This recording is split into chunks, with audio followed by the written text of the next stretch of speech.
Good morning. Attacked by the microphone, and I win. Oh, I'm gonna pop out the chat.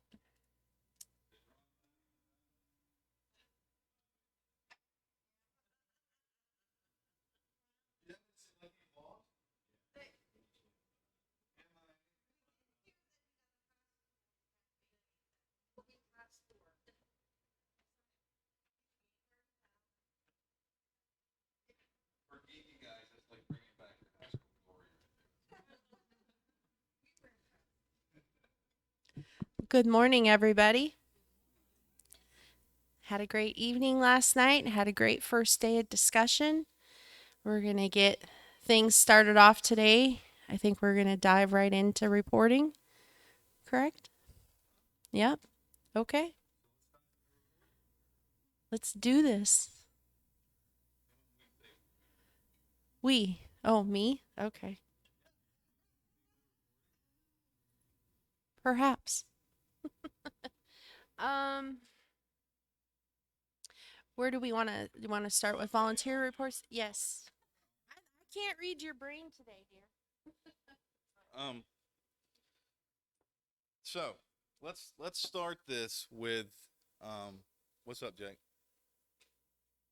Oh,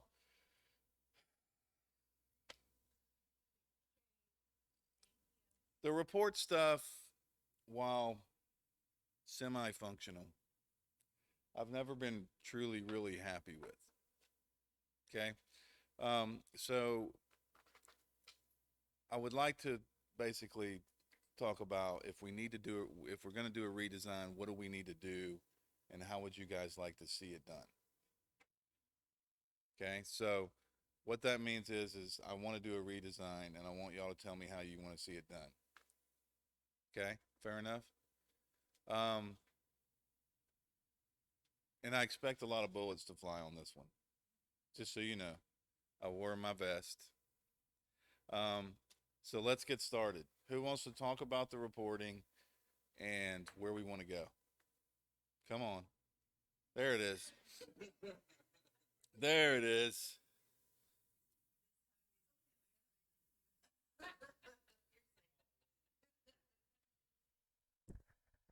Just be gentle, please. Okay, yeah, I'll start with the simple one to start off.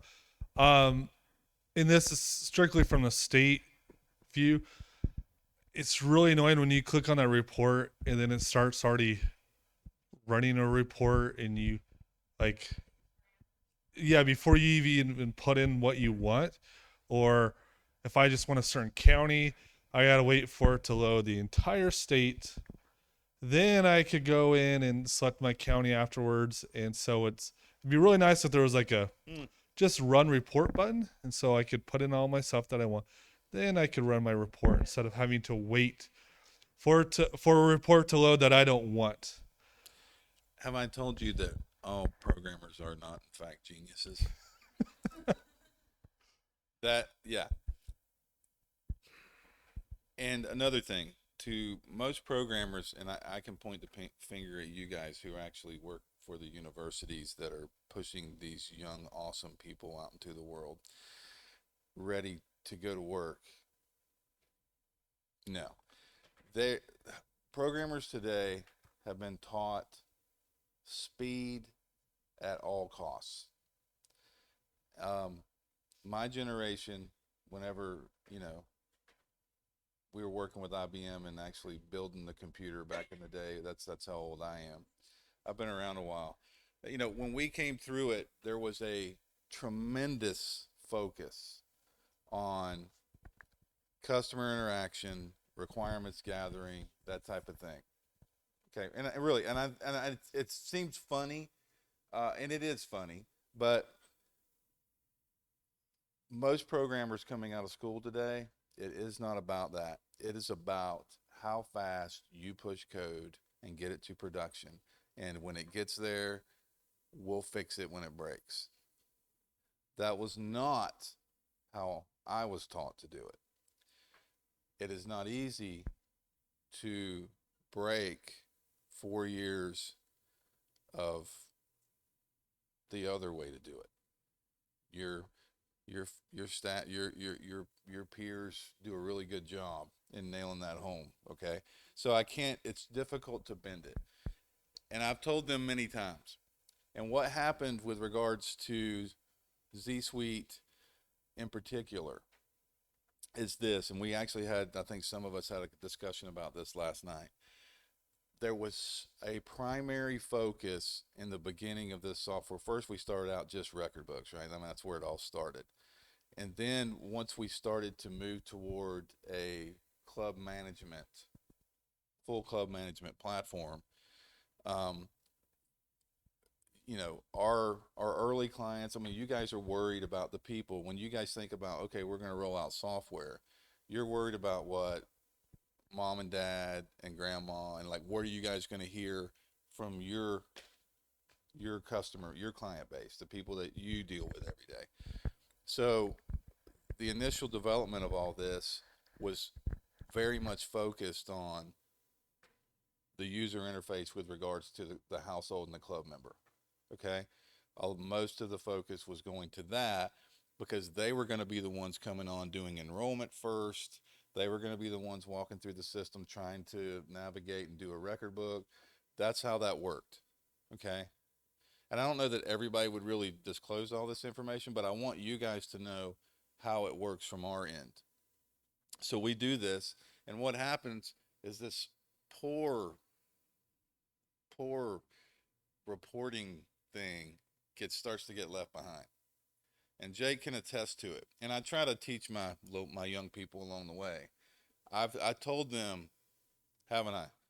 Reports are gonna kill us before it's all said and done.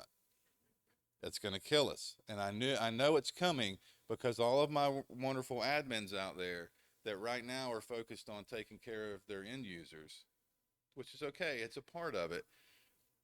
In however many months they're going to be running reports and they want to see what the end users are doing, and we're going to get slaughtered, and because there hasn't been the level of focus on that yet, and that's how that happened. Okay, so Jake, make a note. Okay, and I'm about to talk technical to him right now. We're going to build specific views, and we will filter based on what's on they're going to choose whatever filters they want, and then we will pass the filters with a run report button. That is 100% dead on. It should be that way. To load a full state's worth of data and then filter it from there is something straight out of our wonderful university system, because that makes no sense whatsoever. And you're dead on. You're right. I can't even imagine with larger states how long they have to wait. Well, there's no reason to imagine it. I mean, I mean, we can move on. We can just, come on. but quick question: Just kidding. when Go you ahead. say filter it first, is it going? No. Would you envision it to be like exporting events where you have to move all the filters to one side? Like, how do you envision No. filtering it first? We'll give you based on your prerequisites. Okay.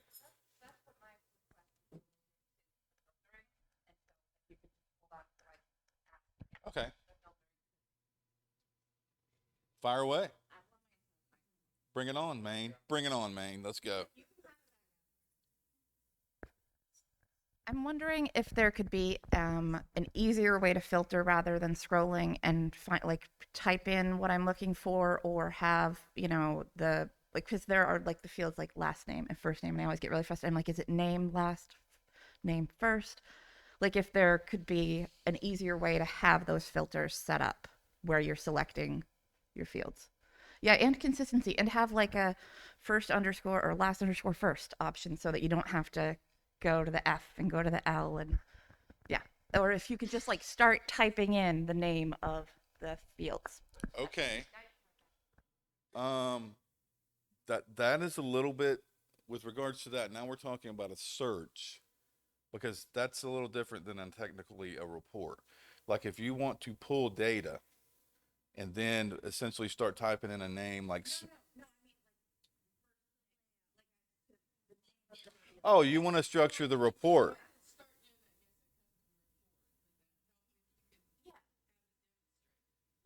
Oh, the custom report side?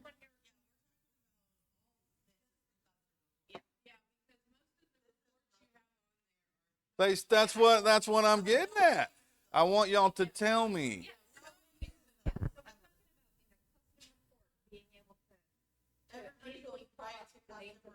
That's like one of the worst. Like your scrunch nose right now is inappropriate this early in the morning. It's like there's a dead cat on your porch or something. Okay, so good. This is healthy. So wait, stop, stop, stop. This is this is a philosophy thing going on right here, and I need to make sure that we're on the right page. And no canned reports. Y'all don't care about that.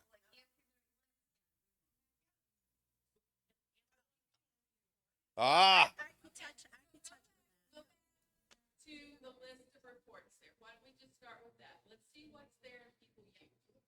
can, can we just say they suck and let's make a list ourselves?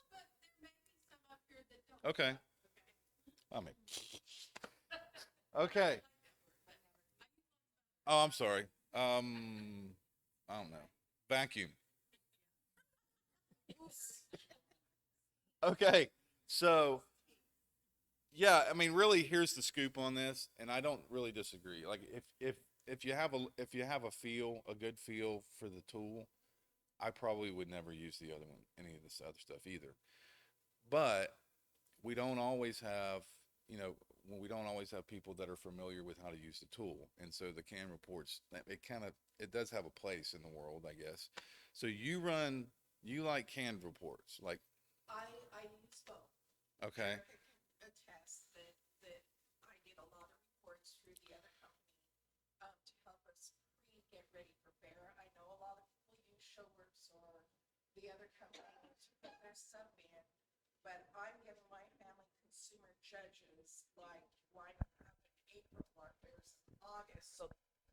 So that gives me, if I can run a report showing how many sewing projects I have, how many art projects I have. So mm-hmm. it tells me how many judges I need to start calling in April, to line up to make sure we have them in August, because that is our lead for that, to make sure we get enough family consumer science judges. It also gives me a lead on how big and how much room we're going to need at the fairground for our species, because we don't make our county enter things in another program.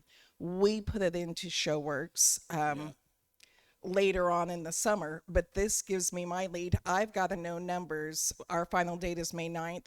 I want my numbers May 10th. And so, yes, I'm going to run a report that gives me some projects pulled from the whole county and Okay. who's doing it, what club it is, and how many I have in So Wow formal wear.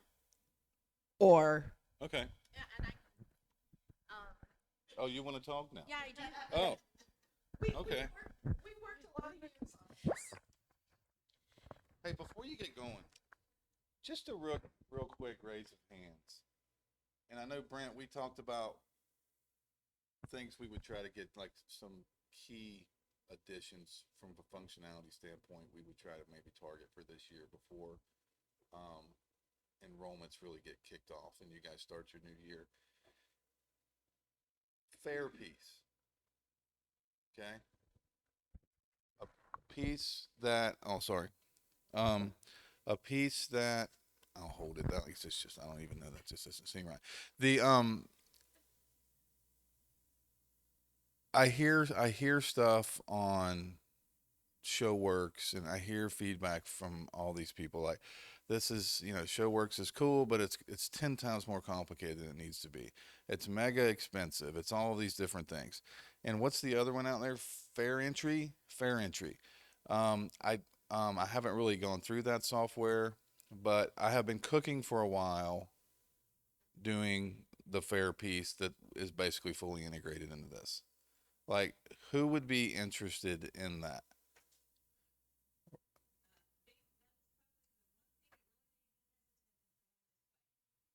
See, look how wrong you would have been. Like, it was just so terrible. You were so close to being.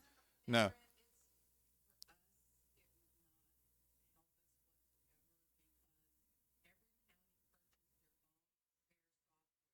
Mm-hmm. And it needs to be able to be integrated into other software because even if it was part of this program, they would not be able to take it into the entries for the state fair. Does that make sense? Because every county has purchased their own software, and for we are not going to be able to dictate that. No, yeah, I And understand. so, even if it's Well, part of it, when they've finished with the county, everything that might be in here and be so nice and neat, if it cannot be transported over into what Tulsa or Oklahoma City, and yes, we have two state fairs, aren't we lucky? mm, It's not going to help the counties because they're going to have to re-enter it anyway. Does that help? yeah, yeah. But when they can even, they could ask us to say, hey, we need it in this specific format. If you could give it to us. If you can do it where the information could be integrated in, that would be awesome. And don't So underestimate our I marketing know wing. you are just phenomenal.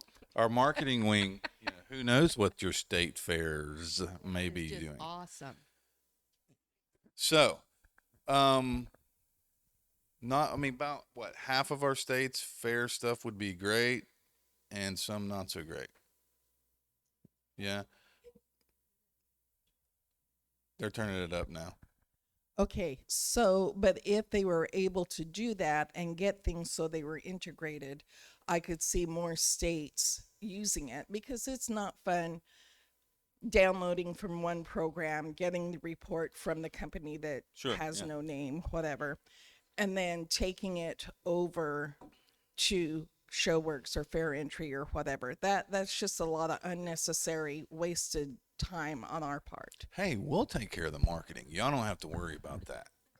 My thing is that if there was a piece that tied into your club management software and it was available for your county fairs or whoever to use, it's already integrated. Now, clearly, FFA, when the county fairs, there are other things we'd have to look at with regards to kids that are participating in that. And that's stuff that we can cross that bridge when we come to it. But I mean, that's the thing. It's like if I'll focus. I can bring in some contract stuff and then have people focused on this particular thing if it's something people would want to be able to have. Go What? ahead. I'm sorry. No, you're fine.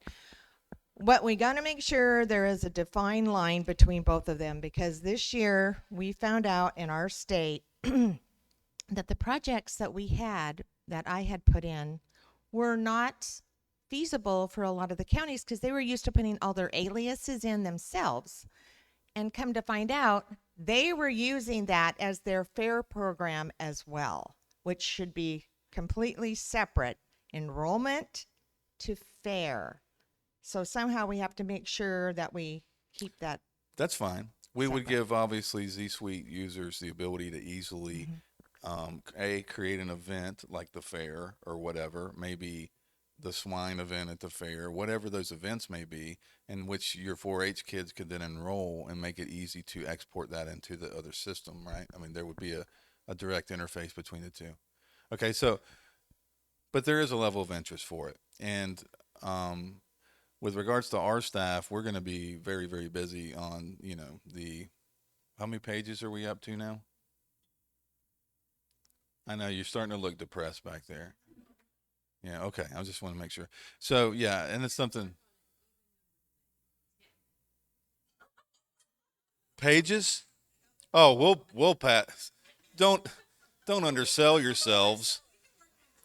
Yeah, ten, 10's a good lunch goal, I think. Like, don't, yeah, y'all got skills.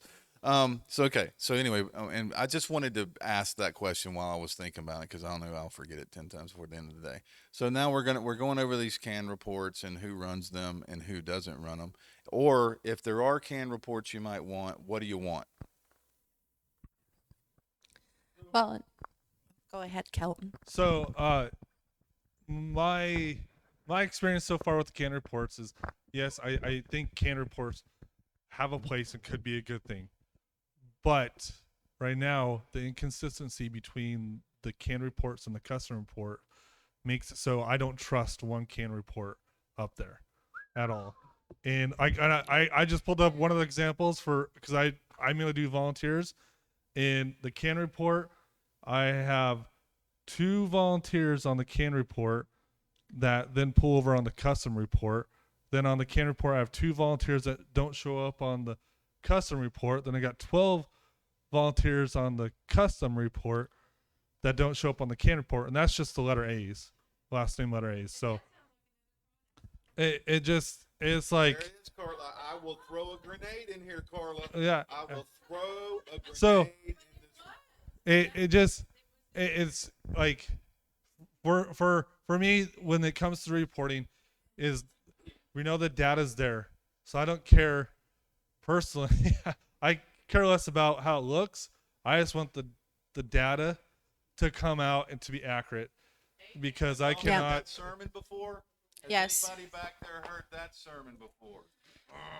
Having data match is pretty So, critical. Yeah, because like right now, I'm looking at, and even like when I pull up the projects on them, the projects are different on the two lists. So I'm like, I have no idea who this Sam Allen, what projects he really does do, and I think some part of that on the volunteer part goes back to how volunteers sign up. How like there's two different Yeah, places like for the volunteer projects. data or how they fill out their information. Well, just how I don't know. Maybe it's just our state how they select projects in one area, then the county has to go in and make them a project leader in under the household, and having those two different areas screws up the data. Because I've talked to Jake several times. And he's like, well, it's because they're is pulling it from this data set, not from this one. So we have inconsistent data going in because there's two different places, and then the data is being pulled from two different places. Then I learned like our last big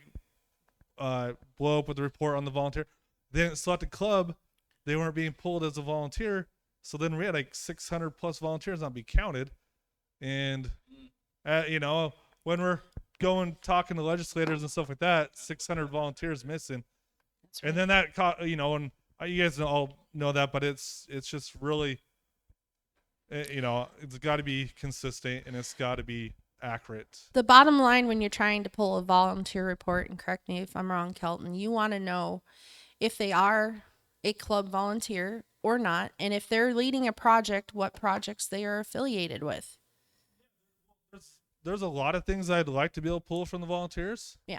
And right now, Wide variety of data. I feel like I feel more secure in trusting the data for the members, and like I wouldn't say that's 100% trust, but I'm like maybe 75.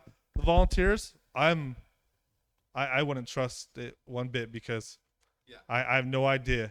That's Wait, 100% unacceptable. and I Yep. have counties that come to me and they're like, well, what's this volunteer? And I'm like, I have no idea.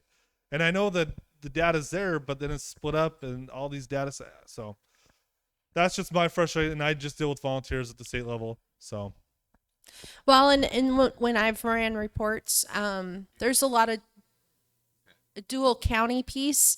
So if you're going to have a member in a club, regardless whether they originate within the county that you're at or another county, they're part of that project. There's an affiliation. So it's been really hard on that dual county piece to get them to populate or getting just specifically their project engagement without other projects populating on the report. And you have to filter that out if you can get it to come in. care if I can filter. I just like Just to have, being able to have the Yeah. the names that you're anticipating to have there. We don't even need to go. Yeah. Like we don't even need to have a discussion of why this might be whatever. Yeah. That doesn't matter. like that's going down Excuse Avenue, and I don't like going down Excuse Avenue. The fact of the matter is there hasn't been the proper amount of focus on the reporting side, and the reporting side needs to be fixed. It needs to be checked and double checked every report. We need to have a group of users that work with one or two developers that are working on this reporting side all the time until we get this sucker fixed, until we get to a point where people are signing off on the data. And that means we have to run these reports in multiple states because multiple states are going to do things a little bit differently. And we have to make sure the numbers match. This is core to any software package ever. If the data going in doesn't match what you guys need coming out, it is worthless. And I have preached this, and this is my day right here. And so I knew that the reporting part of this meeting was going to happen, and I knew that it was going to be this. And I don't really know, honestly, how else to say it other than there has to be a dedicated effort. And from my team, there needs to be no excuses. I don't care why this volunteer is somehow different or is on another data set or what. That doesn't matter. None of that matters. It's on us to get it right. And and we're going to have staff dedicated to this reporting piece until we get this fixed because it is 100% necessary. Not to mention for the folks that now have civil rights audits and stuff like that, if you happen to be up on the list, well, for if you're a state that's a couple of years down the road, it's not nearly as big in the mirror, but or out the window, I should say. But it's for you guys that have this stuff and it's closer and closer, you need to be able to look at these reports and you need to trust them. So that's really, we just need to figure out. I need to know what reports you want for each section. Like if we're running reports for enrollments and that, we need to come up with a list of canned reports that you guys feel like would be useful for you guys. I still feel like that you're gonna heavily rely on because it's you guys being able to go to the custom tool and build what you want. Um, so you'll probably use that a lot if you're familiar with it. But that's really what it comes down to, right? I mean, this is it's not good enough, and it needs to be good enough. If any section of this software needs to be good enough, it has to be this, because just like you said, I don't care. It doesn't, like just I don't care what you like, what filters I have on the volunteers. I just want my dang volunteer list to be right, right? We'll deal with the other after the fact. Just give me data that's accurate, and you're dead on. Okay, so yeah, I still love y'all. I really do. But this I told you this was going to come. I've been preaching this for a while, and I knew our area of focus was where it was, but I knew that this was going to come. A system just isn't. It's it's worthless if the data coming out's no good. What's the point? Because you degrade trust with you guys that are running it, right? She has one too, by the way. Along with that is if it's a required field, Uh huh. if it's a required field, we should be able to pull that in any of these reports because we have run some reports and they were required fields. Mm-hmm. And when we pulled the report, it was empty. So how did somebody get through the enrollment system, whether it was the family or the county educator approving it, with a required field empty? That's a good question. So that's been one of our issues. And if we title something and we're looking for that title as a field, it should be there. Because there was one, and I don't even remember what it was now, Jake, and I could not find what we had titled it to get it to pull. I needed that data. Well, because it was hidden under something else. Meaning it was like a custom field or something that you did? Was that, yeah. Yeah. Yeah, and it was underneath something you had, and so Jake was able to talk with me. Well, that's going to be under here. Well, I'm not going to go looking for it that way because I titled it this way. Yeah. So No, I don't know if 100%. I mean, we capture the data. It's on the form. yeah. It's on So the form, correct? Right? Yeah. So the data's there. It's just, I mean, you can't see it on the report side. So like that's bad. yeah. So Erica, on the county thing, this is just a thought with the dual counties because we do not have that. Thank you very much. Can you have like a primary county and a secondary county? Would that be? I don't know. Just a thought. Touch base on that primary and secondary county because I deal with it because we have a tri-county club. Now, if they sign up in Hardy or they sign up in Pendleton and they choose the horse club, if I go to my clubs, I can see all my members in that club. But when I pull reports, I don't get my Pendleton and I don't get my Hardy. I want to get my kids that are technically in Grant County. Even though they've picked that club as their secondary, or they could have signed up, live in Hardy County, but actually picked that as their primary club, it's not pulling that data for that club in the reports. Okay. Okay. So Erica, this is what I want to do. I want one or two people from every state. We're going to create a report group. I will run the report group. We're going to meet at least every week or so. If you guys want to be on it, let us know. We're going to go over the reports by section. There's a couple people that can't be in the group. I'm just kidding. I'm totally just messing with. No, yeah, I'll give you that list later, Erica. Don't worry about it. No, but this is what we need to do. Okay, listen to me. For the next couple of months, there is going, and we've been doing a lot on the report side behind the scenes. The problem is what my folks think they need to do with the reports and what you guys truly need the reports to do are often two different things. Well, let's be real. There's a whole lot more problem than just that. But the report has to be, for some of our staff, a primary focus. Okay.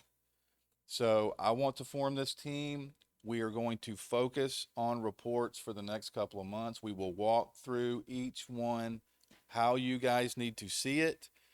You guys will then get the reports. You're going to run it. You're going to compare it with your data, what you're expecting to see. Once everybody's good with this one, we're going to move to the next one. Are y'all cool with that? Okay. That's what we're going to do.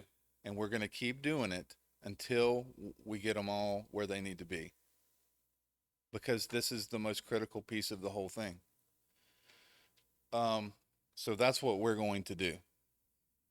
I mean, this is serious vacuum right here. Serious vacuum, Carla. Okay. And I knew this was going to be the thing, so, it's gonna take an effort, and we're gonna dedicate the next couple of months to getting it where it needs to be, and we're gonna work with you guys to get it there.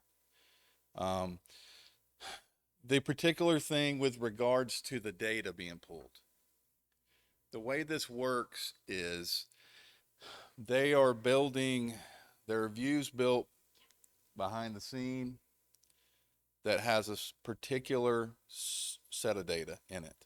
Okay. However, the programmer built that view to filter that data is what you're going to be pulling from. Okay. The problem is you guys need more data than what they're supplying you. So we're going to, as we go through this process, we're going to identify when we're dealing with volunteer reports, what do we need to see? And let's work through every potential option, every possible, what about this? What about this? When we're dealing with club members or whoever that have clubs in multiple counties, we want to cover every one of those. We want to tie every one of those scenarios back to whatever we want to call it, the civil rights data, ES 237 data, whatever we want to call that. Okay. Every time we run one of those reports and we get it to where you guys need it to be, we need to go run our civil rights accounts, make sure everything matches. Okay, our counts from this report should match this every single time. It should never miss. If there's a miss, there's somewhere in there that somebody's not being counted, and we need to go find that. Then there's the whole duplicate thing. I think there's like a team of people that sit around trying to make the things more complicated than they need to be. I really do. And they're great at it. They really are.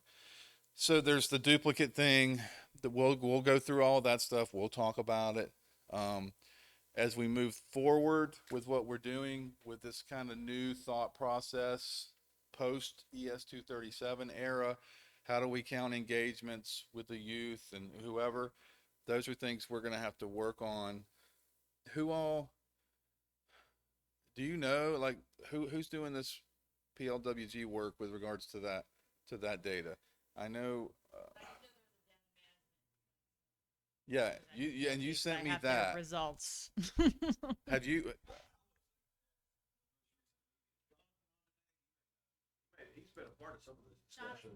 Jonathan, we need you. He was on that group or part of that. Yeah. So, Jonathan, do you know anything about like a post ES 237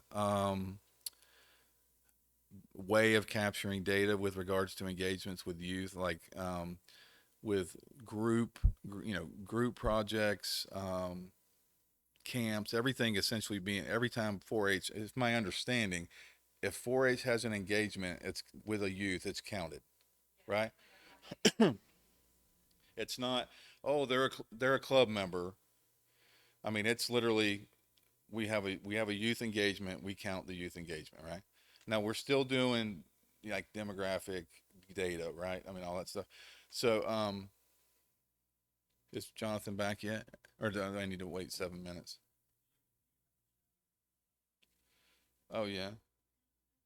Oh, he said yes? Question mark. He says correct. Johnson said correct. Okay, there you go.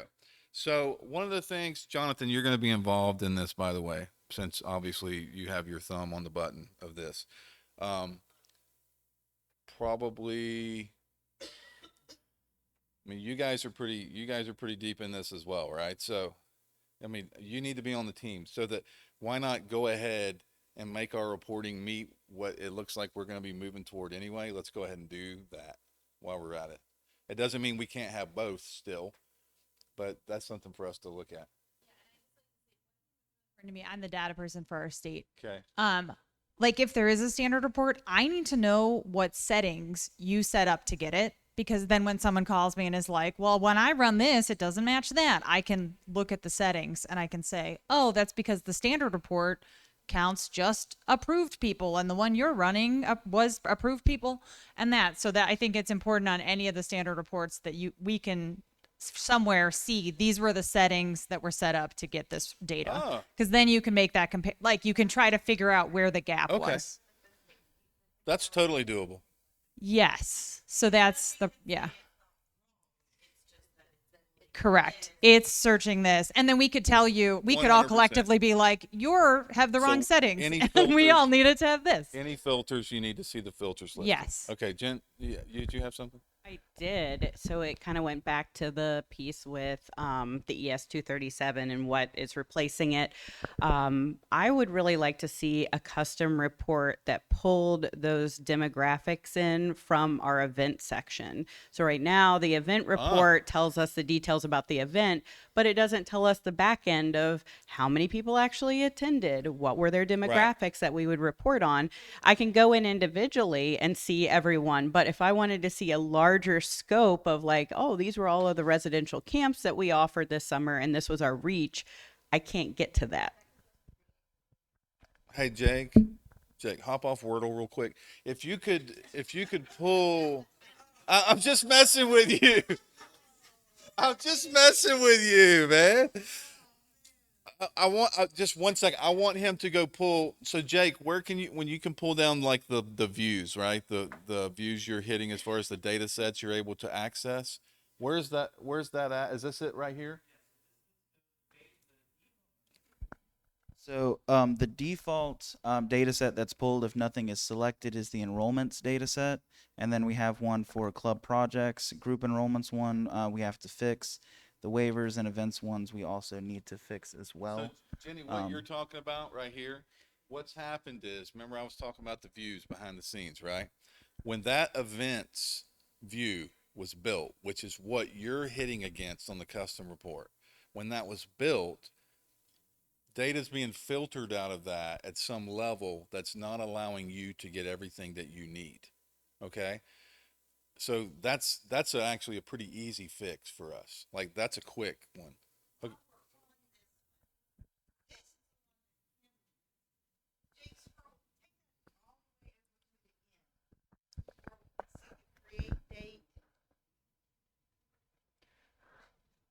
Part of our issue with getting those demographics out of the event is we have what young people have or families have entered on the enrollment side, and then we have these external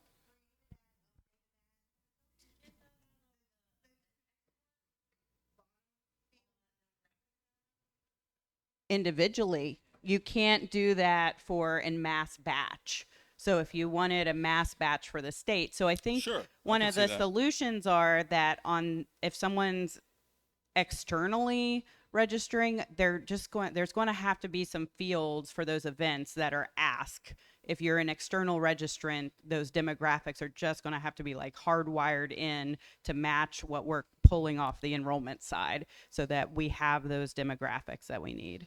Okay. And really, that's us working together. You telling us what you want to see, how you need to see it, and then we make sure the views match. I mean, and we can actually like there's one master that says events, right? We can literally give you 10 views that are focused on events that filter data any way you want to filter it. Literally, we can build it any way you want. What the reporting system right now is basically a view of what the developer thought it should be, which is very rarely correct. If your methodology is I haven't sat down with the users and had long discussions on exactly what it is that they're needing. Okay? Again, their thing is push it up as fast as we can get it pushed up, and then they got reporting, right? Yeah, but reporting is a big major deal. You got So the only thing I was going to add was if we can pull reports from individual events, like Jenny on a state level needs all data, but like whenever we have camp coming up, being able to pull out a camp T-shirt list instead of me going through Sure. deleting columns and that kind of stuff. So just having that ability to pull out individual questions and those things, so we could print reports for what we need. what we're gonna do. It exports into an Excel. What we're gonna do and then you have in to our group. sort them. Our group is gonna do this. We're gonna go over every one of these scenarios. Okay, and we'll figure out. Um, I'm not. Again, I love the reporting tool. One of the things I don't like about it is, you have to be a little bit techie to be able to get in there and drive around, sort your data, and do all the stuff that you need to do.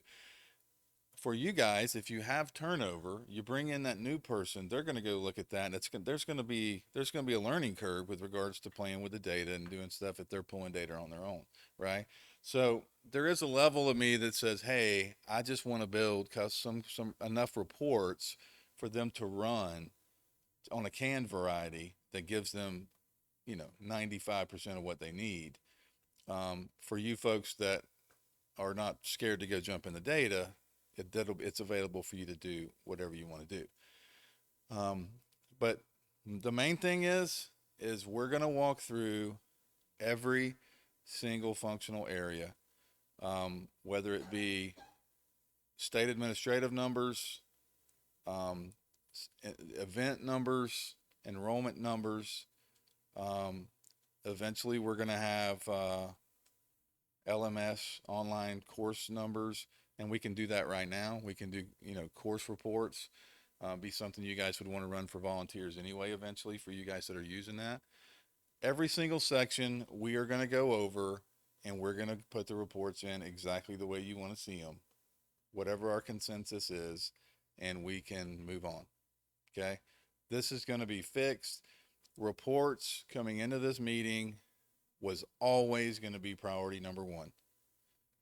And I knew it was going to happen. Okay. How long have you guys already been in the reporting world? For a month and change? Yeah. And that was just me, trying to enhance my Kevlar vest before we got here. So, no, but we knew. I'm somebody like, listen, I'm not chasing excuses. I'm not gonna throw that stuff out there. I know where our area of focus has been, and I know areas of the software that has been neglected, and this is one of them. And you guys are at a point now, especially when everybody's hearing the civil rights audit and all that stuff coming down the pipe. You guys know that numbers, accuracy, all that stuff matters, and it's on us to get it for you. Okay, so we're gonna get it for you.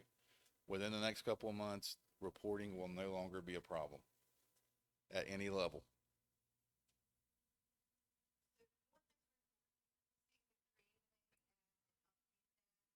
Right here? Yeah. So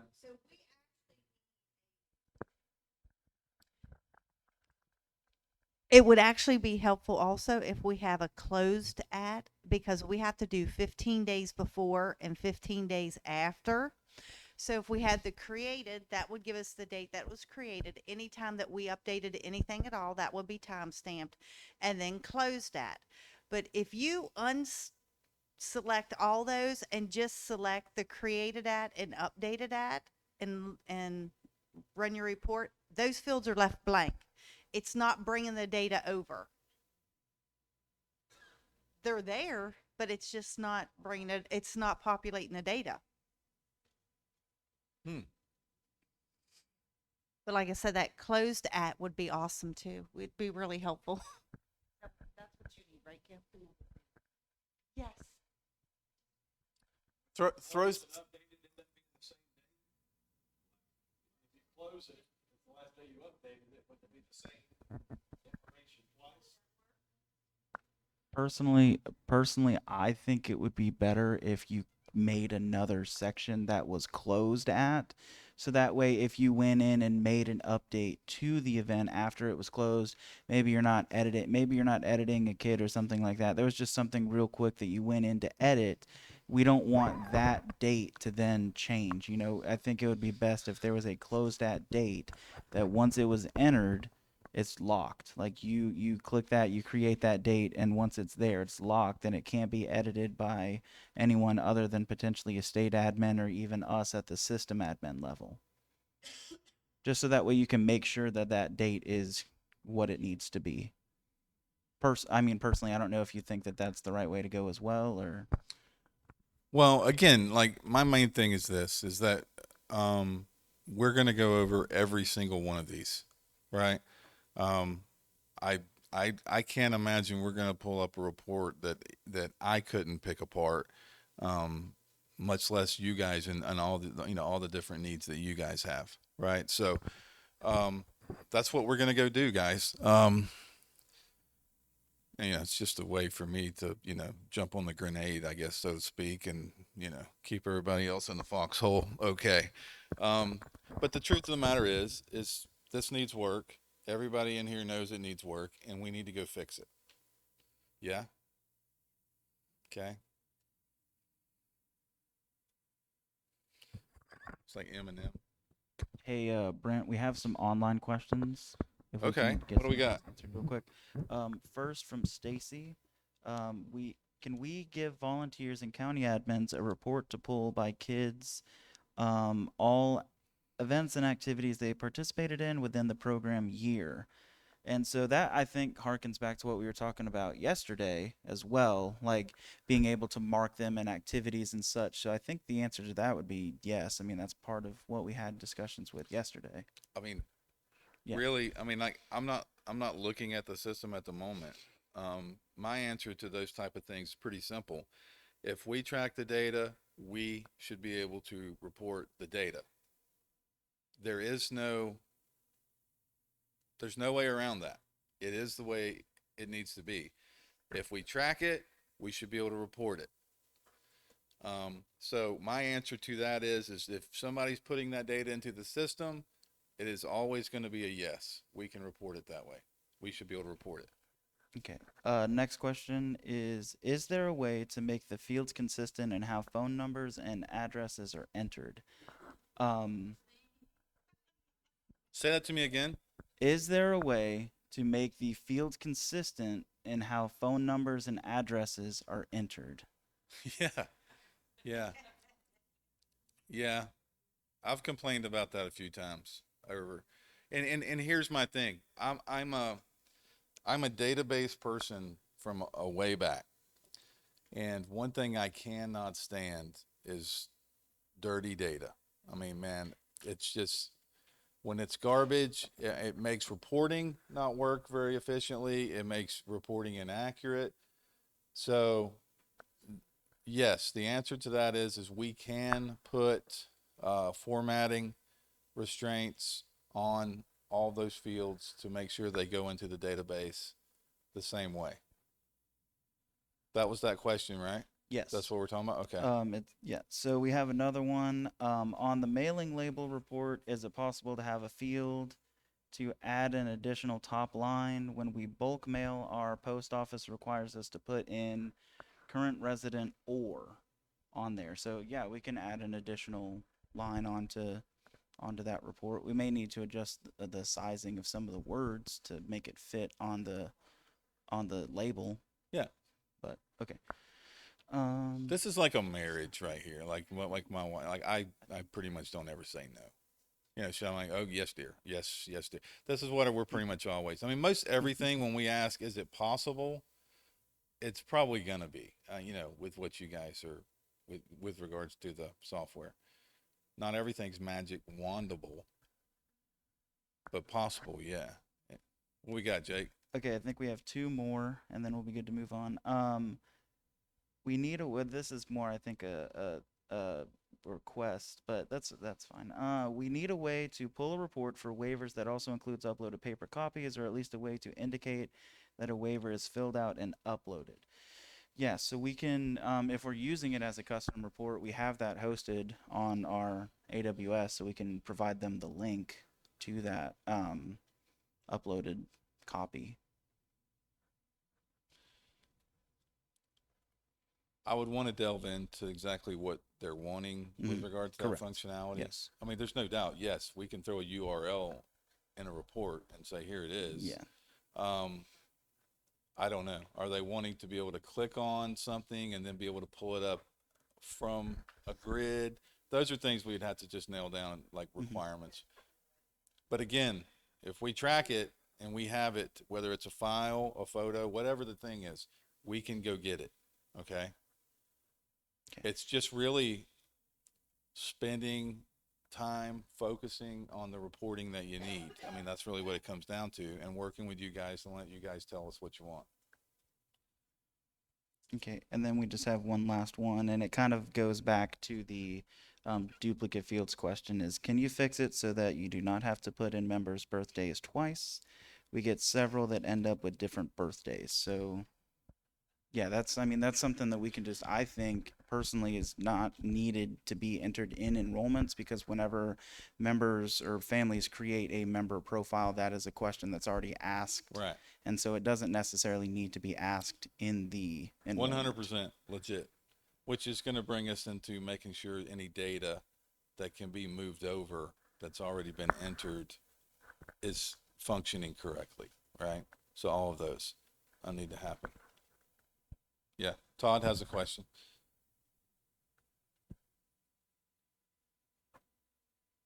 Will or can the functionality of the reporting tool in the CMS carry over to Shooting Sports College, Clover Academy, and Quiz Bowl Online?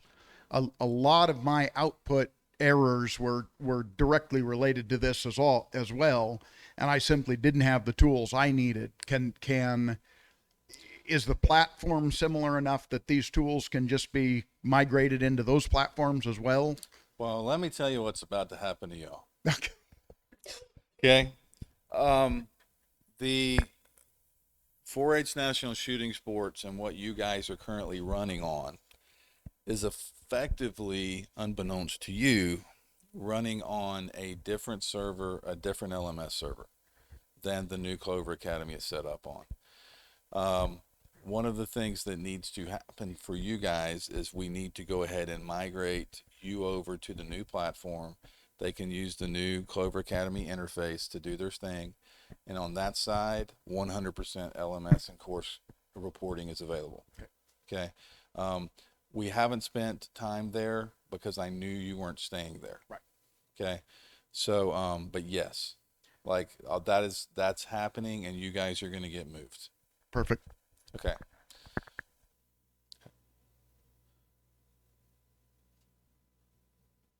Uh-huh. Is that a nice Brent face or? Yeah. Okay. Always Brent face. You never know. So. No. So one thing I really appreciate the opportunity to have these smaller kind of working groups to figure out like reporting, and you all mentioned a couple yesterday. I don't know if y'all are keeping track of it, but I would be interested in keeping a running track of those. And while we're here, having folks put their name down or not, I'm sure they may have colleagues back home that might fit well, or maybe a state won't be represented. Now, you don't need a group with like 30 people on it, but if we could see that, I'd like to make sure, at least for our state, maybe some others, we divide and conquer and try to get the right people in those groups Sure. before we leave, even. So that way we know who's doing what, and just an idea between now and the end of the day, if we could map those out a little bit, and we can even come up to Erica or Jake or whoever and put our name down, or make sure who's what, or if we don't want to be on them, or just an idea. And that's thank you, because that everything I push with what we do, I want it to be a collaboration. I want it to be us working together to go where we need this thing to go, to take this. You're the ones driving this boat. Now you made me mad because I turn the wheel the wrong direction every now and then. But you guys are the ones driving the boat. You have to tell me what it is that you want. Right? I don't when programmers take it upon themselves to, when they hear a couple of sentences and think, oh yeah, I got the requirements down, I know exactly what they're thinking. No. Requirements gathering is not coding what you say, it's coding what you want. Yeah? And for anybody that's married, you know that there's a difference, right? There's a difference in not coding what you say, coding what you want. There's a skill there with delving into, okay, I'm hearing what you're telling me, but I don't think that's really what you're meaning to tell me. I think this is what you're saying, and let's work through this process. It's just part of the deal, okay? All too often, this kind of stuff happens. Oh, we're going to go throw some reports out there, and you end up with that, okay? But let's do it. Club management. Let's Activities, engagement, experiences. say again. Here, Club. here, come up here. Come talk again. Yeah, let's do it right now. Let's put a group The together. question is, what were the little subgroups, the couple from yesterday and today, just to refresh memories, because I know we've kind of mentioned them on the fly. For my notes, what I have written down, club management. So committee that's looking at the functionality for your club officers and giving them a club management piece. So that would be for president, vice president, secretary, treasurer, connecting those club officer tools, if you will, so they have that capacity to have a role in club management.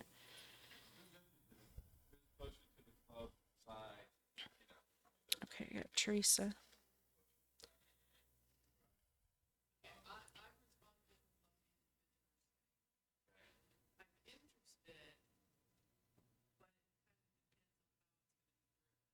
You're the bus driver. So then you're on the committee?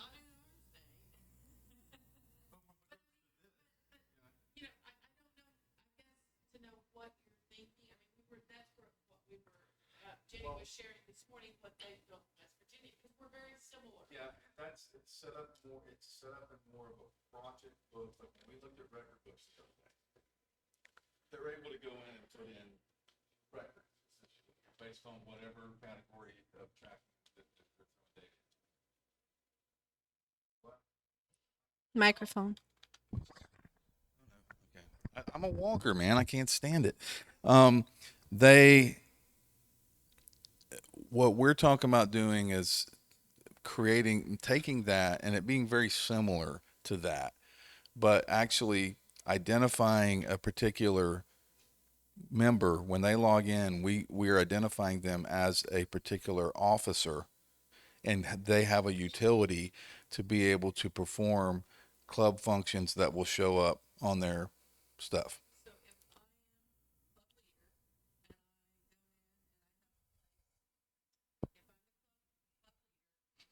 Mm-hmm.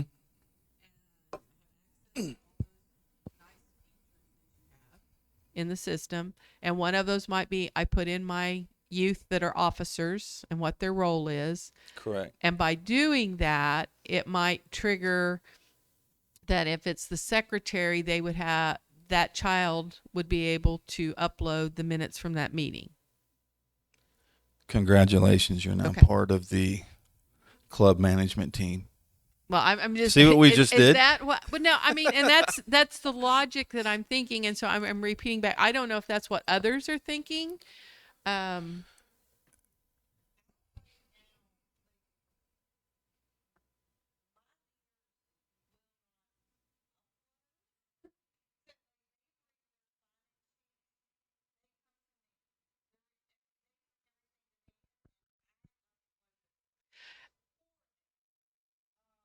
and we would have very similar things going on. Some feel very comfortable with uploading, maybe taking a screenshot of it and uploading.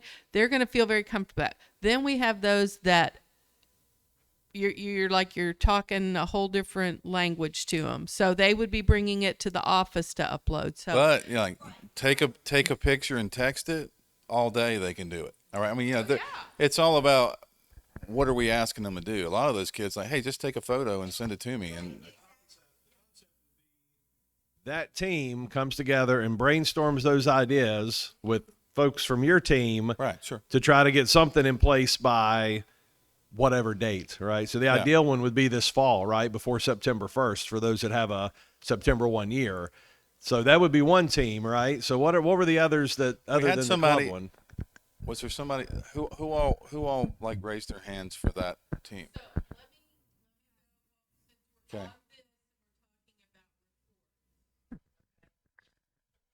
if that's going to happen, I'm sorry, shouldn't be doing that. If that is, if we have that feature, which would be awesome, then as a county educator, I would like to be able to run a report for that club that shows those fields are filled and they did that. I don't have to go in and open up the club. That would be the ideal if I was a county educator. And that was something I was looking for, because we have counties that are doing Sure. what we ask them to do and then others that don't. Right. But I could just run a report and see that something's been uploaded and then could go look at it if I wanted to, or if That they have put in their officers, they've done their club budget, they've done, and you shouldn't have to the- take time to in- do in that. The main thing. So. Carol, look, you're on both committees already. Awesome. Carla, why did I say Carol? Golly, Carla, look, you're on both. You're on both. Do you call me whatever you want, Carla? Because I don't know. I don't know if I'm okay with that. No. So we have the club management. We have the reporting. I'm not raising my hand for that. I have a question. Oh, but you actually did raise your hand. Well, and here's the thing, guys. I He's mean, not like reporting. this is I'll be not, on the club management. these are not things that are going to take a tremendous amount of your time. Just so you know. It's garbage in, it's garbage out. So if you can get it right, the functionality's there and everybody will be happy. Yeah, but we have to work with you to get it so that you're happy. Because if we don't work with you to get it, then you're not happy. Amen. Amen. Amen. Sorry out there in webland because that was hilarious. If you were in the room, that was funny. That's dead on. Like it didn't. I didn't even flinch. I'm like, yeah, that is right. So She is dead on that one. Um, So my question is related to all this. Is this how we are moving forward in getting things that fixed? Yes. Cuz that is something that has gotten us to this point is there's not a very efficient system to get things where they need to be. yeah, you're right. And so, is this the system that is going to happen? That if we have an issue with something, we need to go to that working group? You know, yes and no. There are scenarios like we're talking about when I'm dealing with new functionality or moving functionality to another area of the software, an area like reporting that needs vital attention. And frankly, can't be done. We can't do it without you. I could build reports all day of what I think you want. And every time you're going to look at them and go, can we add this field? We don't need that field. You know, I don't like the formatting, whatever the thing may be. Right. For those type of things, yeah, I think getting a group together and discussing it and saying, hey guys, let's make sure we're on the right page. Because if we don't do that, we're going to get it wrong, and it just takes more time and effort to get to where we should have been in the first place. As far as a lot of this stuff, if it's just normal everyday fixes, stuff like that, if it is from a particular individual, which we track, we'll contact you and go, hey, let's just make sure this is what you're asking for, right? Okay. We may ask you to go into your state and log in. Let us watch you recreate the problem. That's a big deal in software. If you can't recreate the problem, it's hard to fix. Okay. It's hard for me to go look for something that I don't even know what I'm looking for. So those are things, yeah, I think we do. For large things, I think having groups where we, you know, we collaborate and share ideas, and I think it makes it puts us in a position where we get it right the first time, and I think that's for it's good for everybody, you know. But for the small stuff, no, it's not. Issue with how our volunteers are enrolled in the system that seems to be causing Okay. issues for just us. I don't know why. And so, We have a special Montana code. yeah, It's like, I'm like, I yeah. don't know where we don't know where that fits and how that gets fixed. And I think that that has to do with a lot of our issues. Like our volunteers aren't even uh Okay. having club management issues because they're not using it So because they're not connected let to me the ask right you clubs, this. and it's a Let me ask you this. disaster. So if we do like our major functional areas and maybe put a few people together and say, okay, this group's going to help us focus on enrollment, right? And I don't know. I think initially reports needs to be a focus of a group because it's going to encompass probably every functional area in the software. Once we get past this initial couple of months, we get reporting where it needs to be. We have a good base for it. At that point, we can just let an enrollment group deal with reports that have to do with enrollment, right? We don't necessarily have to have a reports group because the functional groups will work at that point. The main thing is we want you guys' participation. We want your buy-in. We're working together to get where we're wanting to go. Okay. We just got coffee. Do you guys want to take a quick break and grab something to drink and go to the bathroom? List the groups, one or the other. So we can think on it, come up to you. So there's clubs, there's reporting, and then there's activity. Okay. No discussion on them, just the list. The other report or the other group committee that we had discussed yesterday was that conversation. It's a called Activities, Engagement, Experiences, the CEU committee. So we're looking at tying engagement or activities, those touch points, to the enrollment record, what it needs to be called, what that looks like, what content we need to capture for youth and adults. Correct. That if that's my note, that's what's on my notes, and several folks have emailed me directly on, wanting to engage vice versa, and I've gotten the folks from the chat. 3. But I heard the need, probably once we get through reports, a piece to look at that enrollment component. But, Brett and Kelton, I think we could sit down and look through and review your enrollment forms and kind of how things are interacting on that data point. Because with regard to the enrollment overall, your volunteers should be not having issues, and then should be able to see the parts of the system, particularly on the club volunteer management side, and engaging in that initial capacity. So, but we can revisit that after a break. Yeah, and just on a note on that, if we do like a ZSoft forum where we have these sections broken out into and give everybody access to those forums where we can actually we can discuss, we can have a update ideas section and maybe enrollments, and if people go in, you guys can fill stuff out, and then everybody's on board, and if somebody does a post, we can go out there and look and say, oh, you know what, that's a good idea, and then we can comment on it, right? We don't know if it's something quicker, you can do it whenever you have time, when you have a little bit of time to go out and do it. So that'll work pretty good too, to help us identify some stuff. Okay, let's go take a break. We'll be back, 10 minutes? 10-minute break.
How are we doing, Trey? We're good. So, a very important piece of the system that we have is Clover Academy. And part of my previous life was heavily involved in curriculum on top of system administration. And I've done curriculum, I have national publications, and there's a lot of skepticism about that conversation with digital curriculum and, well, you're just a software development company. What could you possibly know about developing 4-H publications? Well, we have some content and context to kind of frame that conversation. COVID in particular has really put the ice cream cone on everybody's head as far as the pivot. When we talk about face-to-face delivery, talking about how youth interact with curriculum and how programs are delivered. And a lot of that forced 4-H to utilize technology more, I think, than what has been done previously, particularly with project engagement. We have this learning management system, which is Clover Academy, and currently we have several volunteer trainings. And that's how this looks currently. It's more of an adult context and not really framed for, okay, we have a publication, kids can have a touch point with that. Why would we want to do that? The impetus behind Clover Academy is not to do away with volunteers, but to provide a very valuable and a robust way that youth can engage with technology and enhance the learning experience. In the years that I have worked in producing publications, when you're talking a print publication for National 4-H, your timeline is 2 years at a minimum between your peer review process, your authorship, going through what you need for IRB approval, because you're testing on human subjects. You would want to collect that data for your pilot with your youth that you're doing your initial publication on. Then never mind how much time it takes on the review process if it comes to fruition. So one of the big initial pieces of 4-H curriculum, how many people in here have worked with the electricity project from National Council? The printed electricity project. It's pretty cool, huh? Is it something earth-shattering where you'd think, well, as a kid, if I worked through this publication, I would be interested in electricity? Is it real attractive? What's the publication year on that? 20 years? And the root of that was was CCS materials, so that was early 90s. Is that relevant? So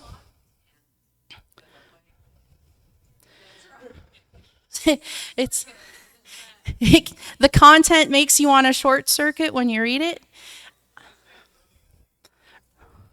I'm saying early 90s is old on a print publication. I'm saying that publication, having tried to write project requirements for that, was the bane of my existence. It's probably one of the worst pieces of print material I've ever seen. And as a kid, I'd be like, oh, no. So there's a lot of opportunity. The process, the process of writing material is time involved, and there's still going to be a time commitment piece to print, rethinking and putting content into a digital format. The benefits. If there's something that changes in the research, if there's something that comes out, do you have to wait 2 years for that to be realized? No. Your content is in electronic format, which is at a fraction of the cost to produce, and it's relevant, allows it to be current, but more importantly for the youth, this is putting technology in their hands. There was a study that came out, and I'm going to reference a little slide that I took because COVID has really changed education with regards to touch point, use of technology, and more that's not going to go away. So as much as we have our roots in early 1900s education, it's time that 4-H catches up to the wave. We are research based, and I know for a fact your curriculum specialists, or you, because you do have the pulse point in monitoring curriculum, the projects, you can see the numbers and where the data goes. Yes, we still have our roots in ag. We still are providing great education opportunities for youth and animal husbandry, but our scope is way much more than that. More importantly, that bridge between learning and teaching and using technology, that's not going to go away.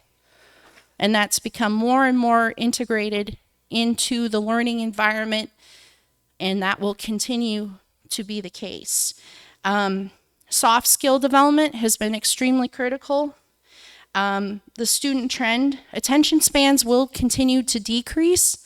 They're not going to increase. There is more of a demand for that autonomous learning. Kids have, for the vast majority of the youth right now, they don't know a life without the internet. They don't know a life without the technology.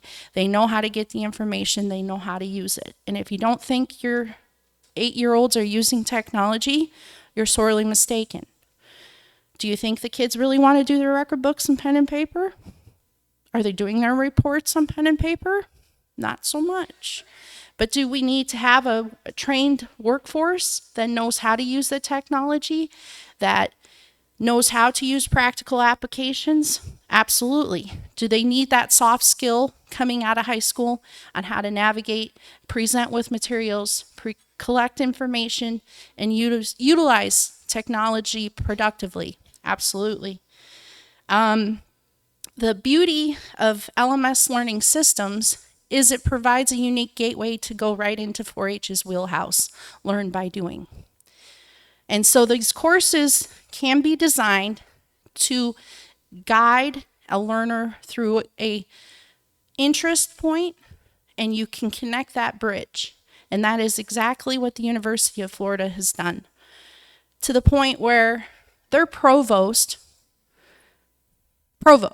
let that sink in, is so excited for this that their College of Engineering program is using this course as a gateway into engineering careers. Add to the fact that youth as young as middle school age can get CEUs that can be applied to any college within their university. So, how many of you have sat through, how do we have in reach with the College of Education? How do we get in reach with any other department in the university? Because do they know what extension is? Nope. Do we have any clout in the realm of formal education? We should. We're research based, but there's a lot of hard work that respective LGUs have had to do to try to get any kind of synergy with the other colleges in the university. So when you have youth coming out of 4-H that could have up to 10 years under their 4-H career, and they're already coming into day one into a university with CEU units to any college, not just the CALs, but if they want to go into College of Education, they can. They have credits that can be applied. So Florida has created an artificial intelligence course that will be the gateway to where you want to springboard into engineering. And so think about that for a second. How laborious would that process be trying to facilitate that with print publications? We are finally getting to a point with curriculum where we can move the conversation from I can't to I can. Now there's definitely a lot of work within the scope of this project to make this a fruit piece. Do you need to have your peer review process? If you have tenure, then yeah, that requirement's not going to change. But will there be a checks and balance on our end on the quality of content that's going into the system? Yes. That was my job. Aligning national curriculum requirements with inquiry-based learning. That is not going to change. Do we know what the experiential learning model is? Absolutely. Do we work with 4-H? Yes, that's our client. That's that's not going to change as far as the expectation of the materials that we're putting into that platform. There is a vetted process. How this works, we work with you on the content, and then if you have youth materials in that, maybe you have trainings that you've done with youth or courses that you've built. If that course is in a SCORM compliant format, we can put that into the LMS, but that is what we would need for that content to be in. So that examples of software that can build that would be Articulate as an example. And so we work with you to build that curriculum, that course, and work through the lessons, work through building, okay, what are the volunteer materials going to be? Because we're not taking away the role of the volunteer. And that whole meat behind what makes 4-H so awesome is that touch point with the volunteer and those youth-adult relationships. Belonging, independence, generosity, and mastery is not going to change. That's part of how 4-H does what they do. And so that is also carried forward in this LMS. But there's so much more opportunity. With the example of the electricity project, not only did we completely overhaul this project, it's actually fun. If you have not looked at the electricity publication, go to your office, talk to your curriculum specialist. They should have a copy of that publication, and tell me about it. It's the worst piece of thing in a binding in print. Content's great, sure. It's dry. As a kid, would I wanted to have done that? No. I did 4-H as a kid. Bleed green. We all do. And especially if you spend time with the program and see what it does for our youth. The exciting part about what this offers, though, when you think about having content that's relevant, that you can keep maintained, and then the simple fact of publication costs are null and void, there is an opportunity when you make that digital publication to get a return on the investment. Trey, are we at a spot where we could kind of demonstrate what we're talking about? Okay, great. Oh my God.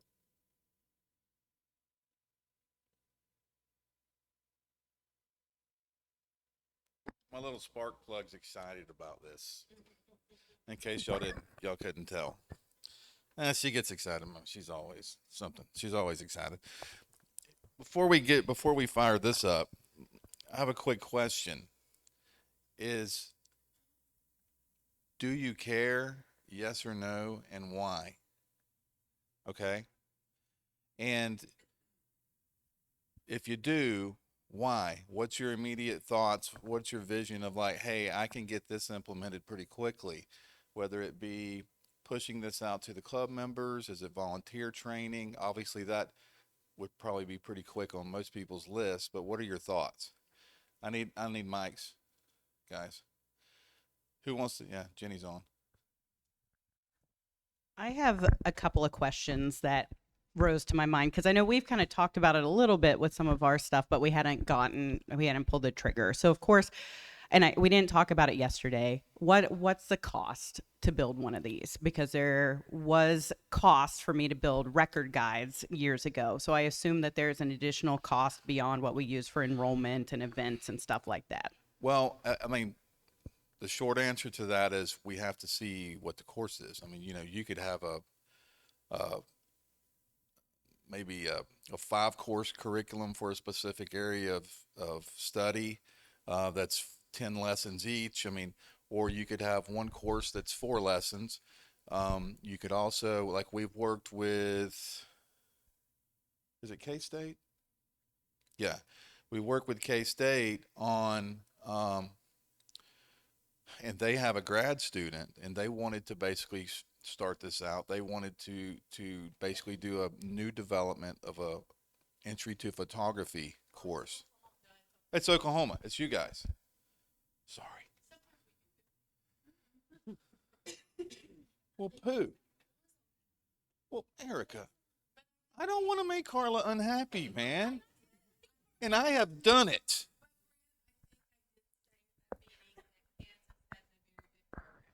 Oh, is that where my brain's? Thanks for saving me, buddy. I appreciate it. She didn't back the bus up and run over me again. That's sweet. She's starting to. That's right. We're getting tight. We're knuckle bumping. But the point is a lot is going to come into play. We are developing, and we're actually like right now, like we're putting together documents that allow us to work with you. Well, we can lay out a course top to bottom. What are the requirements on us? What are going to be the requirements on you? Licensing, copyrights, everything that goes along with those, any material that would be in a course. Again, they're utilizing a grad student who has skill sets and articulate, I think.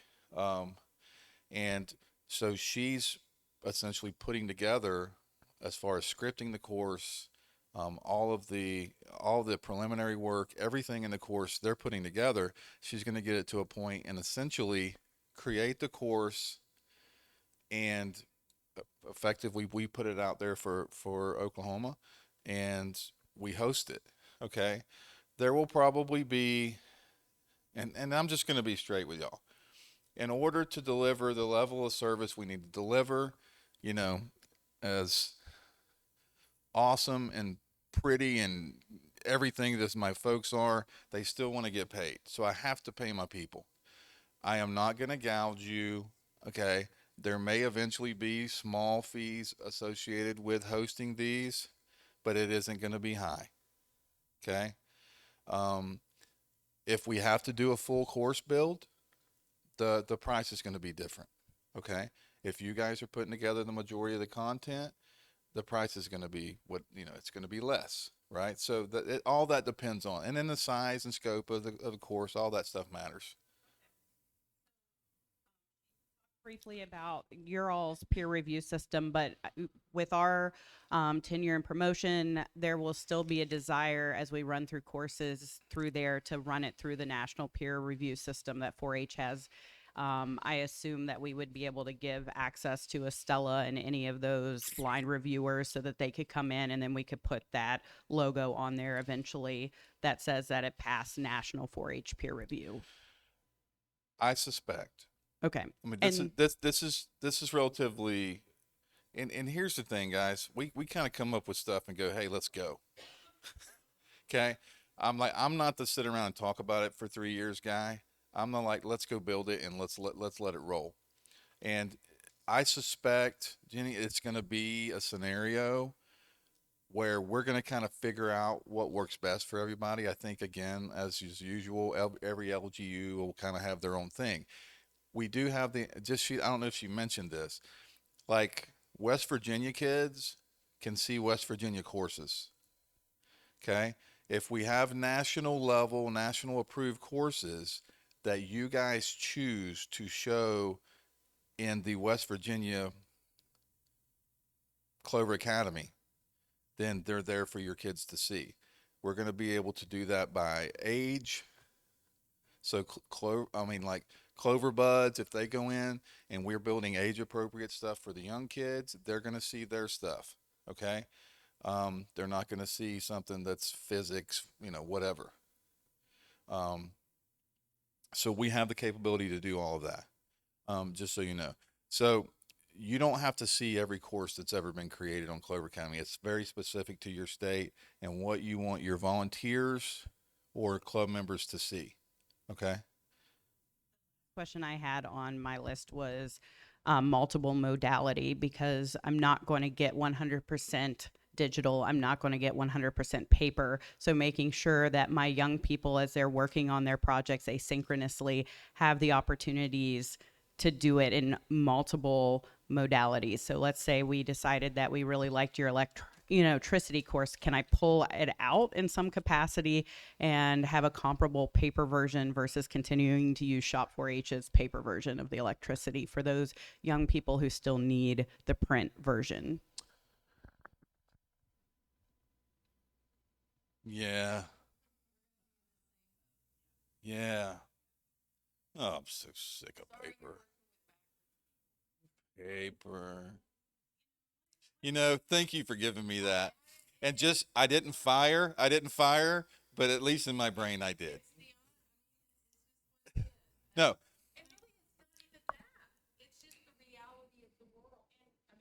yeah, it is.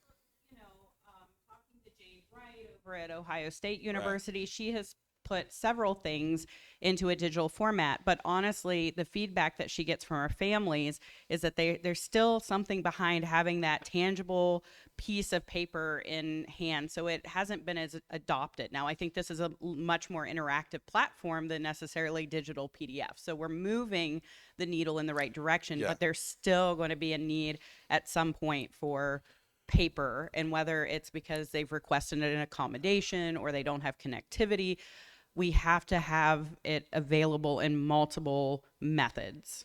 No problem. We can do that. I mean, that's easy to do. That's not a problem. So, like I was saying to you this morning, Mm-hmm.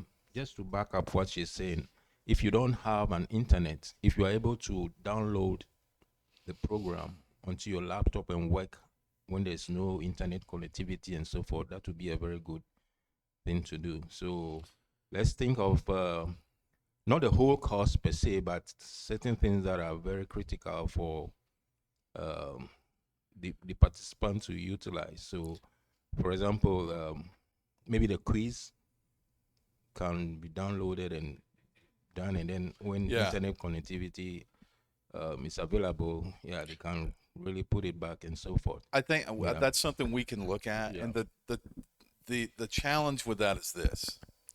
I mean, you guys work in a world where you're dealing with copyrighted educational material every day, right? The challenge is this: somebody spends a bunch of money, they create a course, and somebody can download this sucker and put it on YouTube, and then, right? That's what happens. So, I'm not saying that there isn't a solution there. We'll just have to go figure out what it is. Uh, I don't know.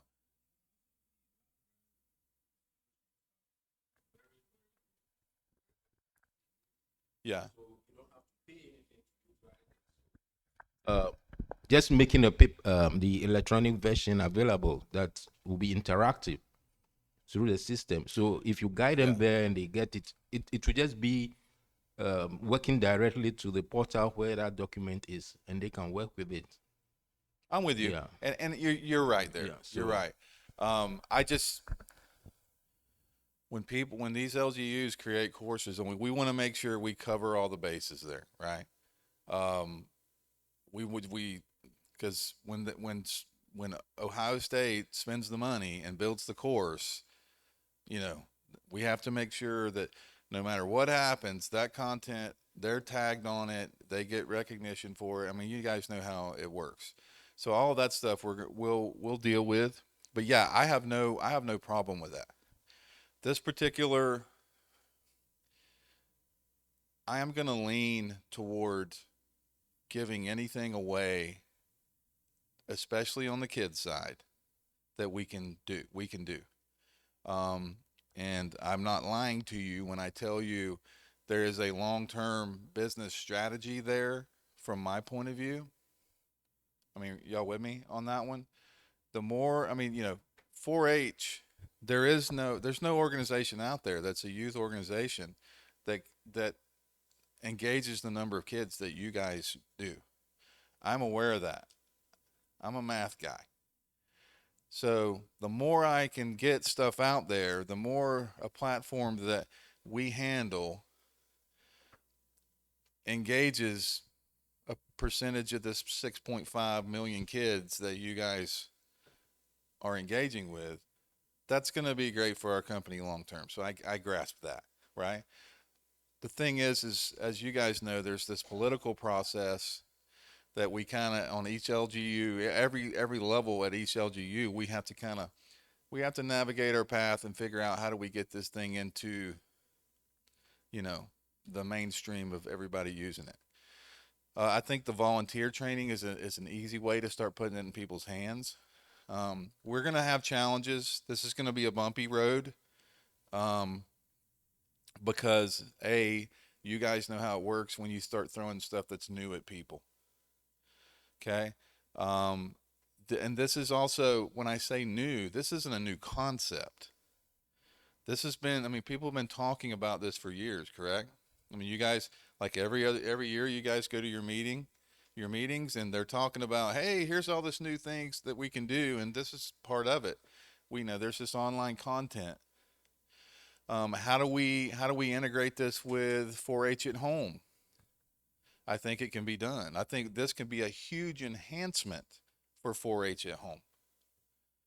But that's gonna take integration with National, who's, the interesting thing with 4-H, you learn National's this very mysterious entity from some other planet that is somehow tied to everybody, but not unless you want them to be. And I don't know.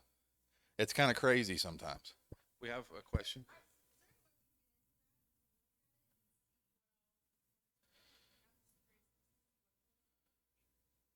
Of course, we can do that.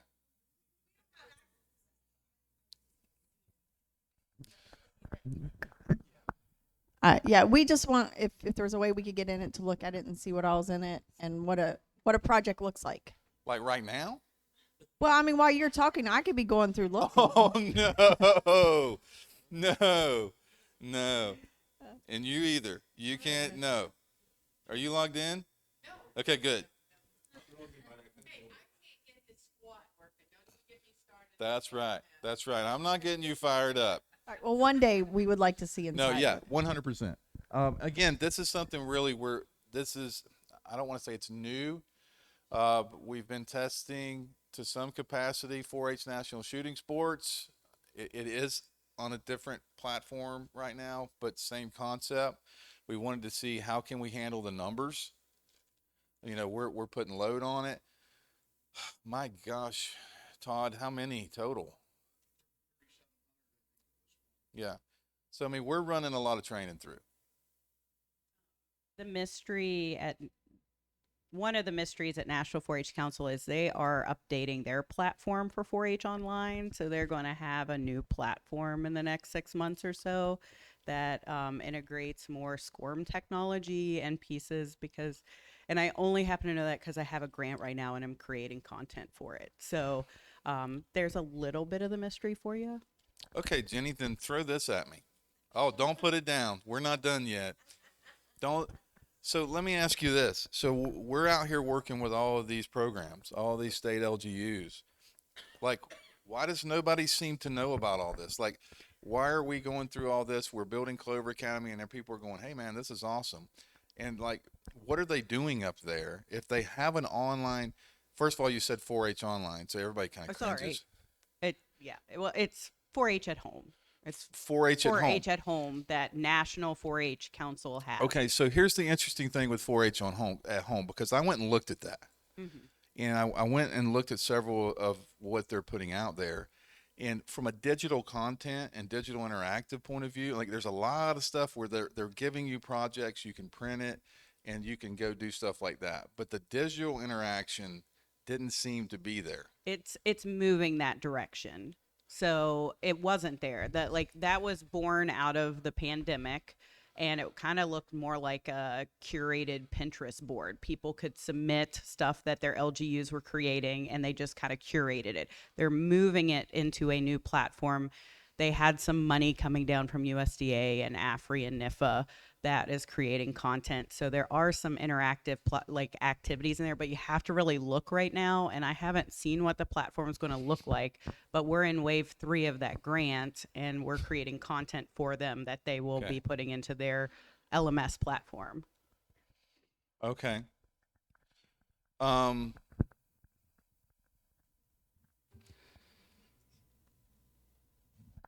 I will say it's not like this in the sense I'm that not- any youth across the entire nation, regardless of whether they're in 4-H or not, anybody can just get on there and they can do an activity and then they can walk away.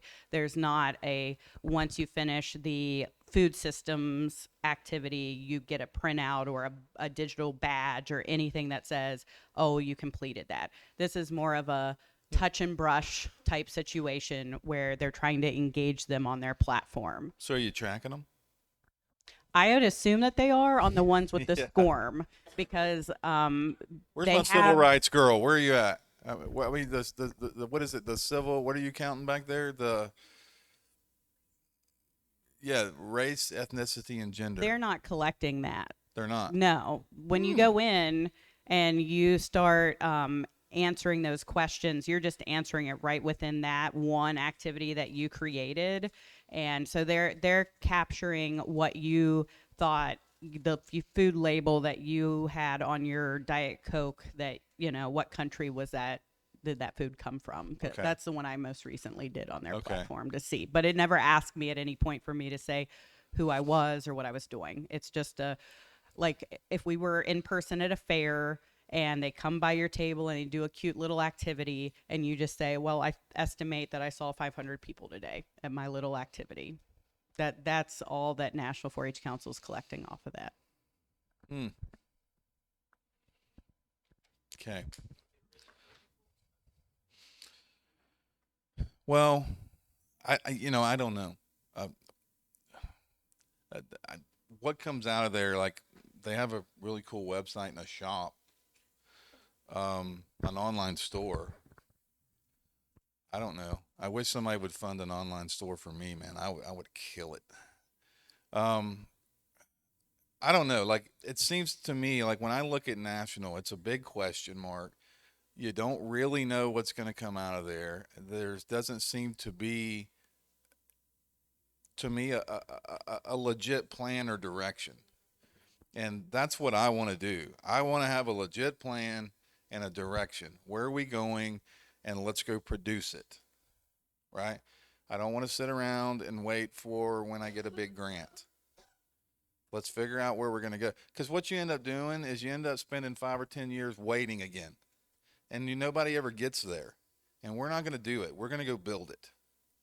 So, yeah, this 4-H National mystery, it's just a mystery. And I've tried to get with them. I've tried to go, I'm like, hey, I will come to D.C. and I will sit down and I will meet with y'all and let's talk about stuff. Because you need to get other vendors involved. Those guys up there don't write software for a living. So, I'm sorry. I get fired up about stuff like that. When I see, I don't know, seems to me misappropriation of fundage somehow. Do what? Well, Right. and it also goes back to some of those definitions in there about whether it's extension curriculum that's been generated from a land grant university or it's a third party curriculum. So honestly, you gotta find a land grant university and partner with them and then go to national, not as a third party vendor trying to sell a product. You need your land grant to say, we have this product, we're partnering with you all, let's move it through. And because as a non-extension entity, that's where it gets a little No, we hairy. tried that too. Like, I can tell you, like, she's sent emails. Like, we've had other LGUs send emails to try to facilitate getting together. I mean, just on the point of view, like, I don't think anybody from 4-H's point of view having any type of competition in the arena, it's beneficial for 4-H long term, right? I can assure you, and I hope it's good for other, we're trying to grow as a company, obviously, but I can assure you 4-H Online is better today than they were before we got in the arena, because I can assure you we got their attention. And if we didn't then, we do now, right? We have their attention. So that in its own right, competition it's going to create better products for 4-H long term. And I like national, like, I don't want to bandwagon, but like, this is the business world. This isn't the university government world. This is where it happens, right? And yeah, there are grant dollars flowing and it's like nobody can keep up with stuff. You need somebody on a stable boat to be able to at least keep the ship moving in the direction that it needs to go.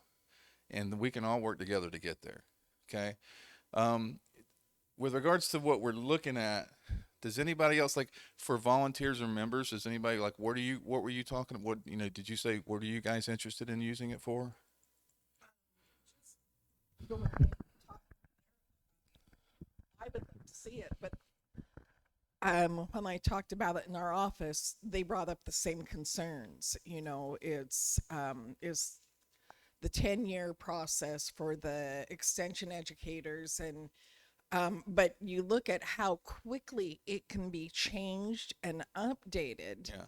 as compared to the written tenured curriculum that's out there by and there's nothing against it, but we have drawers full of old material that's not pertinent and not attractive to our youth today. So this Sure. is why I'm so interested. Plus the point, if something's written wrong or as our world changes, you can get in there and have it changed. Did you guys tell me in what, 2 weeks? Oh, easily. And obviously, depending on the change, way more quickly. And here's my thing, guys, and sometimes you guys have to help me slow my roll, right? Because I am not the person that when somebody comes to me and goes, well, this is the way it's been done. Like that is, I am not that guy. I am not that guy, right? And so, like, if I'm teaching a young lady how to hit a ball off a tee, and she's 22 by the time I get to the point where I feel like my method is okay to teach her, what's the point? It's like this process, like what we're teaching people stuff. Why does it have to be so John Brown complicated? And it just seems to be that. I mean, we're talking about whetting people's appetite. These young kids, we're whetting their appetite to move on and find areas of interest. I hear all the time, these kids are getting to college and they're clueless. They haven't been given anything to whet their appetites or to have any idea what they want to do for the rest of their life. And I hear it constantly. Like at some point, somebody has to focus on this. I'm on a bandwagon, I'm soapboxing. But somebody has to focus and we have to say, let's go fix the problem. And how about let's not spend 50 years figuring it out? You know? There it is. Can I get an amen? That's what I'm talking about. So, yeah. Todd. So switching away just for a moment from the 4-H approved national curriculum side of this, in effect, what Ohio State University has done for us for the last 20 years in creating and warehousing our hard copy materials, and we buy them from them. Switching away from that, I see a ton of application here in sort of the converse of that, local stuff that may only be applicable to my state, or maybe even just a county within my state. Couple of quick examples. I would love to have some place where I can put my new leader training and have a credential. So I can send them to a link. I can produce it. I can do it on a YouTube video or a voiceover PowerPoint or whatever. I can create the content. I need some place where I can house it. And when my new leader takes that training, I get a cert and they get a credential to say they've done it. Okay. Do you envision 100% we can do that. Okay. Yes. I'll say, yes. Carla, I got There we go. I got you. You don't worry. So you're like Carla's like this. She's standing on my shoulder right there. So when I hear all this. So a second example, on sort of a local level, during the pandemic, I wanted to create some content for 4-H youth that they could do at home. So I threw together a PowerPoint and presentation on digital photography and a digital photography scavenger hunt. It's not 4-H approved curriculum. It was an engaging activity to keep these kids understanding that 4-H was out there providing content for them. Cool. I would love to have a local place that I can house that sort of stuff and push it out to my kids. I also am not at all opposed to sharing that or finding a way to warehouse that so that if somebody else says, God, that was awesome, we want to do it in Nebraska, Okay, so they can use my material as well. let me ask you a question. Let me ask you a question on that. So with you guys and Jenny, you're in this. So like think about what I'm with that type of material. Like what are the rules that say something has to go through some national peer review, and what can we just put out there for the kid? What are the rules? 90% of what we create is probably unvetted, and we use it and share it. At the Yes, state vetted by state us. level, like you guys do it. State and local level. Yes. So that's okay. That's okay. 100%. It varies. I mean, as far as projects in West Virginia, they're all going to have gone through. I'm either purchasing them from Shop 4-H, another land grant university, or it's something that we've created. Now, if it's something that they're just doing as facilitator led or whatever, in person, that's a whole other ball game. But as far as the print documents that we send out, it's all stuff that has gone through and been vetted. Okay. Okay. But it is possible to do stuff like that.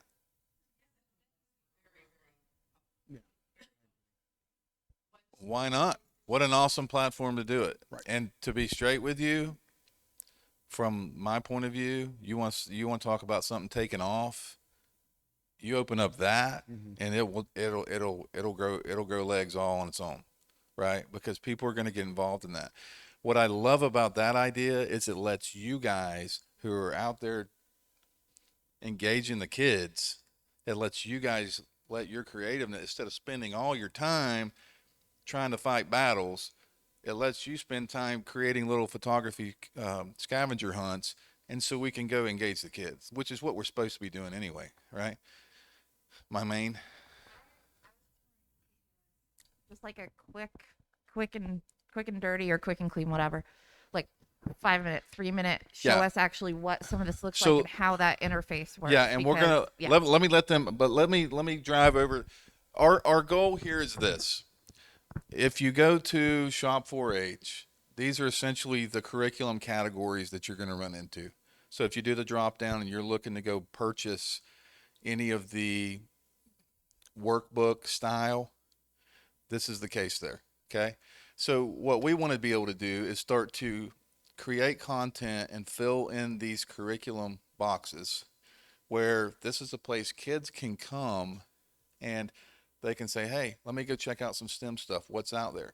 Eventually we'll start breaking up the STEM stuff into specific areas, right? Anything for the young kids, it'll be in their areas, and we can break that up into different departments so they can go into things like, so this is what we're talking about doing. We're also looking at, like, we want to start producing some series on our own. We are going to have our own 4-leaf studios. We're going to have cooking sets. We're going to have a set that's for cooking. We're bringing on Julia Childs. We're really not bringing on Julia Childs. Well, yeah, she'd really resonate with these kids today, wouldn't she? No, but our thing is we want to do things like that. Practical skills, stuff like that. We can do a lot of stuff. We can bring the experts to us, do some video content and stuff like that. And if you guys think it's cool, you can put it on your stuff and share it with your kids.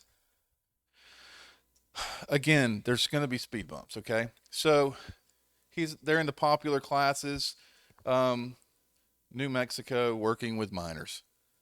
Okay, so this is obviously a volunteer program. How long have we been running this New Mexico program? I mean, they've been using it for how long, Jake? Do you know? About a year to a year and a half, I think. Okay. So at the very least, when you're looking at having a single platform, instead of, hey, our university uses Canvas and we use Blackboard and we use this and this and this and this, and then you've got some obscure person that works in a closet in IT that's actually running the server where your stuff is residing, and it's to be able to make changes, it's a real pain. I hear that all the time. We have a single platform. Your volunteers can go take their courses. We can track everything. Okay. That's what a club management system is supposed to do. Help you guys do your job and make it easier. Okay. So if you just take it and say, hey, man, let's do some volunteer training, it works. Okay. And we've been doing it for a while with a bunch of people. So if you want to crank that up, you want to just, it's time to speakers, Trey?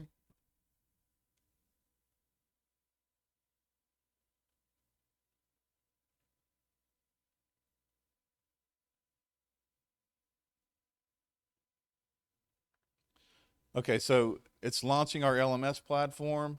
Okay, so this is New Mexico. We can brand it for your LGU. Okay, any way you want this page to look, we can do it.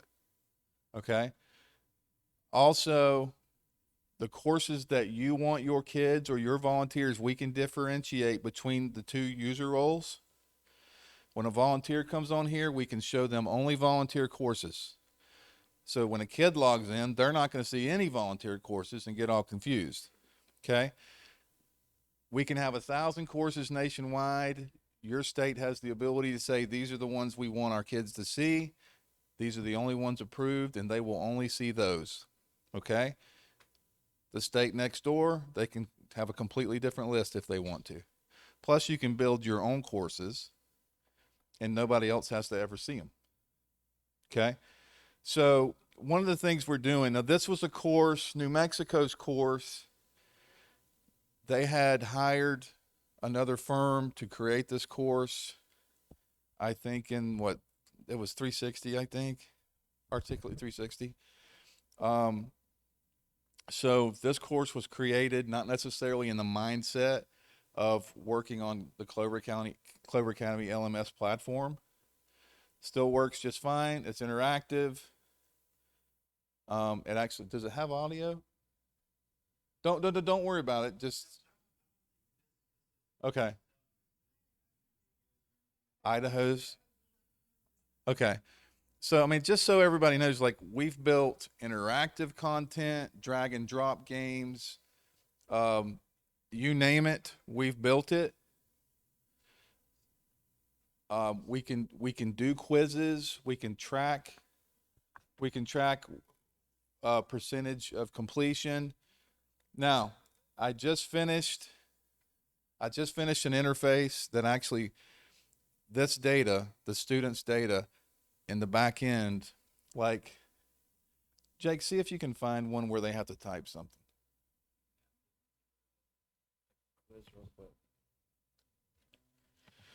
But our thoughts were, wouldn't it be cool, like when you're thinking about like an activity or project that you do for 4-H, wouldn't it be cool if somebody took an electricity course, it's counted as a project, right? I mean, they're actually going in, they're taking the course, they're learning, and they get to the end, they have completion. We can do a certificate or a badge or whatever at the end. But it ties to a project book too, right? So if they go in and they work on these questions or whatever, they fill in an essay or anything like that along the way, we have a back end thing that actually will take all that information, take it over to Z Suite, and when they do a project, it'll automatically do a project book for the course they're doing and fill in all that stuff for them. So, which is pretty cool. They'll upload pictures, whatever it is they put in the course, it'll do it. So pretty neat. So, I mean, really, I mean, you know, an LMS is an LMS, right? But so everybody has the idea.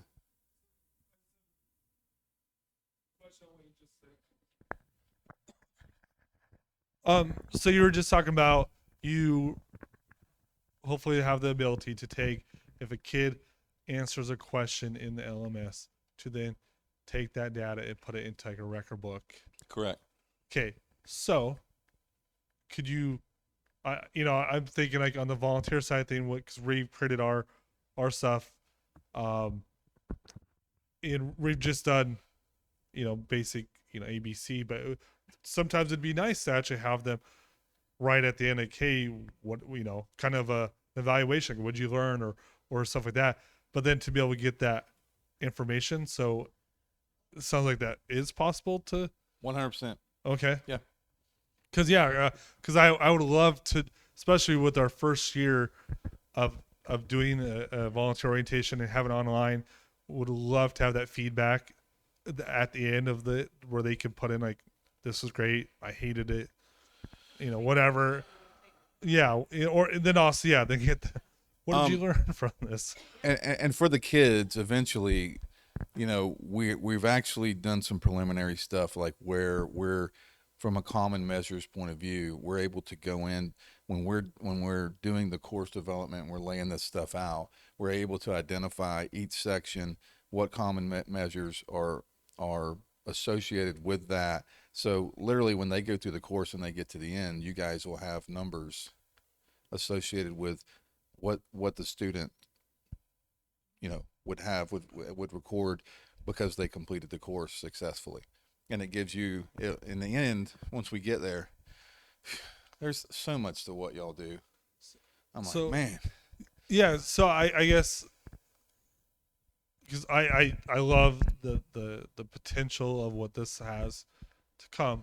I guess what I want to know or wonder is, how is it going to look on the other side when we go to see like what courses they've taken, what's their like on the Z Suite side of things. Yeah. How are we going to be able to tell It's still preliminary. What you're going to see right now is a very basic.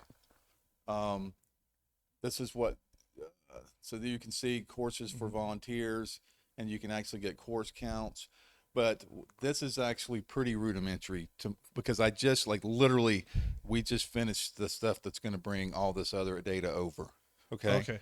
So yeah, because it kind of goes back to the the data's worthless if we can't get it out type thing. So yeah, so we're able to capture effectively a ton of content, a ton of data right now from the LMS, but it's going to continue to grow. Yeah, just seeing that where it shows like 0 and 100%, it's good to know, because we're going to require this for our volunteers, and it'd be nice for the county. I'm assuming for the county to know, like, hey, have they even started it? Where are they at on it? Yeah.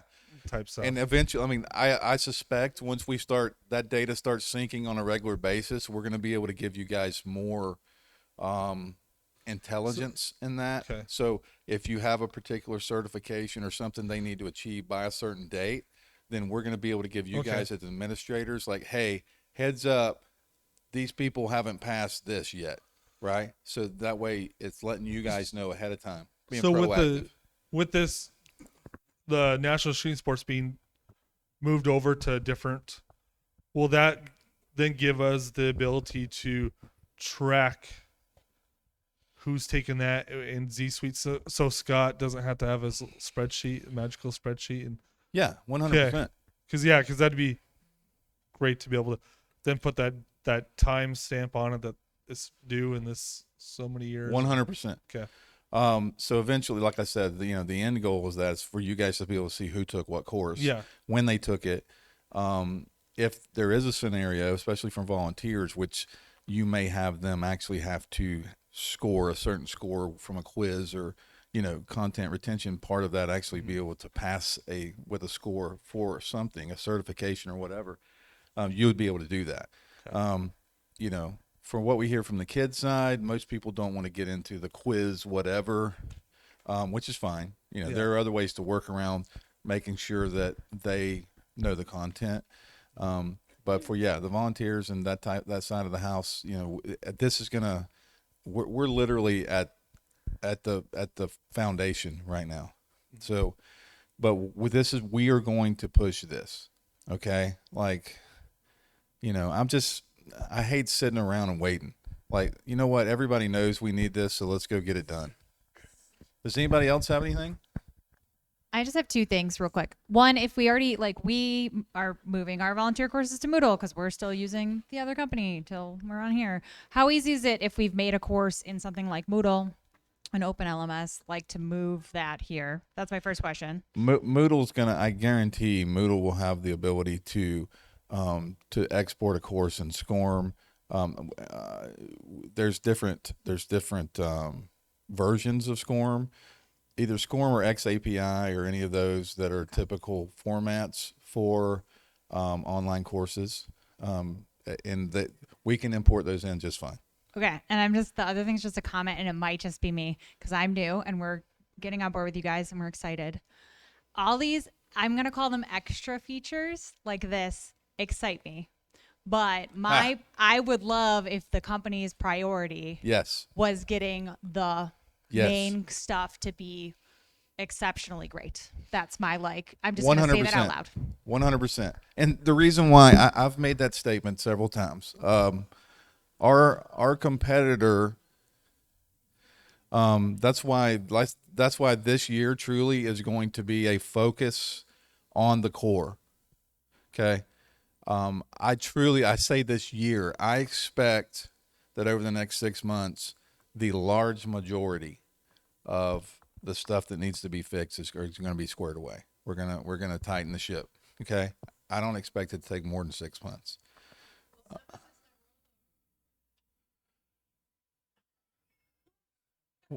Why? We're gonna make sure. We're gonna make sure. The stuff that matters for rollover we'll take care of. Okay. We're not going to let you guys get in the middle of, oh my gosh, we're not going to do that. That stuff, that's big hitter stuff, right? But I agree with you 100%.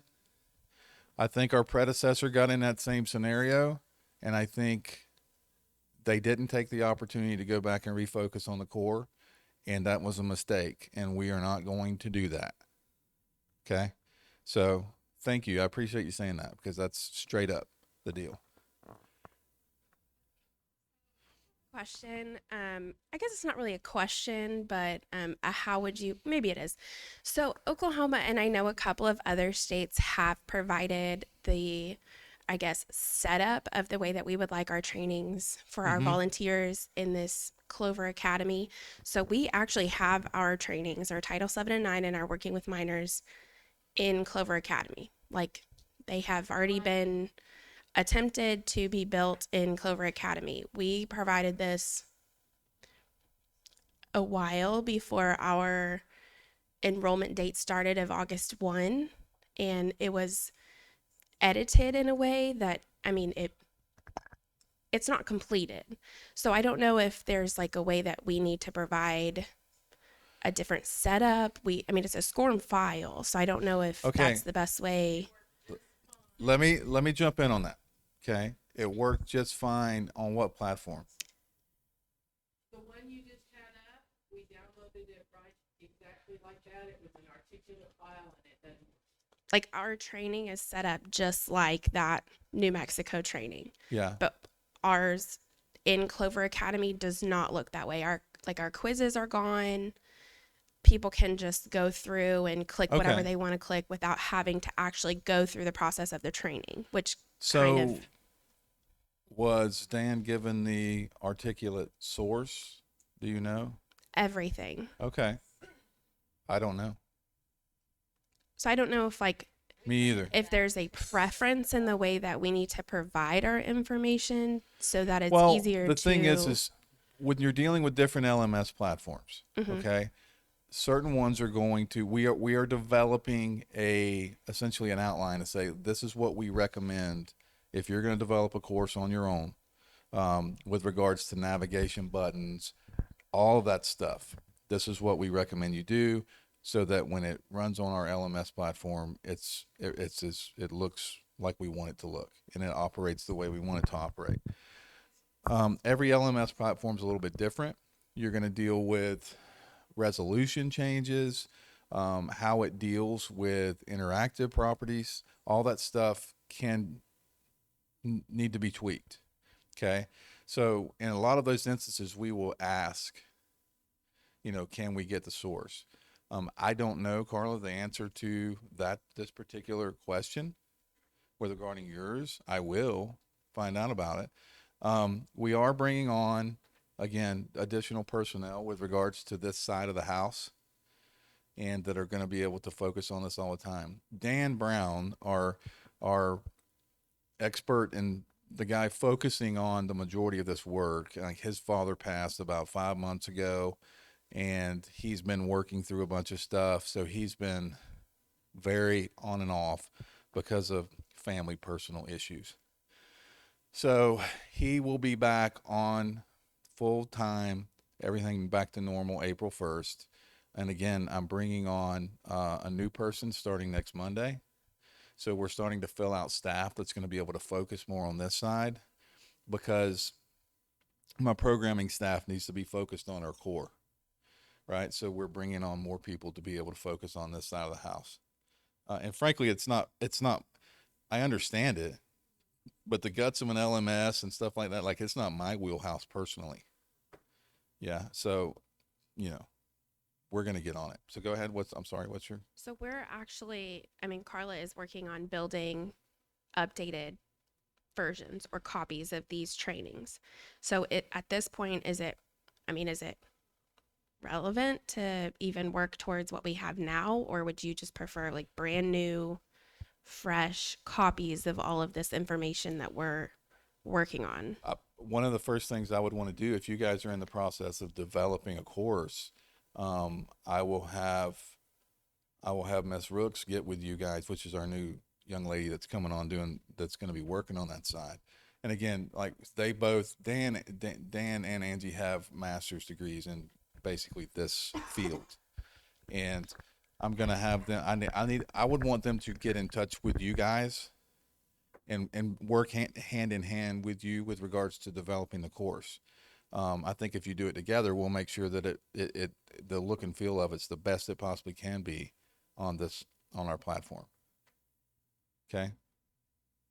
So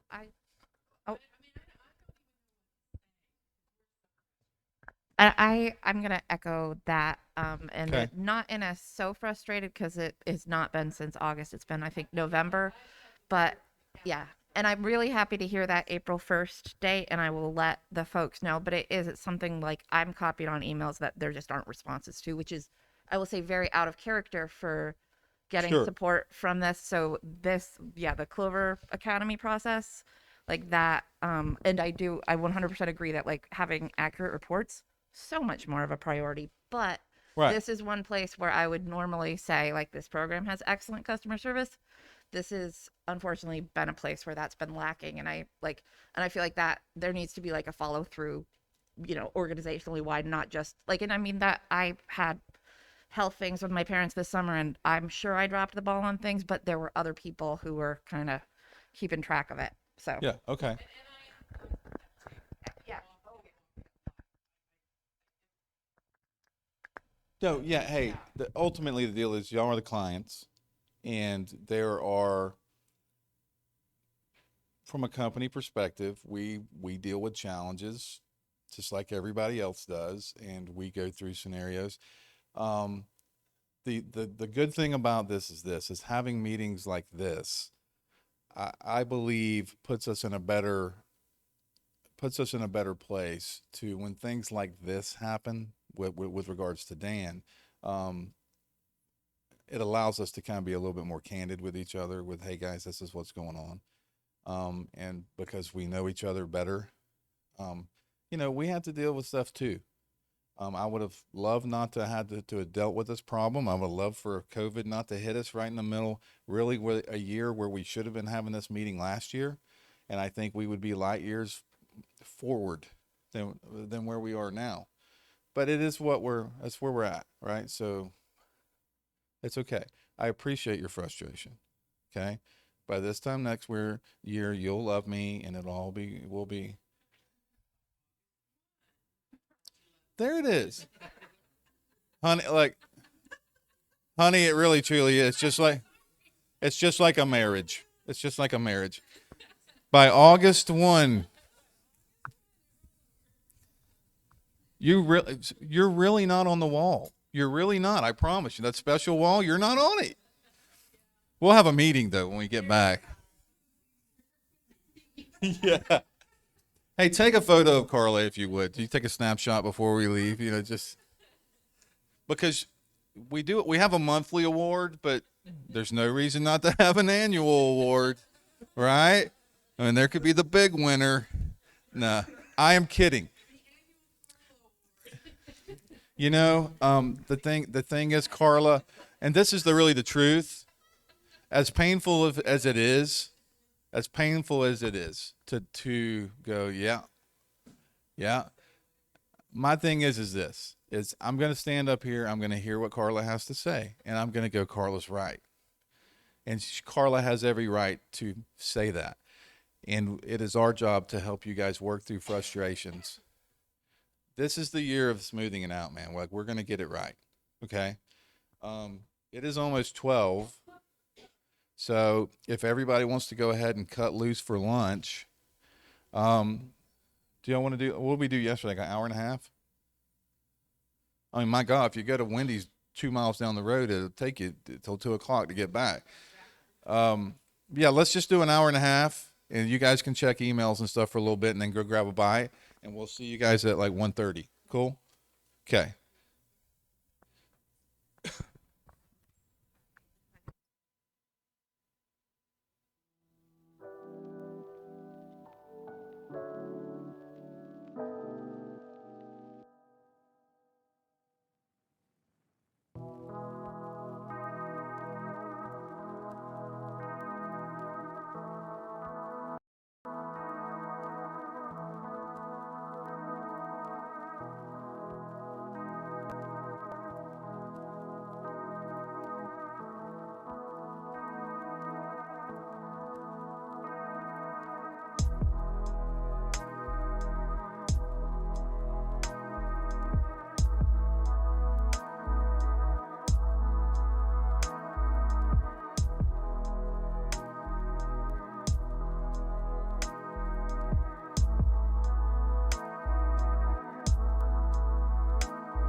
Teresa's like, they're just working on their own problem. It's okay.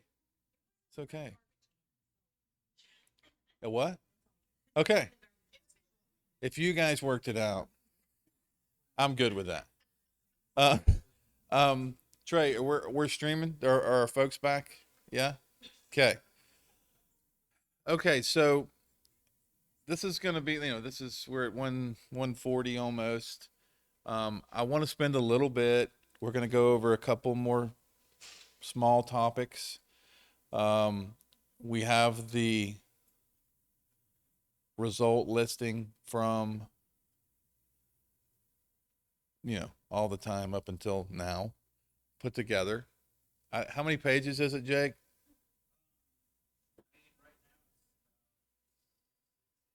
Ha ha ha. But it's not 10. I tell you what, I was gonna call you Carol on purpose right there, but I didn't. What? All right, you know what? Ladies and gentlemen, we're gonna look at Carla's whatever that is. No, I want to see it.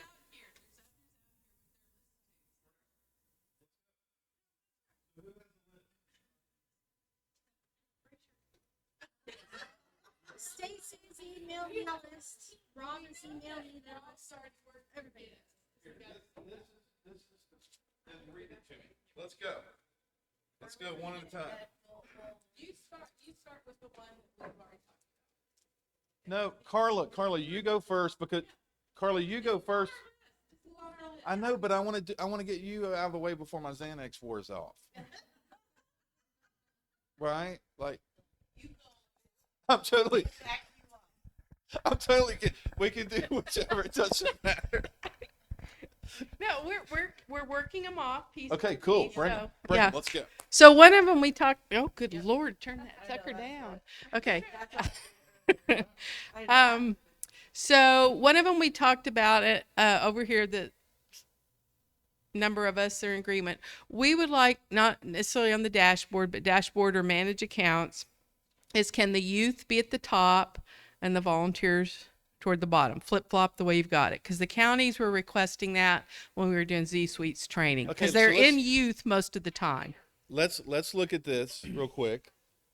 Okay, so Either one, manage or dashboard, the volunteers are at the top and the youth are at the bottom.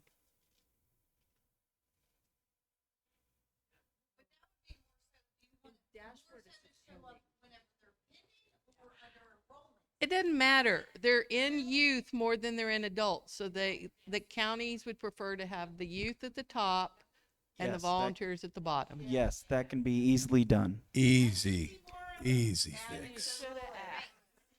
What is wrong with y'all? Are losing your game right now. Say something real quick. I bet you. have to understand Yeah. is we've been asking for this stuff for a long time, I didn't know. and we want very much, very, very, very much to have all the faith in the world that these things will happen, but they have not. Did y'all have a bug on our table at lunch today? No. This is just this is just the facts, and Absolutely. there's been things that have been asked for a long time, and they haven't been addressed, and it's Let me throw this at you. Okay? I'm gonna boomerang back real quick. please. Okay? And this is not an excuse. That's Okay?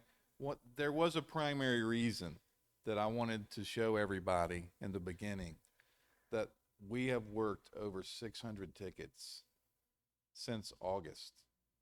Okay? At this stage of the software, Um, well, the truth of the matter is, like if we want to pony up 50 grand a university, I'll throw more manpower at it than you can imagine. But we can't. So we're trying to find this middle ground. Um, Not only that, we're trying to find a middle ground in a little bit, trying to hit a somewhat of a moving target because we're learning as we go. Um, and there are scenarios where if we bring on multiple schools at one time, how are we adjusting to that? And we're getting better. Again, I can't tell you, having this meeting last year would have been a really big deal. And it was detrimental to us from a growth perspective, but also for a client support perspective. What you end up doing, and I don't know, you guys may attest to this, maybe it's just me. When everything's virtual, there comes there's a time there where you're able to take it all in and apply it normally to a job. And then it keeps coming and it keeps coming. And everything, like the whole virtual thing, it's like when you hear people talk about doing college remotely, it's not as easy as being in person. It's a different experience, right? And this is that too. And there comes a point where I start to see email lists and I start to see all these things, and it gets to be a big email list. It gets to be a big list. And so then, are we putting the stuff on the list where it needs to go? Is it prioritized properly? Part of that happens with us having these type of meetings and us communicating. And that's not to say that's an excuse, but what I am telling you is that's our bad, for sure. And I hear what you're saying. I really, literally, we just had this conversation at lunch today. And I said, look, guys, there has been really nothing that has happened at this meeting that has caught me by surprise. I try to know what's coming before it gets there. And I have been telling them, based on our area of focus with what we're trying to get pushed out during a period of time, you guys go through phases just like everybody else, right? So there's going to be a time of the year where everybody's hot and heavy on enrollment stuff. Like, so everything we do gets dropped, stuck to the side, except enrollment, because it's enrollment time. So we have to go work through that, right? So we're learning as we go. But I want you to know that I hear where you guys are coming from, okay? I do want you to know and to really consider, one, this is our first user group meeting. We're having these conversations. This is a two-way conversation. This isn't a user group meeting in the same context that you guys are used to, which is me standing up here, showing you software, telling you how it's going to work, and you don't really have any input. Okay? That's not how we do it. Brad, I promise you, like, I feel you. We're catching up. We're adapting. We haven't been at this for 10 years. If you look at our software and you look at just the growth in the last 12 months, it is phenomenal. And we're going to go back. We're going to go back. We're going to have a meeting on Monday, and my people are going to go, man, I thought you was going to show us some love. But what I'm going to tell them is we're about to go through 3 or 4 months of hell is what we're about to go through. Okay? That's what we're about to go through. Because this is where the rubber meets the road. This is where we cross the threshold from a still in development phase software to a maintenance phase software. That's how it works. Okay? And I want you guys to know that I really appreciate it. It isn't fun for me to stand up here and to hear that, right? This has literally been my life for 2.5 years. Really. I've lived it. And like anybody, like this has been what I've worked on. And so When you hear about the chinks in the armor, yeah, it stings. It does. But the thing is I want you to know that I get it. I understand we have chinks in the armor that need to be fixed. And it's on me and my staff to go take care of it. It is. And we are going to dedicate ourselves to that task. I hear you. I really. And you are not wrong. Stood and the expectations were communicated, because I think one of the things is that it doesn't help really to only hear, yeah, we can do that, when really, yes, you can, but there's not a clear expectation on when we'll see it. Okay. And so I think that being more realistic with the expectations is okay, because I think that that's one of the things, is saying, looking at the list and saying, yes, we can do everything, is wonderful. But where we get stuck is when we tell our counties, yes, they're working on it, and they're going, we haven't seen anything, and they're frustrated, and we're in the middle.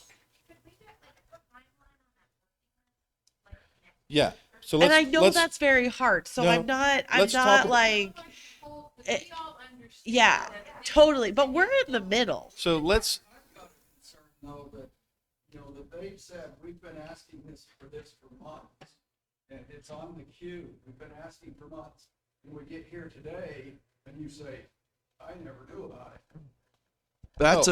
To me, that's a concern that it's been out there for months, Rob, and it's on the queue. I hear what you're saying. Let me interrupt that. Okay. And you have that concern.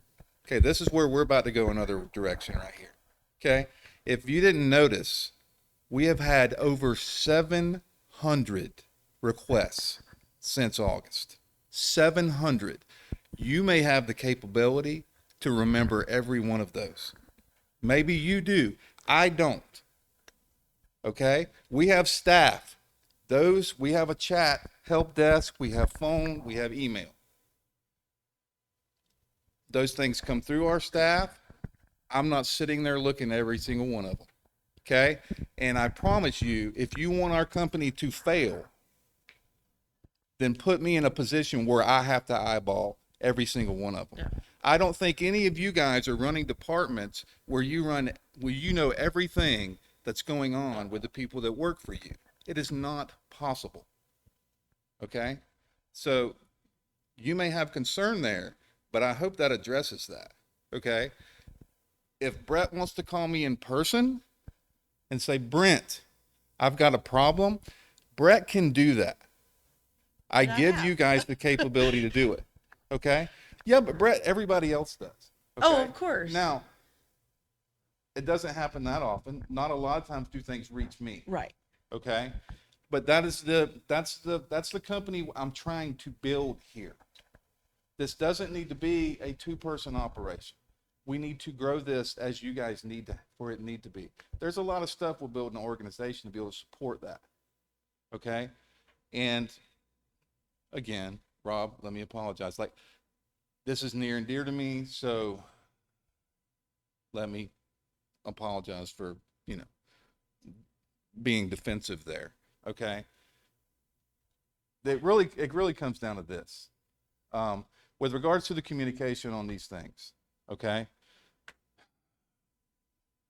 We need to have a monthly delivery. This is what's being delivered next month and what's been delivered, what just got pushed out. Okay? No question about it. Erica will do that every month from this point forward. We've heard you, and that's what we're going to do. Okay? There is a thing I think we need to have some joint conversation, because the truth of the matter is whatever may be, what may be your number one priority may be their 10th, right? Or maybe not even on the list. So we have to try to gauge that and to be able to get stuff delivered in the proper order, or at least what we feel like is the best way to do it. Um, let's talk about it. What's the best way? What's the best way for us to do that? Because there's ultimately the FIFO method, right? First in, first out. And that doesn't in this circumstance and doing what we do, it doesn't. That's not a good method to go by, right? Because so many things come in that's more important. And Stephanie, we have one up here too. Yeah, go ahead. So, one idea that and we've tossed this around a few times that I think may help you get, and you may already have it in place as you guys grow, is if there was a certain way or how you guys would like requests to be made or done that then could be tracked or processed, so we know that, hey, everything gets sent to Erica in this platform in this way or however it is, because a lot of times, like, I think the frustration came from when we talk about it with said people, and then months later you talk about it again, and there was like, oh, like it was like it was brand new. Like, well, no, here's the emails, and it's like 3 months later you talk about it again, so you never knew, was your stuff getting submitted ever, or Right. how would you like it for us to present those changes? So then you guys keep track of them, we keep track of them. If you have questions, you can come back to us and be like, hey, what did you mean about that? Like, That's a really good point. And I can look into, I know that there's places out there, or there's different software packages where we can even write it, to be honest with you, that would allow you guys the opportunity to, in fact, open a ticket. No, I'm not using Zendesk, but thanks for the input. No. Yeah. No. Yeah, because I can't imagine you guys keeping track of just being in this room. Everyone's, and you're 100% right. Like, what's our number one priority may not be on someone else's list, and we realize that. And so we understand that you guys are trying to balance a ton of requests, just like we try to balance a ton of requests from the counties. Right. And as you guys grow and grow more programs and this, that's only going to get bigger. And like, if you want to do a fair entry or fair program, wait. Yeah. So that then all those requests, and just kind of organize those Yeah. requests in a way. When this first came out, when we first started using Z Suite, Bless you. bless you, there was on the left hand side there was a progress where whenever somebody requested something done, it was like, okay, this is the problem, this is where it's at right now, this is the priority, this is where it's at, and these are the comments on it. Yeah. That's no longer there anywhere. But when it first came out, we could see that. So we could be like, oh, okay, well, they're working on that. Okay, well, they have made this a higher priority. And maybe that will help some of them understand what else is going on in your background. Because it's like you said, what they want, what we want, what you have to work on. Yeah. Because we don't see the big picture, and it would show. And I like that because it said, it's like, oh, okay, well, all right, well, they got to get this done because it's high priority. Mine can wait, few months. So let's talk about that. I'm okay with putting that functionality out there. I think integrating some things in with like a ticketing program, so we can have automated emails and stuff that once stuff gets put into a development cycle to be worked on a given month. We're pushing monthly now. We've been going through all this too, just so you know. Like, we've moved to an agile platform for software delivery. We've been going through a lot of changes that you guys are not aware of. And I mean, I wouldn't typically bother you guys with stuff like that. So I hear you. I think it's a good idea. I think giving a ticket tracking is a good idea. And it's something that we can put in place to give you guys something so you can monitor things. The response from your staff is exceptional. So there's no doubt, but what the frustration I think is that we get a response and it's great, and then sometimes there's change. If it's something that can be handled right then, it gets taken care of right then. But if it Yeah. doesn't, then yeah, it feels like there's sometimes not follow up. And I'm kind of doing a little bit of an echo chamber here, but with the idea of if there's something that West Virginia needs, there's a very solid chance Maine might need it. I might not be aware yet Agreed. Yeah. and so if there was, even if it was a private web page, like in a forum that just the state admins had access to, and that would give us the opportunity, like, oh, can we get Maine added on this, where it's this feature or something like that, or we're available to test that we're running into that problem. But it does feel like unless it can be taken care of immediately, or I am really good about remembering it, or someone asks me, I'll be like 8 months later, like, oh, hey, can you add that read-only version Yeah. thing that I didn't follow up on? Sometimes wanting to jump out there and solve people's problem really quick can be your worst enemy. And I think sometimes, well, no, a lot of times we're guilty of that. I think, the answer of saying, hey, yeah, I can put that on the release 3 months from now or whatever is not a bad answer in a lot of instances. But my crew, in a lot of instances, they want to jump out there and go help fix a problem right now. And while that's a sweet, nice thing to do, it's not always the most efficient or orderly thing to do, and that's something I think we need to do better, right? So what we're getting from this is, and I subscribe to this, because I'm an accountability person. I think we need more of that in the world. And again, for me personally, on a positive note, I am defensive of our product. I am. It matters to me that we do what we need to do to get you guys taken care of. And we're going to. And we're going to keep working, and we're going to keep working to get better at what we do. We've tried to address a lot of things over time, and there is a lot of them to address, with things that you guys have had to deal with in the past and that we were trying to address to make sure that you didn't have to deal with them. And, some of them we are doing very well. Some of them we drop balls and we're going to have to improve, right? My goal is to, I don't think that, well, I know I won't, but my goal is that we're not going to become perfect ever, but I want us to be able to get to a point where we get the speed bumps out of the way, we get this stuff worked, and we're talking about things at a different level. So that's where we're wanting to go. And again, I apologize for being defensive of it all, Rob. I really am. I'm like, but man, y'all, I care.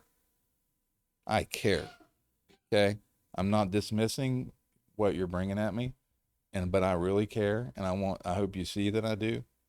Brent, you have something? Yeah, just random thoughts. We all have a different way we'd organize this, I guess. But a couple things going through my head, I'll probably jump around a little bit, is I think any suggested changes should come from this group. You're going to get them from the grandmother, from the county agent, from the program assistant. They need to run through, and I'm not even saying everybody in this group, because we have several of us here. I'm talking 1 or 2 people in West Virginia, 1 or 2 people in your state. Those are the people that should be bringing forward the change. Now, that doesn't mean someone doesn't give a suggestion in the chat box, and you all may be saying, hey, well, let's bring that up to the group and see. But I think that's part of it. The suggested changes and updates need to come from within this group and the folks that are online. Whoever that designated person or 2 people are not a whole crew like we have, right? So we can pick who that is. And I think that's really maybe the power of that monthly user meeting, coming together as this group on that call to discuss that and bring it, or the subcommittees or something, because you're going to get a lot of suggestions from everybody out there that end up saying, I think you ought to do, and it's having such great customer service is trying to, look at all those and respond to those and try to figure out. But I think there's a real power in this group of, that'll isolate it some, it has to, and I think each of us in our states have to say, if you have a recommendation, you need to funnel it up through whoever that person is, or those 2 people, right? So do that. It's just a training issue. It's there. They just don't know how to get to it because they haven't been there. So sometimes they don't even need to contact you guys. You know, so it could be, like Brent said, done internally with And that's us. your point is really good because Well, and I think the other thing I want to say is I think it's our responsibility. Like, we all want the change right now, right? We all have our list and we want to see it right now, but I think we need to be realistic. I know some people will be frustrated with me saying that, but I try to do this with our group. What do we need right now? You've heard me say I need the timestamp right now. Like, that's, and so I'd like to think when you hear our person say I need it now, you know that that's super. But we need to be respectful to know that, well, I'd like to have this one, but I don't need it right now. I can take it to that user group meeting, and maybe that's a 2-month from now thing, right? Yeah. So don't abuse the urgency of it. So where you all can kind of say, if you hear one of us say, hey, this is ultra important, you know it's ultra important, but then we don't abuse it, and we come in and say, okay, well, that we talked last night about the club officer portal. Yeah. You know, I was saying, you know, that could be a 23 thing in my mind. Like, let's Right. work toward it and let's get it way out there and try to figure it out. But that, you know, even though I want it right now, but that's me saying, okay, realistically, this fall would be amazing. Next fall may be realistic, and we'll get, you know what I'm saying? Sure. Like, Absolutely. funnel it through us, but us be realistic about the timeline of some of them. So how does everybody feel about that in particular? Like, do you feel like with regards to our user group that we have, if we can supply a list and say, okay, guys, here are our main points.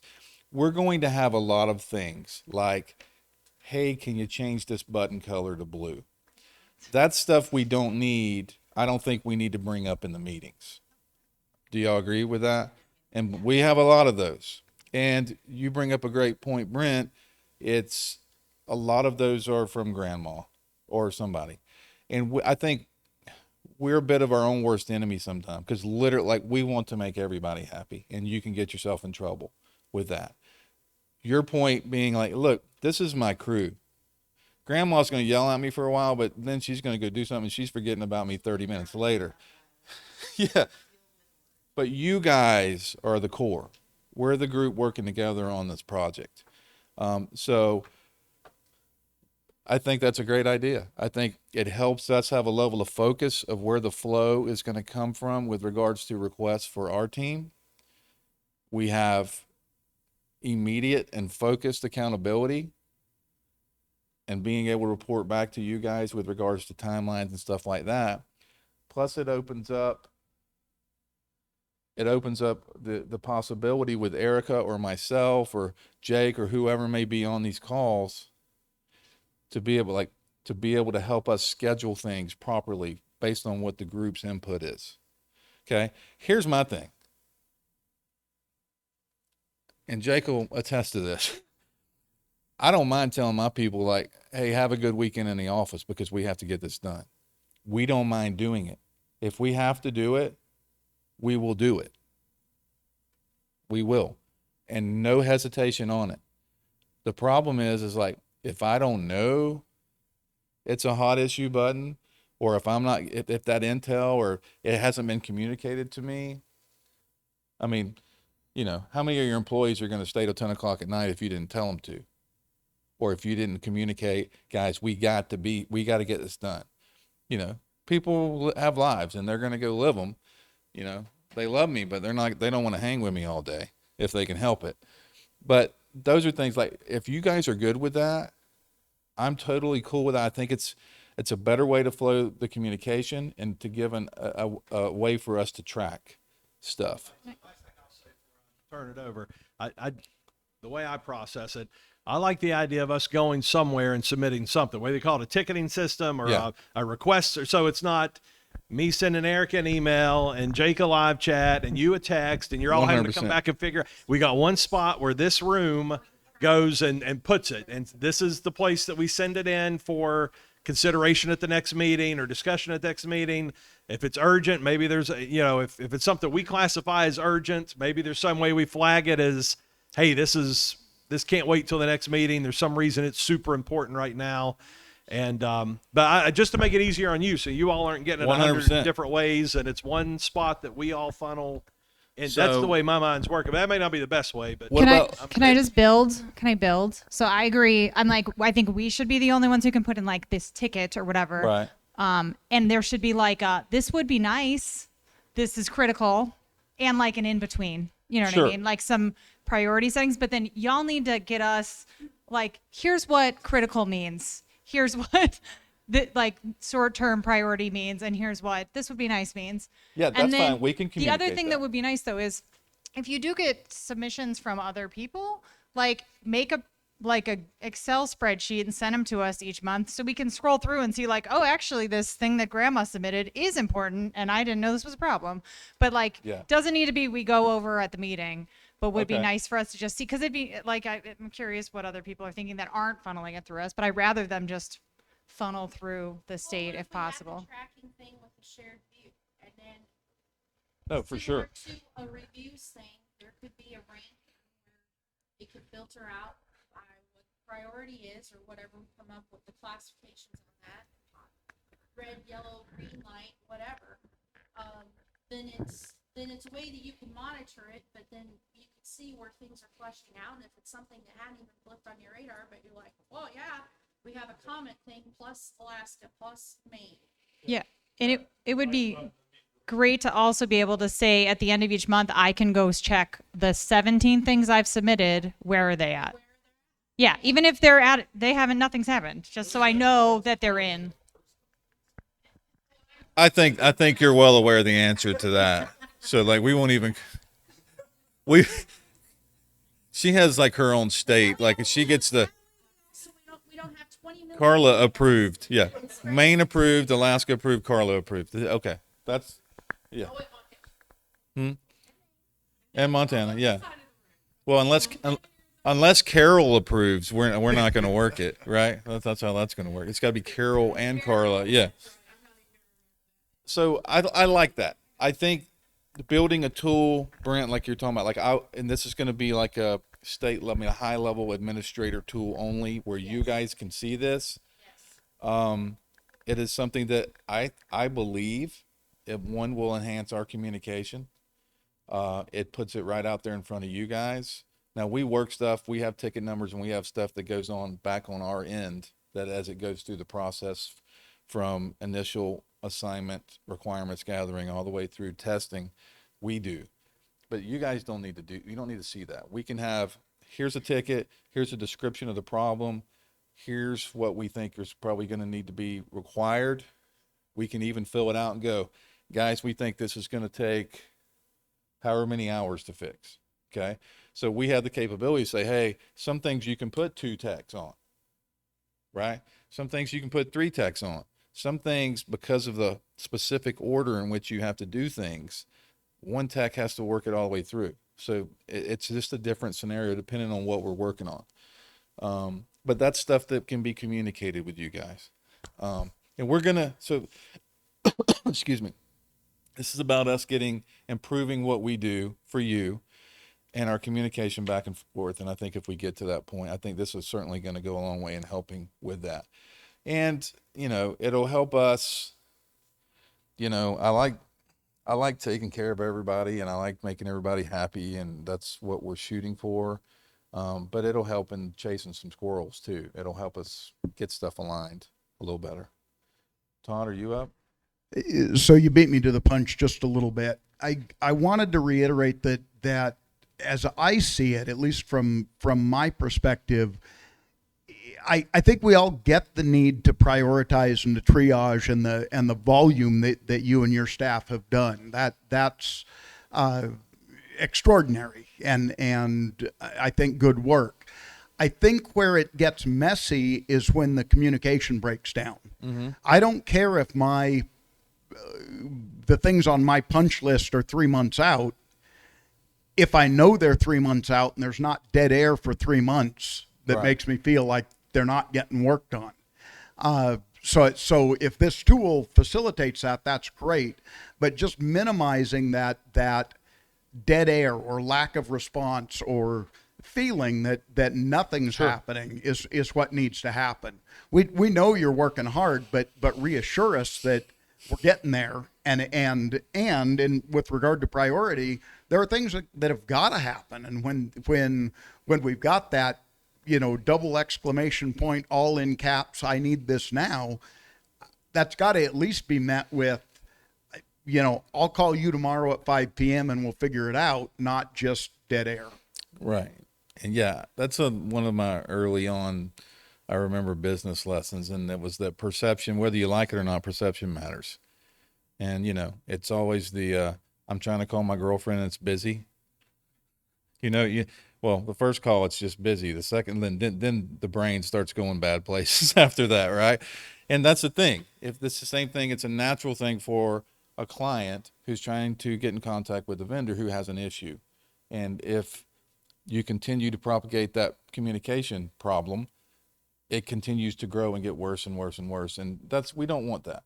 So I think every time we have one of these meetings, before we go into that meeting, we can meet before she or me or myself or whoever, when we're meeting with you guys, we can actually say, okay, let's sit down as a development group. Let's make sure we're still on track for these deadlines. These particular units are going to go into April.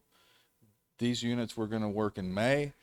And then when she meets with you, it's like, is everybody still good with this with regard to priority? Do we need to adjust anything? Because it typically isn't difficult for us to say, hey, this one in May, we can switch to April. So we can flip-flop things a lot of times. And then we can get things that are a little bit more high priority up in the front of the line instead of moving them down a little bit. And then that allows us to communicate and stay in contact with each other. And then everybody knows what page we're on. But I would want to get to a point where we actually have an assigned release for everything, for what we have on that list that we're looking at in these meetings, right? And then, again, there's accountability factor. If we're putting stuff on the list and say this is being worked, my team will know from me if it is on the April release, get it done in April. What you have to do in April to get it done in April is whatever it is. I mean, that's on us to be able to deliver, right? And that's stuff that I'm going to be able with my team. We're going to continue to get better at that. And the counterpart to that is building in some time to be dynamic when other priorities come up, because you can't schedule everything out. And when something happens, whatever that is, somebody's trying to run a report and can't get the data they need. Somebody has a special event and needs immediate feedback. There's got to be a mechanism that provides that level of support. We try to get that done on the front end, but if it doesn't happen, it doesn't mean that it's not a priority. And we sorry, that's in May. I'm sorry, your event ended in February. Again, that's about us communicating, right? Right. Because here's the thing. You can't see some things coming. So if we have an emergency, we have an EMER, we call them EMERs. If we have an emergency fix pop up that we had to, like enrollments are coming up, or maybe let's just say the civil rights audit. Maybe there's specific things in how they want to see that criteria that everybody just found out about last week. And so now we're all circling the wagons going, wait a second, we have to make sure we're doing this way. Well, now all of a sudden, this wasn't on a normal release schedule, but we've got to get this in so everybody's good. That's when we're communicating to you guys, right? We're going to go, guys, this is going to take this much time, and we're going to have to move stuff up. But it's just like you say, we're able to communicate that to you. And it's really about that. It's about having avenues to be able to talk to each other and for us to be on the same page. And it's a lot of work, you guys. It really is. Learning a brand new business world that we're doing. And that's how you write good software. We learn hopefully what you guys do in your jobs every day. We try to understand it. We try to be able to live it with you. And then we can have those conversations where we're not wide-eyed trying to figure out what you're talking about. We actually know what you're talking about. And that's where we're trying to get to. And we've done it. We've gone a long way, and we have some still growth to go. But we're going to get there. Yes, ma'am. Positive note for those that are getting ready to build their product and all that. Lindsay and I spent quite a bit of time with a number of states that showed us how they had built things, and we're going to be visiting with some other folks with things that they have in place. So those of you who are getting ready to start using the product, please use any of us in this room, because we visited West Virginia, we visited with Pennsylvania. And that was so helpful. Not that you guys weren't very helpful, but that practical piece. Sure. And when you start knowing you're more like than different, and that's why I know you guys and Jenny and I worked together on so many things, but that's just very helpful. You're not starting from scratch. And like our list over here that we have, and it's more checks than anything. That means they're done. We're willing to share that, because you may not know you need something until it's a crisis. Okay. So please visit and use us as your support team and family. Okay. Cause it's extended family. I mean, you're part of Extension, we're part of Z Suites. So I just want people to know that we're all here to help one another. Thank you. Amen. Yeah. So now one thing and Erica, Lindsay and I'll get back with you, because I think some of the things we have on here, we can just visit with you guys about, and they don't need to be brought up in here. I think we really can. But there is one on here that some of you may not be at a place for this. Brett, you may be as a state program leader. When we have those adverse action things and we have volunteers that we have to remove from the program, how we're going to flag those in the system so that person can't re-enroll, how we maintain that history piece. And these are things that Jake and I've visited with recently, because we've had a few this year. Not that many. We're not a bunch of outlaws, but we do have some that we don't want that history to go away. Right now, what was it, Lindsay? Canceled? I think that's the way they're flagged now. Oh, so we're like, they're leaving the system completely? Well, we can't delete them because we don't want them coming back. And like in Sterling, I had to go in and say, okay, this person was active or eligible. I need them rolled back. And they had to do that for me, because when I print a report and Lindsay's putting that stuff in, if this person comes back through the system, it needs to be showing ineligible. Okay. So at some point, and I don't know if you've got some of those or any of the other state program leaders in here. Do you guys have some?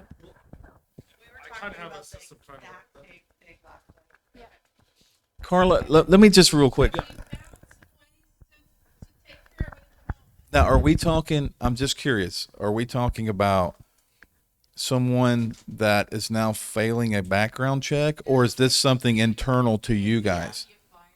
You fired that as a Oh, yeah. You're fired. But not like, hey, you came back with a rejected thing. No. This is internal. They've already been approved, and they've been acting as a volunteer. They did something. We've got some of those too. And you said, "See ya." Yeah. Or the other little piece of that, the background check. Sorry, the background. Jeez Louise. I'm using my outdoor voice.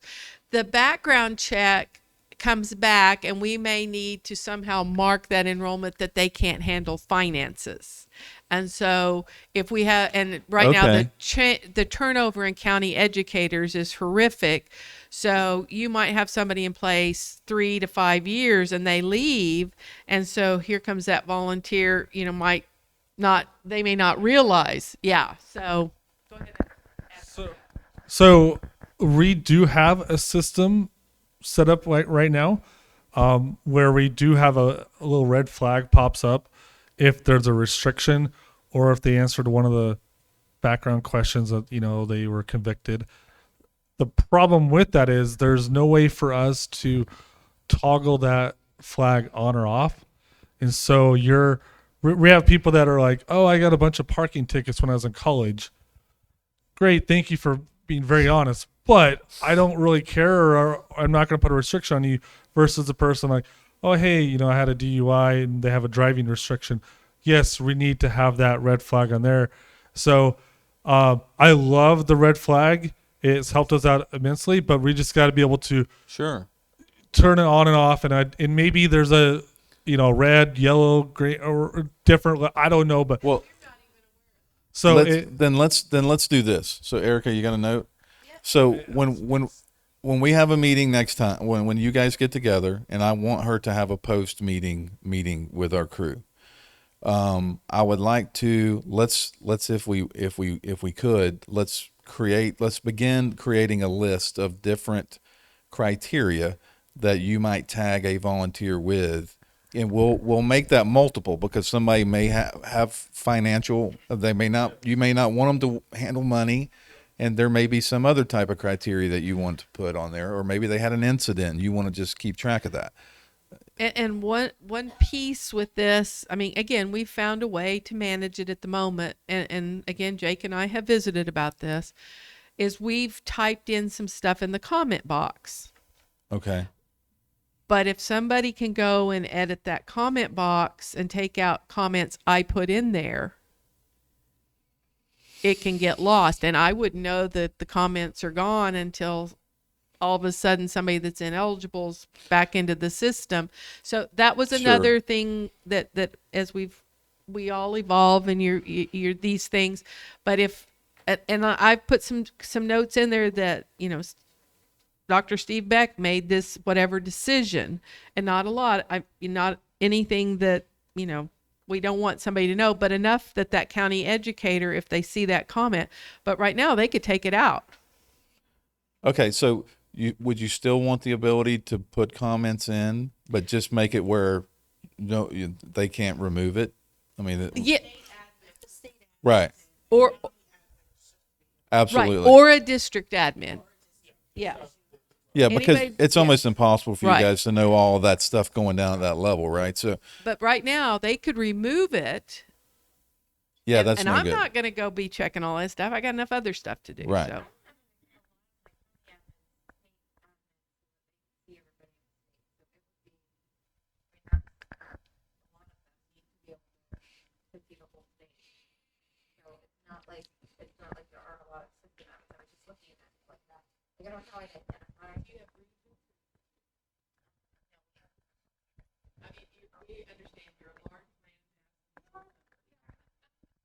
Yeah, we only have 16 counties, so we have a lot of, you know, we have indeed a lot of land mass. But yeah, so I have quite a few. I was just looking at it earlier of my county admins that have had to be made state admins so that they have access to the whole state. And so that as I've been thinking about this, and we were talking about the like one or two people who would have access to this ticketing thing. If you set that for state admins, it would be almost all the staff in Maine. So I don't know if that sort of thing would be external, if there can be like a super system title or something. Yeah, super user. I feel super. There is a scenario on that where we can put a switch in there to say this is actually the state program lead, or that somebody that when we set up the accounts, when we set up everything for the state, we can give people, like, say, okay, we're going to give them super user rights, or we're going to do something like that. So you or whoever the program leader is can say, these people have this functionality, and that's it.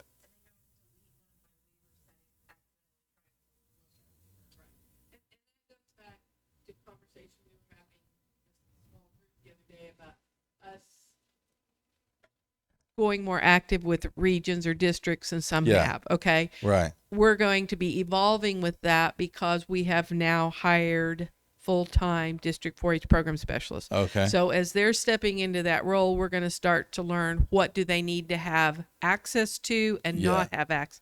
Because right now it's super limited. Right. And like I told you, we haven't run into a scenario yet where that's the case. But we knew it was going to happen. We just didn't know when it was going to happen. Right. So, but I think that's kind of similar to hers. there are some things they need to be able to see and some things they don't. Okay. And that's Yeah. yeah. And for you, with some state, that's the thing. You're dealing with some states, and there is a difference because some states may go. I mean, they're large enough with a large enough count where they're going, hey, this regional director or district director, like they need to see everything under them, but they don't need to see all the other district stuff. Where Maine may be, that's the thing with 4-H. When you're writing code for 4-H, you better get used to some special circumstances because they're coming. And so, like with Maine, is that the case? Like, well, Maine's got 16 counties, and do right. So your people were they have a lot of different hats, right? Yeah, that functionality for Hope and her county to be able to work with Amanda and maybe see some of the things, vice versa, because it saves an email to an email to an email to an email when sometimes they can we're doing a lot of those collaborative type pieces. And I mean, the functionality to be able to look at those things if you need it, but it doesn't clog up what you need to see on a daily basis. Yeah. Because it saves us time and effort if Hope can go in and take a real quick look to see if the person from Jefferson County is vetted or has this in without having to ask Amanda respond to Hope and back and forth and back and forth. And when Hope can just go in and look at it. And it's not, we're talking about extension professionals anyway. So it's not like, well, Hope can't really see Amanda's stuff because it's sensitive information. That's what Hope does in her county. So yeah, everybody can see everybody's, and I don't know. That's my opinion. It makes us more efficient. And that's a good point, Brent. Like when we first started going into this, like we're going, and everybody's talking user roles, right? Well, we've got a state admin, and then we have district/regional admin. Then we go down, you start going, and we're software people, but we're kind of like semi-IT people too. And I am an IT person. So when I start thinking security, okay, my mindset is we're shutting the door unless somebody tells me what sliver of the window they need to see into. That's my mindset when we're starting to set up security. And it isn't always the case, Some places are, the rules can be relaxed somewhat. And if that's something that we start to find out, I don't know, Carly, you guys can let us know. I mean, if it's something like, it's like, look, like Brent said, like, if this person can see this person's stuff, I'm okay with that. I mean, we're okay with that, frankly. I mean, it's just, you guys tell us what we need to do. I'm just thinking, like, if I'm thinking this county person can see this county person's stuff, and they can't see that county person stuff. But if everybody really if it doesn't matter in the scheme of things, I mean, and we can get this feedback from you guys. It does nothing but it saves us some headache, because we have a ton of code in there to go.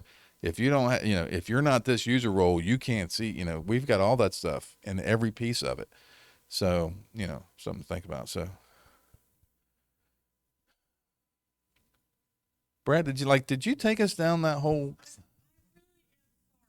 No, I'm trying to remember where we're at. Right?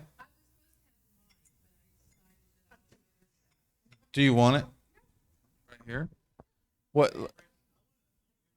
Conversation before.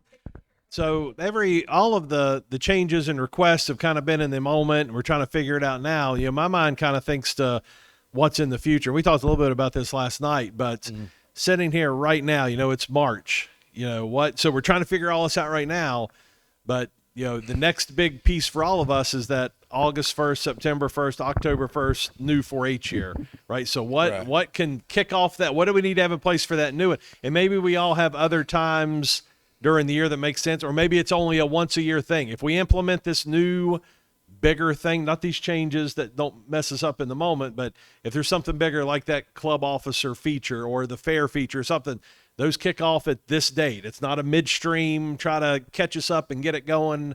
There's this point in time that makes sense for all of us, which I know that 4-H year jumps for all of us, or it's staggered, but is that a way to think going forward? Is what do we need to have in place, and let's launch this August 1st, or let's. Agreed. Did you say mid-year, Brett? mid-year changes are very tough to handle. Right, right. That's an excellent point. That's an excellent point. That, you know, that all of us would want is anything that we put in those fields, the required or the add-on fields, whether it be a volunteer or our club member, if it's their quality assurance, if it's their vetting details, if it's memos, make sure, like, it would be great if all that would roll over, everything would roll over, and we didn't lose it all and have to go re-put everything back in. I think that's a big piece, I think, when we roll over. agreed. So yeah, and I think about a lot of that, like the history and the archival system, archiving system. Um, that's a big piece that we need to. Them a lot more than some of the counties do. You know, I put my vetting information in out of extension apps, everything else. Um, I lost all that at rollover. So when everybody re-enrolled, I had to input all that information back in there. I really don't, I mean, I don't mind. It's no big deal. I just pulled it from here and put it here, but I it do. would be nice if everything would No, roll. the thing about, a lot of this stuff is it's not overly complicated. Like when you look at a lot of this stuff, it's like, oh man, that makes sense. Like why this doesn't need to be this way. And more often than not, I will 100% agree and go, yeah, you're right. It needs to be that way. And that's the thing though. I think we need to prioritize. We need to figure out if adding stuff in the middle of the year is, if we're talking, if we pick some major updates to say, look, let's try to target this for the next year, there is a period of time where in a life cycle, like we have to get it to a point where you guys can start going in and testing things. The last thing we want to do is unleash it to the masses and something doesn't work. If it's something in the back end that's an administrative type of software updates, we can kind of put that stuff in the mix because you guys are going to be the ones seeing it. A lot of that's going to be reporting and utility type stuff. So that's not a problem. But if it's something that's going to hit the end user, the household or the club leaders, then yeah, releasing that and just I'm with you. I feel you on that. Like that can cause more problems. That can cause more headaches than solve them.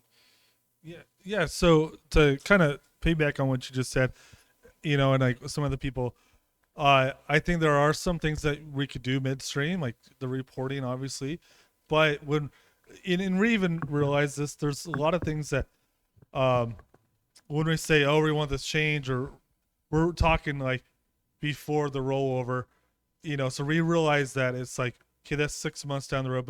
But with that, we also want to have time to test it out, for you guys to test out, us to test it, and then also to then train our counties, and so then they could train the volunteers, and so because that's the just like you guys. You guys don't want to roll something out, then the very next day have to train us, and you haven't tested it. I don't want to have to train the county like, hey, I just saw this yesterday too. I'm learning this. Then, oh yeah, by the way, tomorrow we go live. You guys got to know it. So just kind of when we're thinking about this, prioritize. Also knowing like when our states do roll over in that and taking that into account. So, Utah might roll over a different time, West Virginia or Montana, and we realize that when we're prioritizing things, that hey, if West Virginia rolls over sooner, then yeah, we realize that they might have more priority than Montana because we're a month behind. It's like, so we get that. It's just, kind of planning it out. So I agree. I don't want to have to go in there and tell the people, hey, guess what? Your whole dashboard is going to look different now, and how you enroll volunteers is going to look different midstream. That's not good. It would be fine. Like, hey, October 1, you go in there, bam.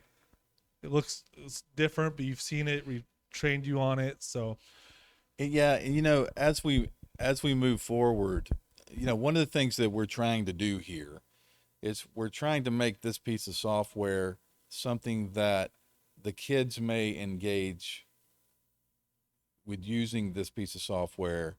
They may be utilizing this. This isn't a oops, I got 2 weeks before fair and I better get my project book done.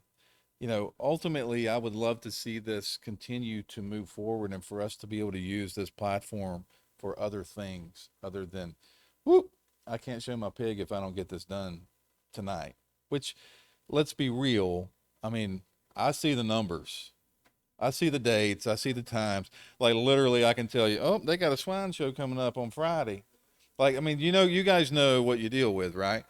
And so it'll be interesting. I think that this type of thing, it has the potential to give us additional tools to maybe eventually put a little extra responsibility on the kids and be able to start pushing some skill sets and pushing responsibility and that type of thing. So, and again, if we move into an online learning stuff and we're able to do that type of thing, we potentially have a platform that they're going to be engaging with much more. So we have to be cognizant of that. Like if we start throwing changes to them and they're not aware, or we don't make it very clear that, you want that interface to be very intuitive.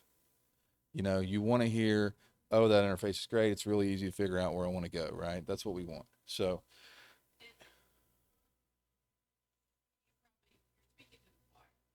yeah.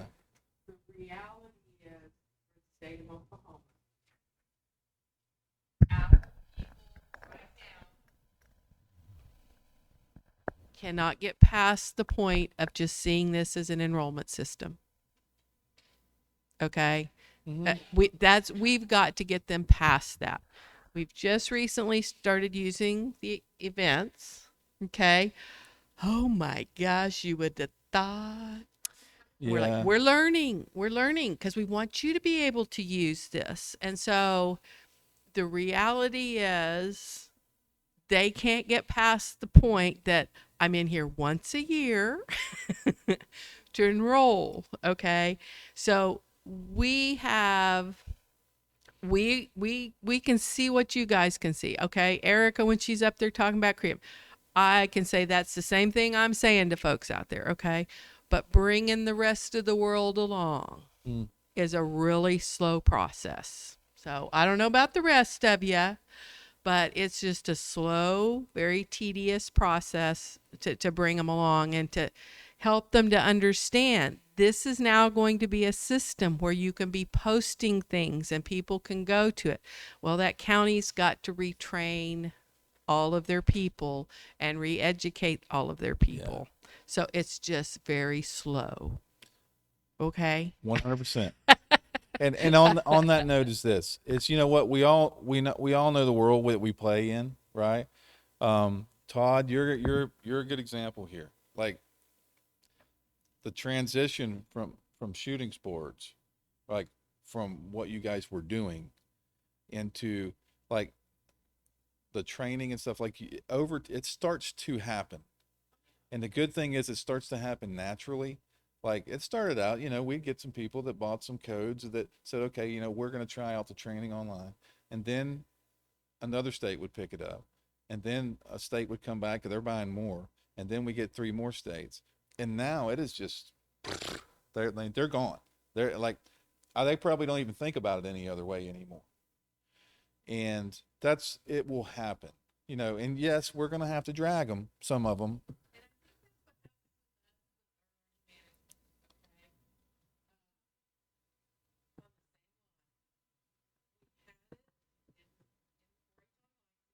Yeah. And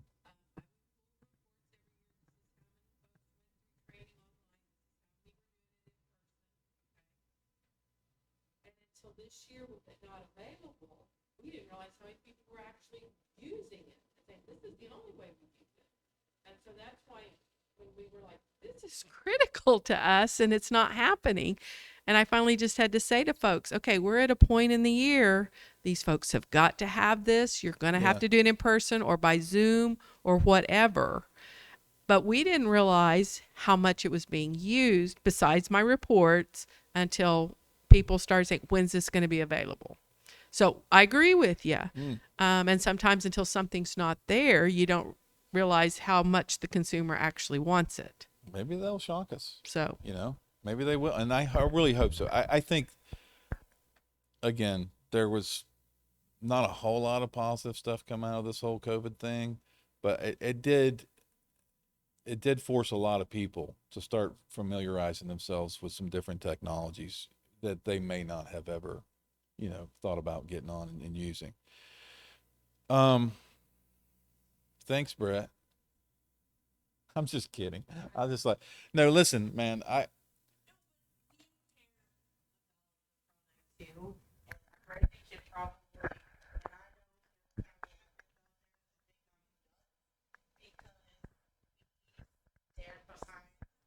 decision we made, and we still think it's the right choice.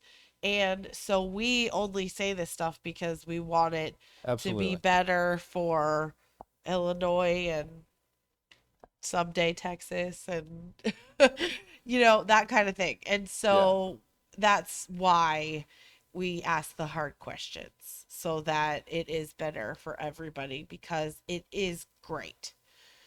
So Thank you.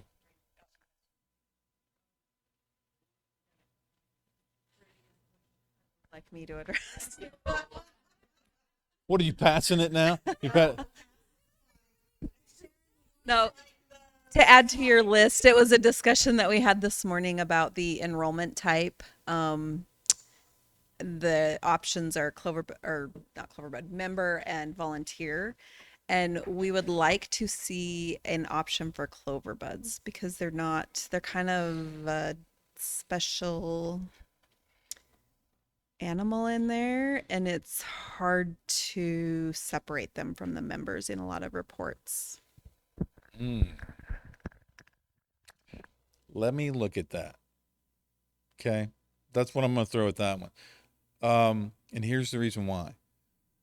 I mean, technically, a Cloverbud person is still a member, potential, right? So, and the thing is there is a ton of code that deals with members versus, there's club members and volunteers. And so what I want to do is I want to look at that. Is somebody writing that down? Are you on that, Jake? Well, actually, one thing that I want to throw out here in that suggestion is it sounds like we want to add the option of Cloverbud because it's difficult to track it. If that's what I'm understanding correctly. One thing that we've had brought up before in the past is adding in the age divisions on reporting. And so I'm just wondering if that would help at all, like, because we have their birthdays, and so if we understand because also it's very slightly different from state to state, and the terminology of what Cloverbud is generally universal, but some people may say novice, some people may say junior. I'm thinking it may be better instead of adding a new account type, we keep it as member, but then while we're working on improving our reporting, we can add in age divisions in there to make it easier for you all to find that. Everyone else, but for us, Cloverbuds kind of overlap with members, or they can, right, Brett? An 8-year-old can go either way. And so an age division would still leave a lot of kids kind of just sitting in the middle of Well, that. that's what I'm saying. So like, right, but So with the doing an age division, the benefits of that, depending on how your state has the age division set, you could set 5 to 7 Cloverbud. You could set your junior age, and if there is an overlap, then whatever is truly your Cloverbud age could be defined in that parameter, but that would go a long way. So the age division piece, I think, would be a right, and very if we're viable if we're solution. redoing that system anyways for that, we can do that math to say like, okay, for our state, the kids that are 8 between date A and date B are Cloverbuds, but kids that are 8 between date C to date D are members. Yeah, and the other place it comes up besides reports is like if you have just Cloverbud only clubs, which we do, you would only want kids who are Cloverbuds to be able to enroll in those, and you wouldn't want. And so you'd have to manually set the age. You know what I Yes, mean? In each, and but it'd be a lot easier if it was just like if Hey, you picked Jake, let me ask Cloverbud you a Club, quick it question. talked to that and just did that for me. Yes, sir. What about the idea, like, in settings, if we were to give, like if the states were able to dynamically create their age divisions. Yes, that would be better than us having to go in and set that in the code. That then they Right. can go change it in case something changes what their age division might be. So in your case, if you, and you can technically, you can name that specific age division whatever you like. I don't know how over time the states, you know, differentiated from each other. I don't know how that happened, but it doesn't. Then in this case, that would help solve that problem. That this age group is clover buds. This age group is whatever it is that you want to call it. This age group is this.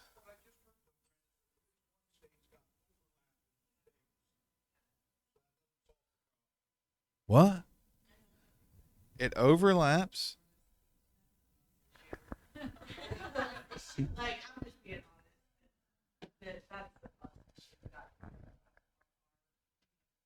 I don't even. From a when there is an overlap piece, and I think that is a you're absolutely right, Brett. That's a conversation for your program leader to come to consensus. And when Idaho, not to go back to Idaho, but the changing of the age division piece was huge. And having gone through that just to align with for national competitions, be it for Quiz Bowl and judging, that conversation needs to happen just from a consistency standpoint, but to keep it clear. So having that clearly defined, and the bellwether on that usually is 5 to 7, and making that, depending on how your ages go, as of January 1, that consistency piece for policies and procedures, risk management helps a lot, especially in the livestock category and where their ages of engagement could come in. That 5 to 7 cutoff piece, where it comes with insurance from American Income Life and engagement with those younger youth, particularly with horse, they're very receptive to 5 to 7 being that age. Youth can engage with horse projects at age 8. And then some counties do define when youth can engage into livestock species. And shooting sports as well. So I think moving forward for Montana in particular, having that conversation and clearly defining what your clover bud age would help out.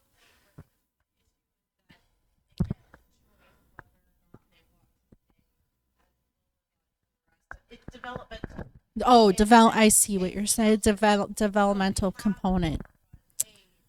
But it depends on they can either stay as a clover bud Or engage as a junior. engage as a full club member based on where they are. I see. Okay. In there. So that is what we're saying is where the overlap comes Okay. from. Okay. Yeah.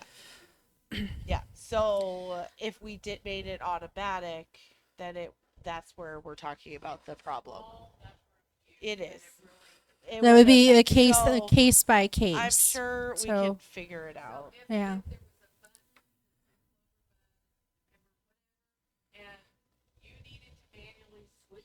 Yeah. So that's Yep. what Brandy's talking about is Yep. yeah. Is making somebody a clover bud and making them and being able to toggle them in between. Yep. Identify.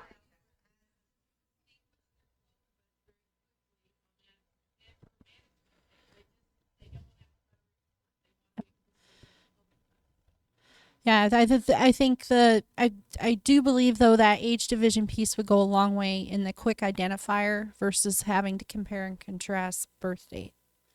So that would, and then on the reporting side, it wouldn't have to be so precarious on grade level, which is where that gets complicated. You have your age divisions that flushes out those ages a little bit easier too.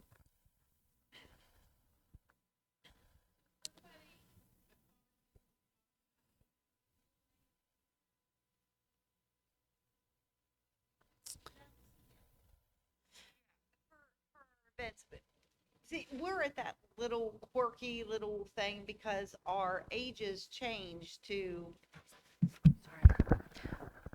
Our ages change where, and I think Beth mentioned this too, which we've all talked about it, but where we have a 4-H age.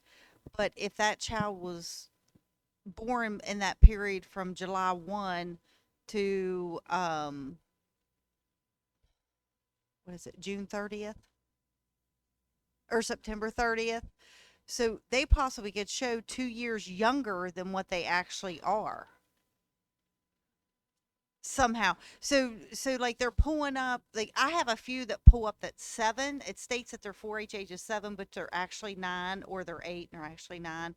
But they were just saying, like, whenever we did events, so we could pull background checks if it had a 4-H age, and then like, or even pull a report like we do the 18 to 21, but if we could pull it by birth date by this date, something like that.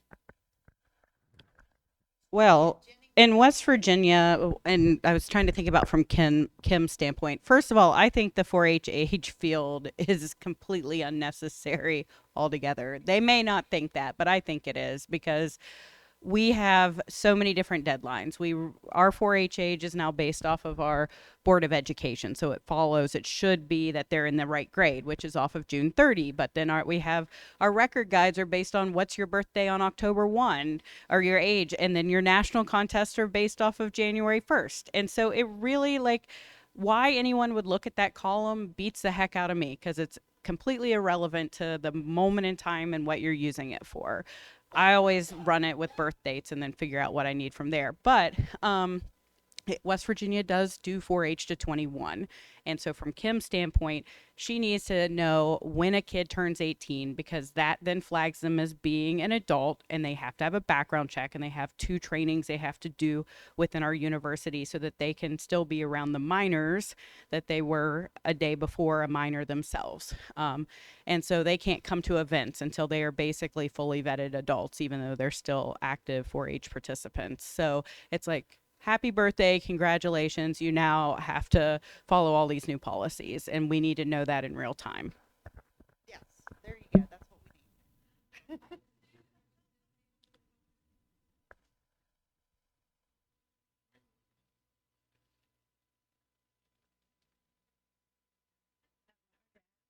You're still on the hot seat.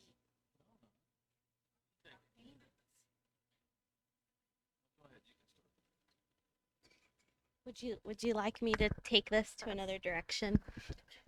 Sorry. We can start a new direction. Okay. uh, the word is invoice. Invoicing. You heard what I said. We were going to talk about payments. Yeah. Payment system. You want to go back to my street? I'm going to exit on this one because I've already chatted. Go ahead. This is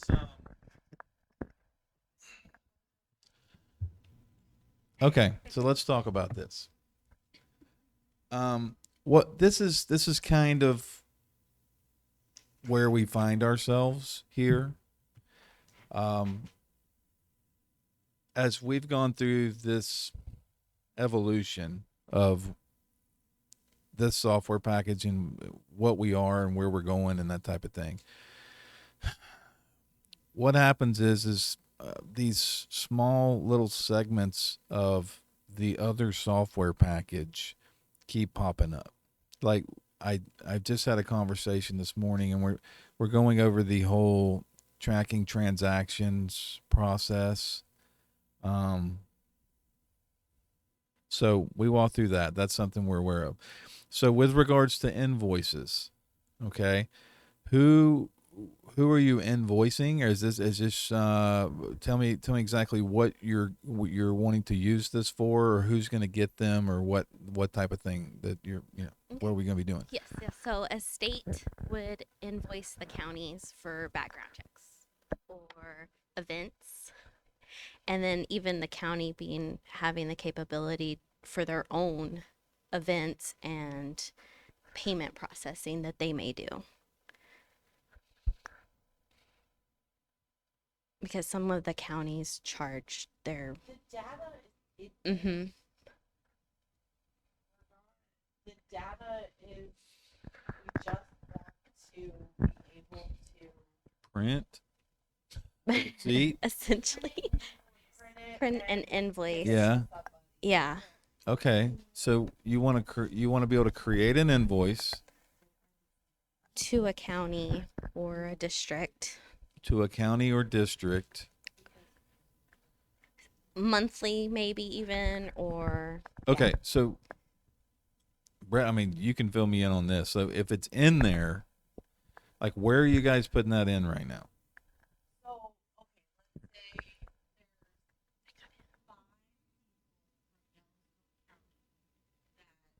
had a background check this month. Okay. Elisa and Kelton need to be able to associate that $32 fee, whatever it is, $30 fee with those 5 people and print out an invoice to send to Yellowstone County so that they can pay us the $32 per person. So, and track that it's. Where's that being? You're telling me that it's in there. What I want to know is, where are you doing that? Where's that number at? What? It's the same for events. Like, I mean, really, honestly, it really is the same for events. So I understand it from that side. Events, I get. Okay. Okay. What I'm thinking about here, guys, is like, from the conversation I had with Carla with regards to the transactions and that type of stuff. Yeah. I'm just, but we had that conversation and we went over this stuff. I think that this financial piece needs to be its own piece. We need, like, this is going to be a part that's on like a state administrator or whatever level of administrator. We need to have this particular piece on and give you guys the ability to do these things. This is new. It's not really that difficult. This is something that I think we need to have. Like, we're going to need to go through a requirements gathering on this, because when you're dealing with finances and stuff like that, we need to know exactly what it is that you need to track. What events do we need to track during this process? Entering payments. I need to know all of that, all this that we're going to do. So, I'll say the old way instead of the old. And I'm not opposed to changing it, and we've tried to figure a way out of this, or a different way, but our volunteers get put in to Z Suites. Our new volunteers, we charge the counties for a background check. Mm-hmm. Those volunteers used to be attached to an invoice that the counties would get, and it would generate, and then we can mark, yep, the county paid it, and then it mark paid. Right now, we go and we create it on a Excel spreadsheet, then we got to track it on an Excel spreadsheet, when it used to be tied together. Sure. So step one we would probably go over in this requirements gathering is, one, I want to see the spreadsheet. The spreadsheet will tell me probably 80% of the battle. Yeah. I don't think it's complicated. Now, this is the thing. I'm with you. I understand where we're going. But then this whole thing is going to lead me into, okay, how does everybody else do this? Is it the same exact way? Is it going to state? Where does the process initiate at? Does it initiate at the county level, because they're the ones signing up the new volunteer, right? And then that request is then going to the state, where I'm assuming the background check is initiated by somebody there, and then once that background check is done or ordered, and there's a cost incurred, we, or the state level, then issues an invoice back, right? And and I think with maybe one of your topics that you were going to maybe talk about coming up with the Sterling integration, Yeah. that might also be a part of that because we do use Sterling, and so it's Sterling charging us, we're charging so it's going down the line. Right. So I guess in your talks with Sterling, that might be something also, like how do we is Well, that we're that gonna integration. obviously we would be able to have an automated part of the process that says, a particular background check has been completed, and there are certain other things that they're going to pass back to us in that interface that we're going to be able to give you guys, and it's automated now. Nobody has to do any manual process. There is that. Now we're going to have to think from a point of view of not everybody uses Sterling, and how do we deal? We want to make sure the process works for everybody. And if we do have a particular API interface with a background check vendor, and I would expect most of them do, and a lot of LGUs utilize Sterling. Some do not. Some actually use their state law enforcement folks. So we want to make sure that we're going to build this correctly, and everybody's going to be able to utilize it. So I really do like this. This is something that we need to build, and it is something that needs to be of high priority. Yeah, you do have a workaround right now, but when I hear that you guys are doing things and it should be in the system, but it's not, like that's a red flag for me. Like, we need to get on this. And I'll just give you what if you guys do have plans on doing a fair program, invoicing is part of that. So for so sure. just think you could use that coder, that stuff because I know when it comes to a fair program, I don't writing know. invoices is a big thing. You guys have scared the bejesus out of me. I don't know if I'm gonna. We may.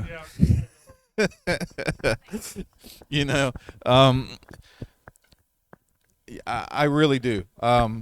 This is if anything comes out of this whole deal, we're gonna focus on the core, and we're gonna focus on the core until the core is good, and then. I know the wish list is like, man, we can have a fair piece. We can have this. It'll come, and it'll come in due time.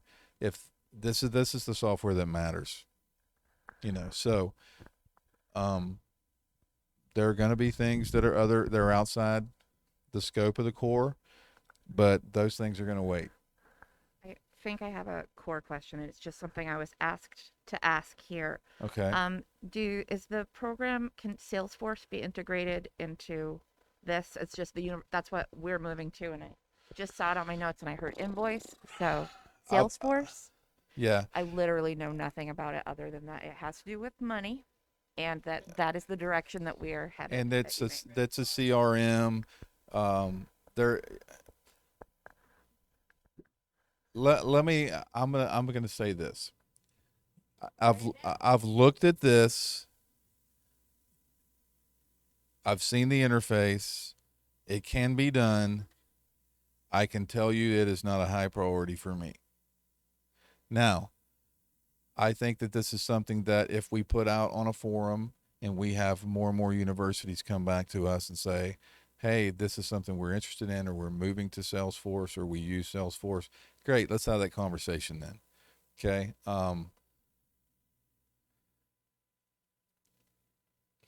That one is not going to be a high priority, though. It's okay. It's okay. I'm good. That's kind of, I took extra medicine when we had a break. So I'm calm now. I'm calm again, y'all. No, so I think that that's the whole point. I mean, like, what, we're here to learn lessons, and we're here to talk about what's our best thing to do. What's our best avenue to take moving forward. And if anything comes out of this, it's we need to focus on the core, and it's dead on accurate. So that's what we're going to do. When we get to a point and we're standing up here and we'll know when it gets here. When we're talking about what color the text is on a page, okay, we're at this maintenance phase. All the other stuff is cleaned up, and that's when we start talking about what can we do? What about these other options, right? And truthfully, that's when it gets kind of fun. And we will get there. We're going to get there. Yeah, we're going to get there. She's going to drag me there. I'm just kidding. You're not going to drag me. It's going to be all right. No, we're going to get there. I promise you, you will not. You have challenged me, and it is on now. No, but really, you know, I am. This means a lot. Our relationship with you guys means a lot to me. Us continuing to grow this and make this better together means a lot to me. So I really do. And if you guys don't see anything in me, I'm a little bit dorky. I try to be funny. I try to be lighthearted, but I am very passionate about what we're doing here. And I will put everything that I have into it, I promise. Okay. And I have heard what you guys are saying. Now, we were going to talk really briefly. So anyway, you got that down. We're going to do financial tool needs to be on the big time list. Okay.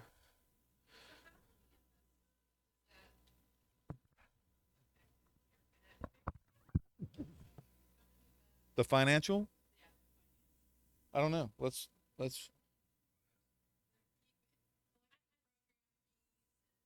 Yeah, Rob, are you guys doing that now? Like, what are you guys doing now? And how are you guys doing that? Okay. And that's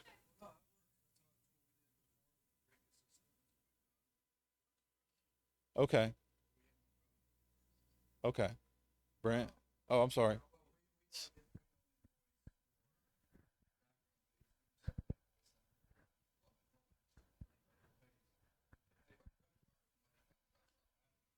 Right.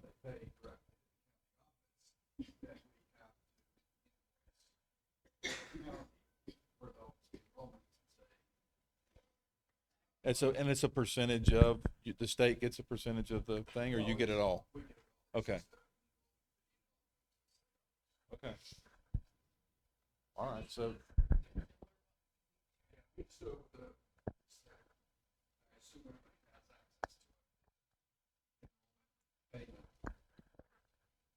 Yeah. Right.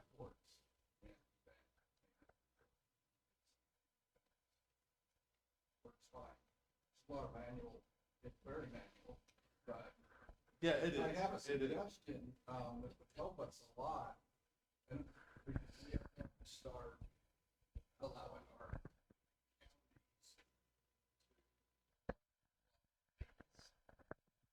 we are going to start allowing our members. Up to this point, we've only allowed members to pay their $10 enrollment fee online. If there are any club fees or additional fees, project fees, those have to be paid to the county. Okay. We are now, when we do rollover, going to allow members to pay their club fee right along with their $10 enrollment fee. So the $10 enrollment fee we will keep, and the club fee we have to, at the end of the month, send to the county. Gotcha. It's very, very manual process. But if on the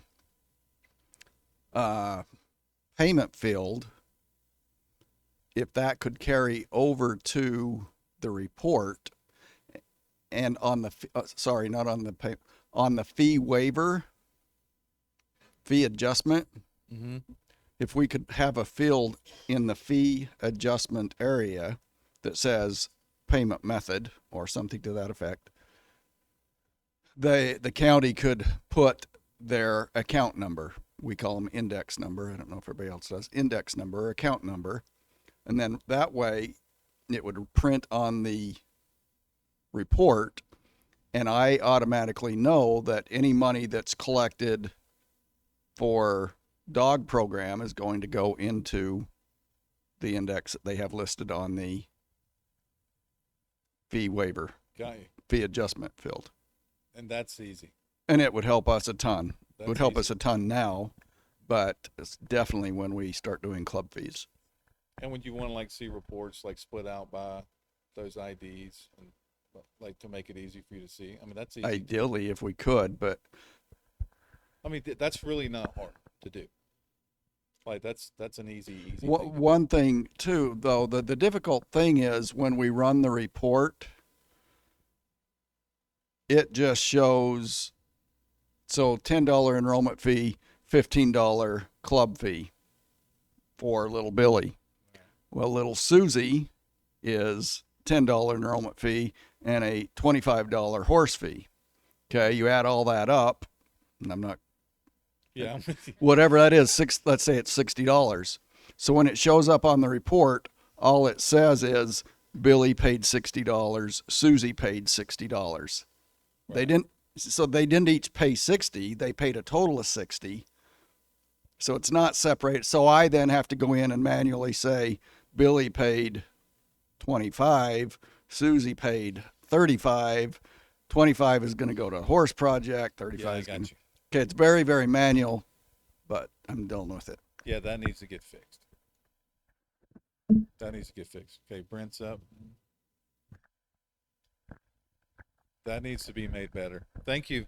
Really, thanks for that detail because So similar, not as complex. So in West Virginia, we're only doing state level event payments. We don't have payments for enrollment or background checks. We're pretty fortunate in that stuff, but only state level event payments. So they will pay in the system. I sent a message to our events administrator, and maybe it's us and we don't know how to do it, but, and kind of back to Rob's point, the family is not getting a detailed, doesn't have to be super detailed, but a detailed receipt.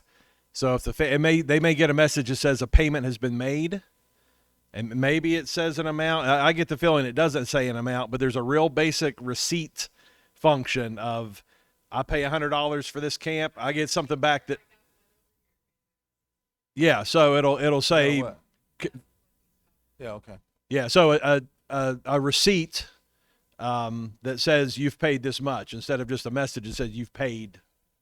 And yeah, just a base. I wouldn't even say detail, just basic receipt. Vacuum And is we're back to vacuum again. Is that where we're? See, yeah. So it's there, but it just is not very good. Yeah. So. Yeah. Okay. So our workaround, if they ask for a receipt, a lot of people probably don't care. But if they ask for a receipt, she's pulling it up and taking a screenshot and sending them the picture of the screenshot to show that it's that the amount's been paid. So yeah, and again, the interesting thing about this, when we started down this roller coaster of adventure here, when we're first hearing this and we're learning your world, we're starting to learn your world, right? Like the thought process of literally our software is going to have capabilities of an online store. It's going to have some financial aspects, receipt aspects. A lot of this, we didn't see any of that coming. We're thinking, oh, big deal. As long as we can do credit cards and they can do their enrollments, it'll go through the thing. So she just pulled up a receipt that she got in November, and Z Suite Center one, and it says you've made a payment of $75 for registrations for WVU shooting sports instructor certification. So it lists a participant, and so they're getting an email now. That was in November. Yeah. Oh, okay. Thank you. You want to hear me talk more? Is that why you gave this to me? Here, Stephen, you hold this. So one of the things I'm hearing that we're going to need to look at is all aspects of the system where payments are being made, We need to look and have more consistency with regards to what type of receipts or whatever things we're generating. We doggone sure need to make sure that we give you guys whatever information that you are requiring on the receipts, so we can look at these things and go, okay, I see what this is, I see when it was, and all the stuff that we need to have, right?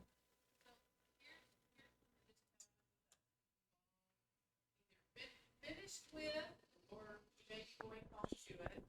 But livestock shows. So that's why I have this stuff with me. A family, and we don't have, none of you have any of these. A family enrolled in August, the child, they chose their payment method to pay by check or cash to the county office. They got the generated message that came from ZSuites. The way they read that, they were enrolled. Okay. We have it printed everywhere that if you don't pay your program fee and you're not in active status, you are not a 4-H member, which we all know can be very important in the livestock show season. So the family got very argumentative about it, and we're showing these pictures, well, the way it was worded, and Lindsay and I have figured out where to go in and we can fix that. But what needed to really happen for that family and those kinds of families that are very literal is that when they got notification that their enrollment had been submitted, since they did not pay with a credit card, something should have been sent to them that says, you owe $20, because they said they were going to pay with a check or cash. So Okay. that there was no question, you're not paid until you have paid this invoice, and you owe because this is the payment method. And that would have taken care of that. That family could not have argued with us at all. But with the email that they got, Right. we could see. So they were flexible with it. And you know what? I think we double do that. Yeah. I mean, ultimately, the thing is we don't want that kind of thing to be able to come back on you guys, right? So, Jake, whenever we're going through something and we need to look at that. If they're paying by if they're paying by check, or whatever it is they're putting, and they haven't actually submitted the payment hasn't been processed yet, so they're technically pending, right? We can, if we don't let's throw them in their face, even in the app. Hey, you're paying this payment has not been received, you are still in pending status, and until that payment is received, this is the case, right? Yep. This is what it's going to be. So we're giving multiple opportunities for them to get the message, and then we can generate an email that actually sends them, okay, you've gone through this and you've completed this part. Yes. But I see your face.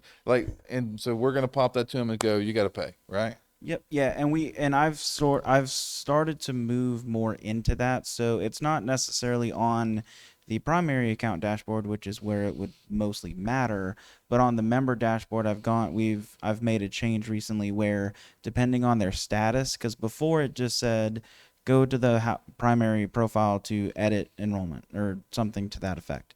But it didn't say like, oh, now you're active. This is what's going on. Now you're pending payment. This is what's going on. Now you're pending approval.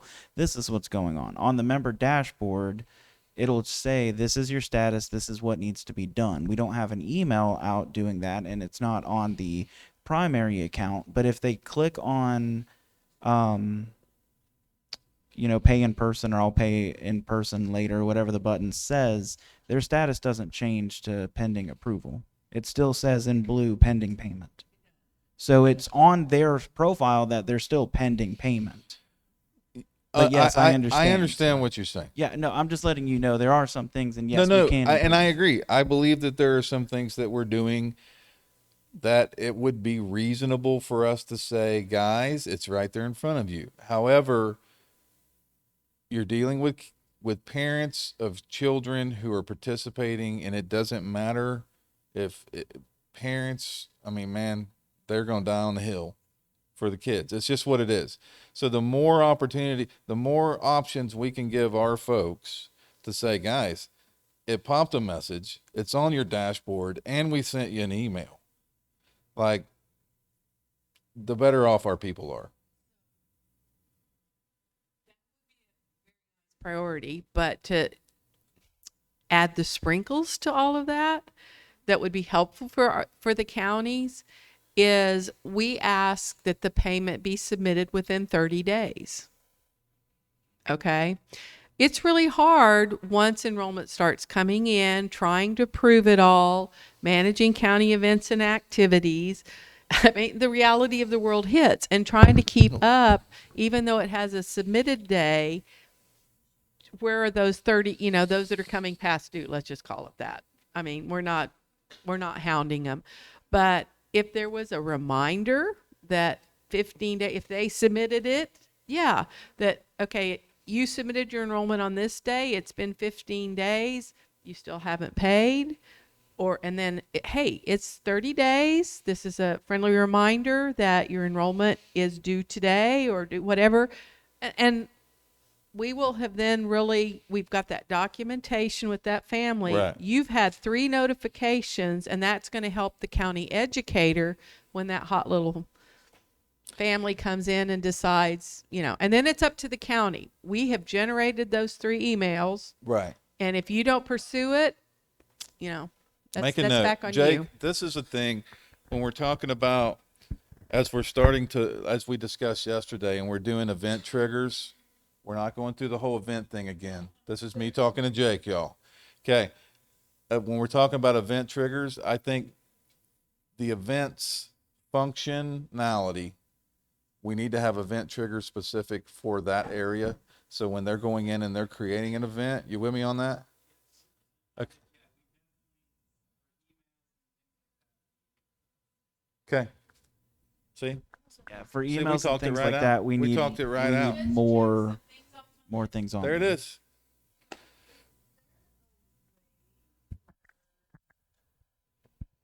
Us to be copied on any email that Z Suite sends, because like I'll return something to somebody, I don't have there's no record of it for me, like why I returned it or what I sent them, a copy of the email that they're like, I don't know what they get, what they see. And the same with the events. When I change the status of something and they get an email that says Yeah.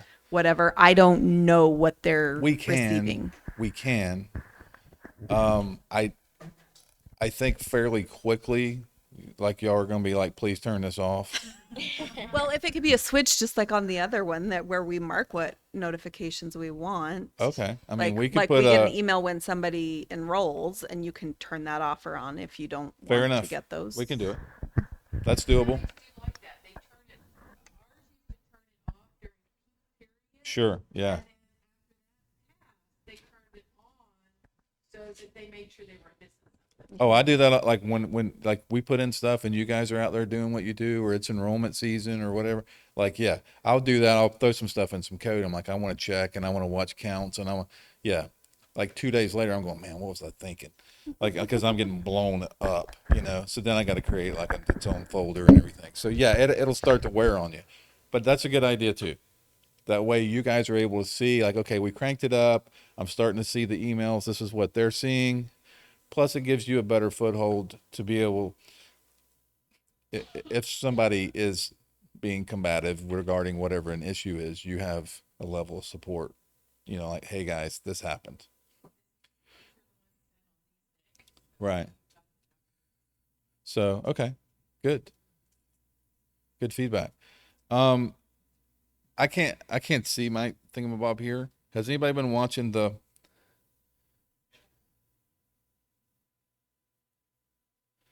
do we have anything going on from our online folks?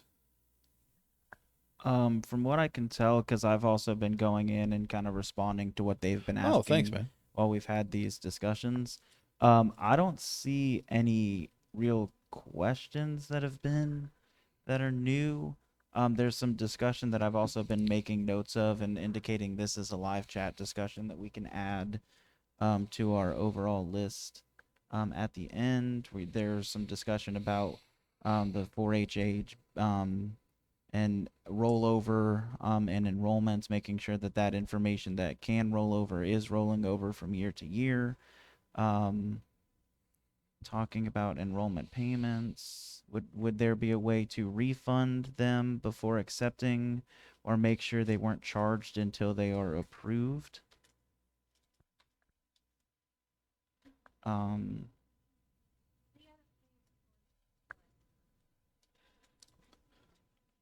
Did anybody is anybody listening? What do y'all think about that?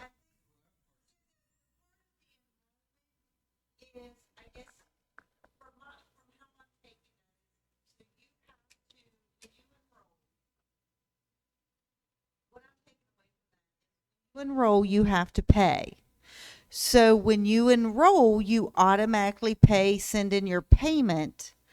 Then the county has to approve you. Is there any way to pin that payment until the county, till they approve you? Because if something's there and there's a reason why they can't approve you, then they've already paid it, then they have to refund it. We don't take county payments, but that's how I'm taking that. Okay, let me address that then. Um, no. And here's why. When that instance happens, typically that's a credit card payment. Okay. With regards to PCI compliance, if we were to hold like the APIs with like whether you're using CashNet or whatever particular payment gateway processor the university chooses to use, as soon as we hold cardholder data, it's a whole new ballgame. Okay, and that's why we wouldn't do that right now. And truthfully, I mean, I'm a person. I don't want to walk all the way around the planet just to get across the street. And when I say that, like, I'm not a fan of going and putting huge amounts of code in for a problem that happens 1 out of 100 times. Okay. I would rather code for the 99 times and the one we can kind of figure out. And if I'm really sitting around, it's a sunny day and I'm in the park with my laptop, maybe I'll jump out there and fix a one. But I would rather focus on the 99, right? And if this type of situation doesn't happen often, or if the payment chosen, well, I mean, it wouldn't matter. It has to be credit card. And like we're talking about with the LGUs, man, it's a whole nother ballgame with regards to what we're doing. And I would much rather give the LGUs the capabilities to choose their credit card payment processor, and we just go through their processor of choice. It makes the Treasury folks happy. We're using who they want, and it makes us happy. I don't have to do the PCI compliance dance at the same level that we would if we were considered the merchant of record, is what that's called, so MOR. So there you go. That's that one. So next, Jake, do we have another? Are we good? Yeah, so this is one that I know we have talked about before as well, and this is from it goes about whenever a payment has changed. So, say a member has gone in and made a change to their enrollment that may incur an extra cost. Right now, what it's doing is it just shows, oh, here is their total. It may have been $20 2 days ago. They paid the $20, and then when they go in and add an additional project that may cost $10, then now it's 30, but they still have to pay the 10. And so we need to have a way, we need to look at adding in a way to mark, okay, they've already paid this much, here's the remaining balance due. Because right now, if we change them back, okay. So let's go on that. So first of all, I am positive we have transaction records. 100% positive we have transaction records. And so we have the capability to do exactly what they're asking. And I 100% agree. If we're taking payments, we need to give them the ability to see their transactions, and not just the people that the individual households can see their transactions, and on up the list. I mean, you can't see any cardholder data or anything like that, but I think that club leader and staff and like on up the user role chart, they should be able to see transactions for individuals underneath them, for households underneath them. And you guys may be asked about stuff. So I want to give you guys the information if you're being approached with, hey, what's going on? But if we have the transactions, we can go find out what the total load is. Now, what is the question? Like, to me, if So- they add something to their account, they should have to pay right now. Right, and that's part of what Stacy just brought that added to that as well, is if they're already active, whenever they add something new that is that incurs a fee, then set them back to pending payment and then have it be the balance due. And then another thing that was a part of what she was saying is logging, like when any changes to the fee may have happened as well. So on this day it was this much, this day they added this, so now it's this much, or this is how much is owed. Yeah. And then they paid. So I kind think of a log of that. That's an interesting thing, and I don't know, maybe you guys can think about this, because if it goes in pending payment status, then when staff logs in, they're going to see it, right? And I guess at that point, we can certainly give them a log and be able to see what's going on, what transactions have happened, what have they added to the account. To me, that's a no-brainer. And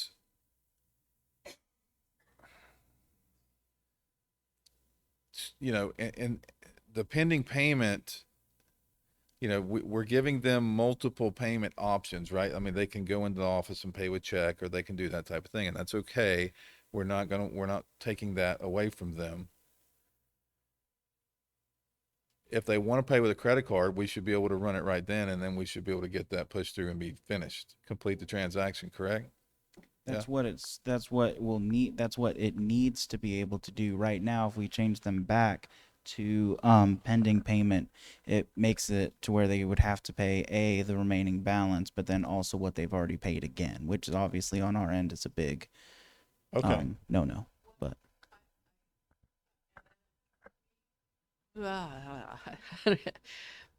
what I wouldn't want to see happen with that, Jake, is that somebody who is in active status, that because they Agreed. owed money for an event, Agreed.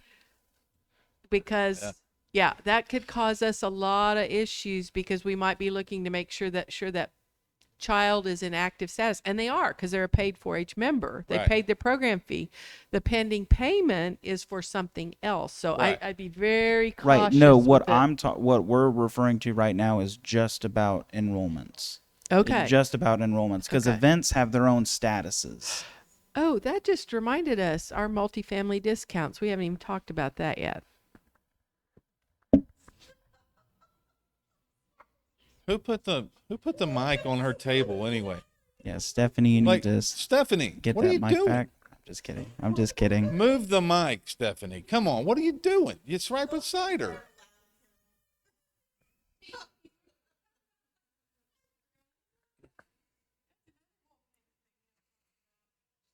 Okay, so this is what I want to discuss, because one of the things that there's no way that we're going to sit in here and we're going to be brainstorming, shooting stuff all around this room, and we're going to get all of the requirements that we're talking about, and missing holes and things we need to fix. This financial and payment piece, we have to put a group together and we have to get it done.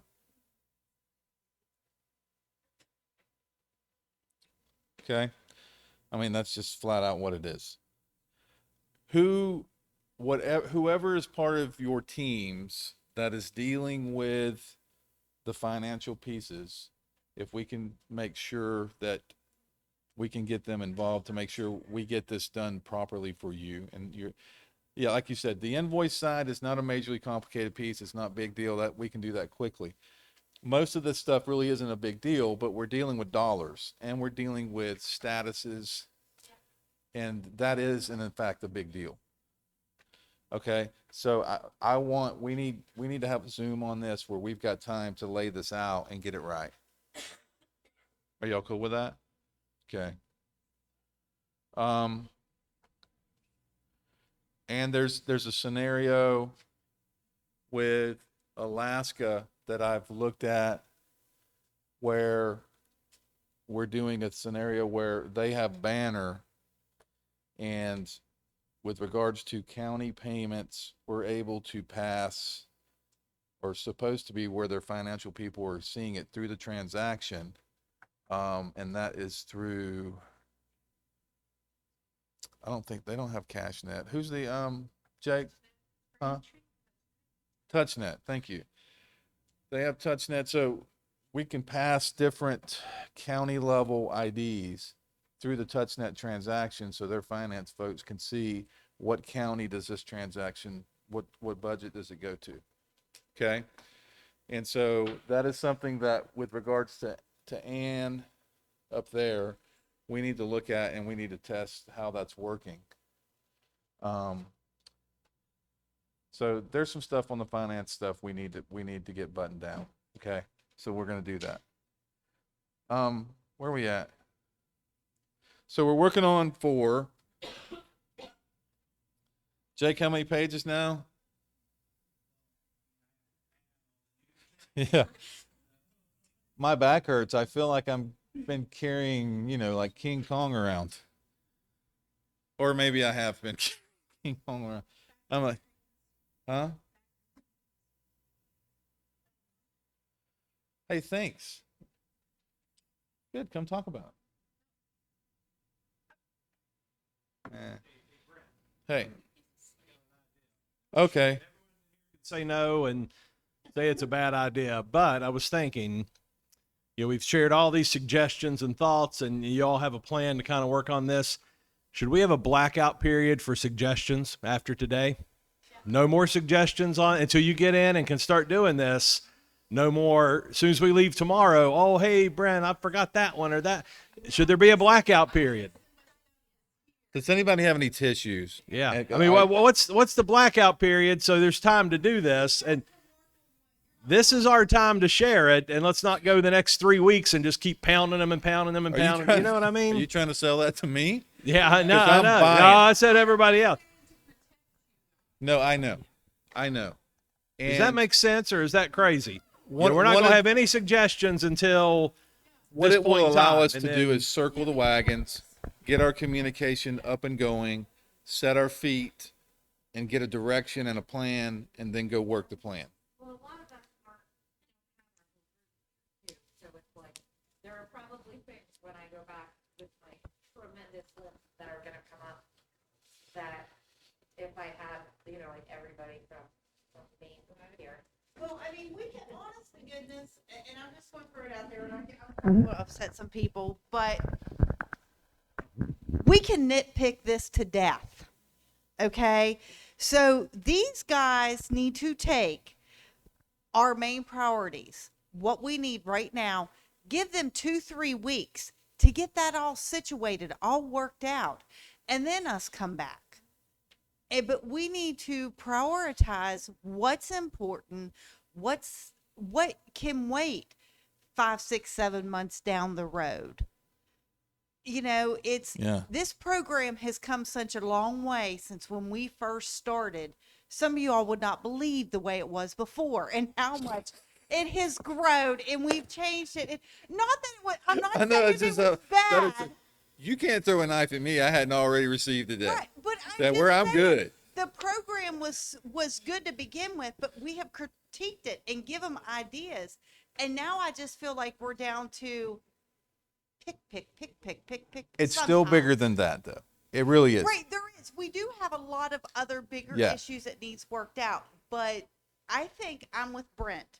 Give you guys a little bit of a break. Yeah. Let you get working on what we've thrown at you this week, and then go that back. Hey, you got an amen for me, is all I can say. And you said like 3 weeks, right? Sweetie, when are we going to Las Vegas? 3 weeks? That sounds perfect. 3 weeks is perfect. So it's a month from now. So where are we in a month, right? What? Oh, The you want to next go to user Vegas? meeting. You want to go to Vegas? Is that what you want to do? When you bring us all back down here in 2 months, we'll be ready for the update. The quarterly Florida visit. So. You just need to make sure he's gone again. He leaves, man. When the topics get tough, he's out of here.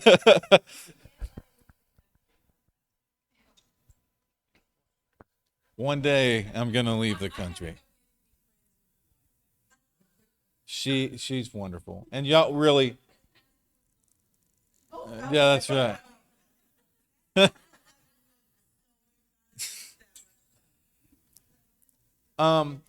So let's do this. We're basically at 4:00. We're gonna have a massive amount of steak and everything else at dinner tonight, as a, last hurrah, and just for me, I know we've gone over this a few times. We can get ready to take a little bit of a break and, go chill out a little bit. Oh, Ron's back. Hey, man. And then, get ready and go to dinner. And, but I think it says a lot. We get into these things, and it really is like the feedback, like something like with what you said, Carla. Like it matters. It matters to you guys, and it matters to us. And I think that's what is going to make this whole venture better, in the long run. And we have a lot to go still. I really do. Like this time next year, it's going to be a bit more of a relaxed environment, than it is this year. I really did. Coming into this, you have a good idea because I've been through it before.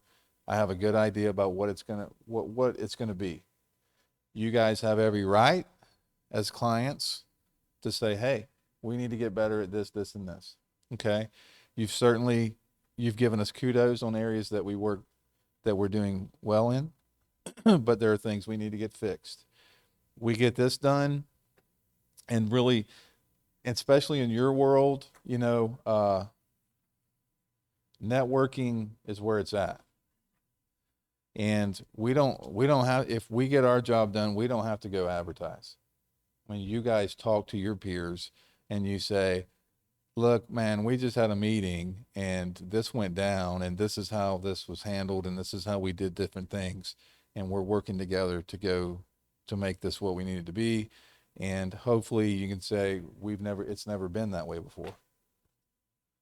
Because the level of communication, the level of support, and really they're getting it done. So this is a period of time where we have to knuckle down and to be able to get some of these big hitter items knocked off the list and get to a point where it's primarily just small stuff.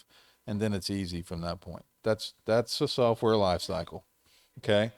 So we have a large list. One of the things that I'm going to have Jake do, so not before dinner tonight, because I don't want y'all to have this ammo for dinner tonight, frankly. No, we're going to put this list together, and I would like to break it up into the functional sections. Erica's going to get with folks with regards to who might be on the specific teams.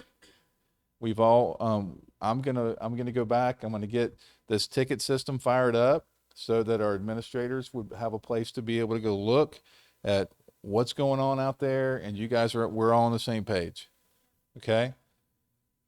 And we have a lot to go do, and you guys have to be quiet by decree for 3 weeks.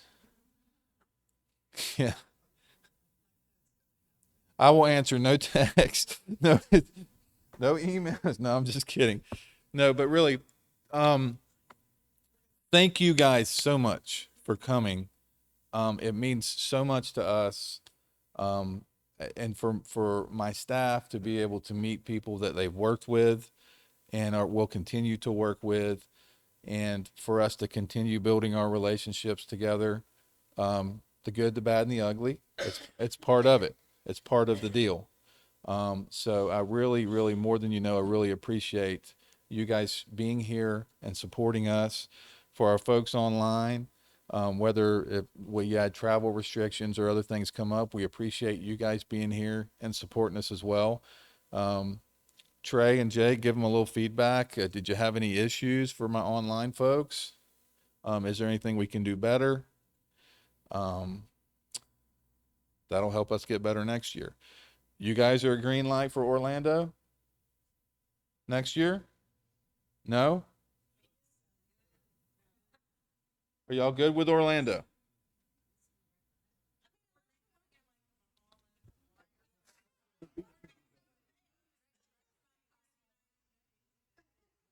Would they let you go? Yeah. No. Y'all are not getting me on a boat. No way. No way. Well, no way. I love y'all, but you're not getting me on a boat. Uh, do what? Because they sing so often, because you don't want to be held captive. B. And if I was there for a couple of days, I'd probably be okay with the sinking. And it's all good. Anne in the chat said that she'd be happy to have it in Alaska. Anne said that? Yeah. We're holding her to it. We can talk about that.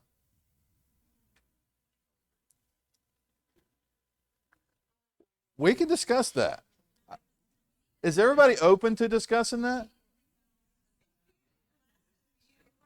That's nothing. That's a UPS shipment. That's not a problem. All right. Did Ann just throw a big... Yeah. Okay, we'll talk about it and we'll throw a thing out there and we'll vote. Okay? We'll vote. Everybody gets a vote. No, like we've always talked about going to Alaska. That would be awesome. Right? Huh?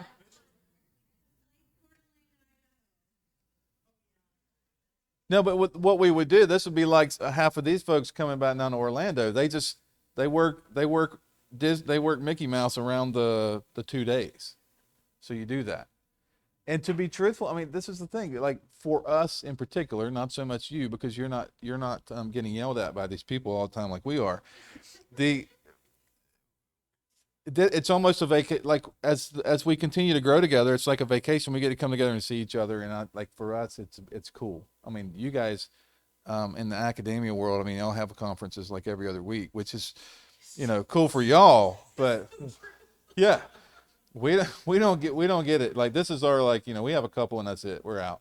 But thank you really from the bottom of my heart, and I'm sure I speak for our staff as well. We appreciate you being here. Is everybody going to be at the steakhouse thing tonight? What? Whatever. Shooting sports stuff? Well, y'all. That's right. Everybody else, bring an empty stomach.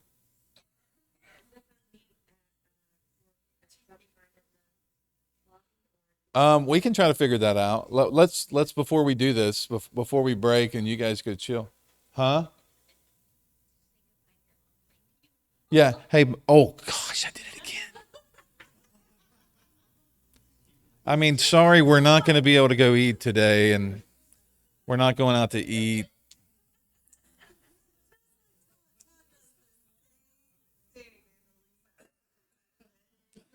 I forget. Trey, are we still live?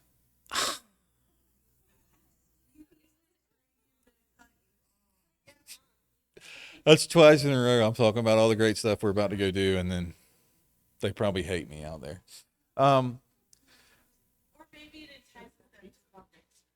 That's right. We're trying to entice you to come next time. It's beautiful. Let's do this one. This place is actually closer. I don't even think we have to leave the mall road. Okay, we can stay around the loop, so that it will be easy to get to this place. What is it? What is it? It was, we clearly don't know how to use that.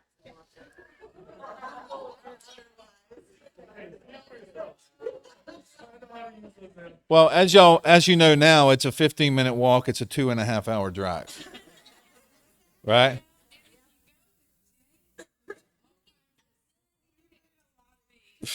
Y'all wrote, y'all piled in the Charger. So here's what we'll do. Like, who has their own vehicle for tonight? I mean, it's probably walkable. This one's actually really probably walkable, but I'm not walking it. Oh, bye, guys. Everybody wave at something. Yeah, bye. So who needs a ride? Yeah, we can do it. Let's do a picture.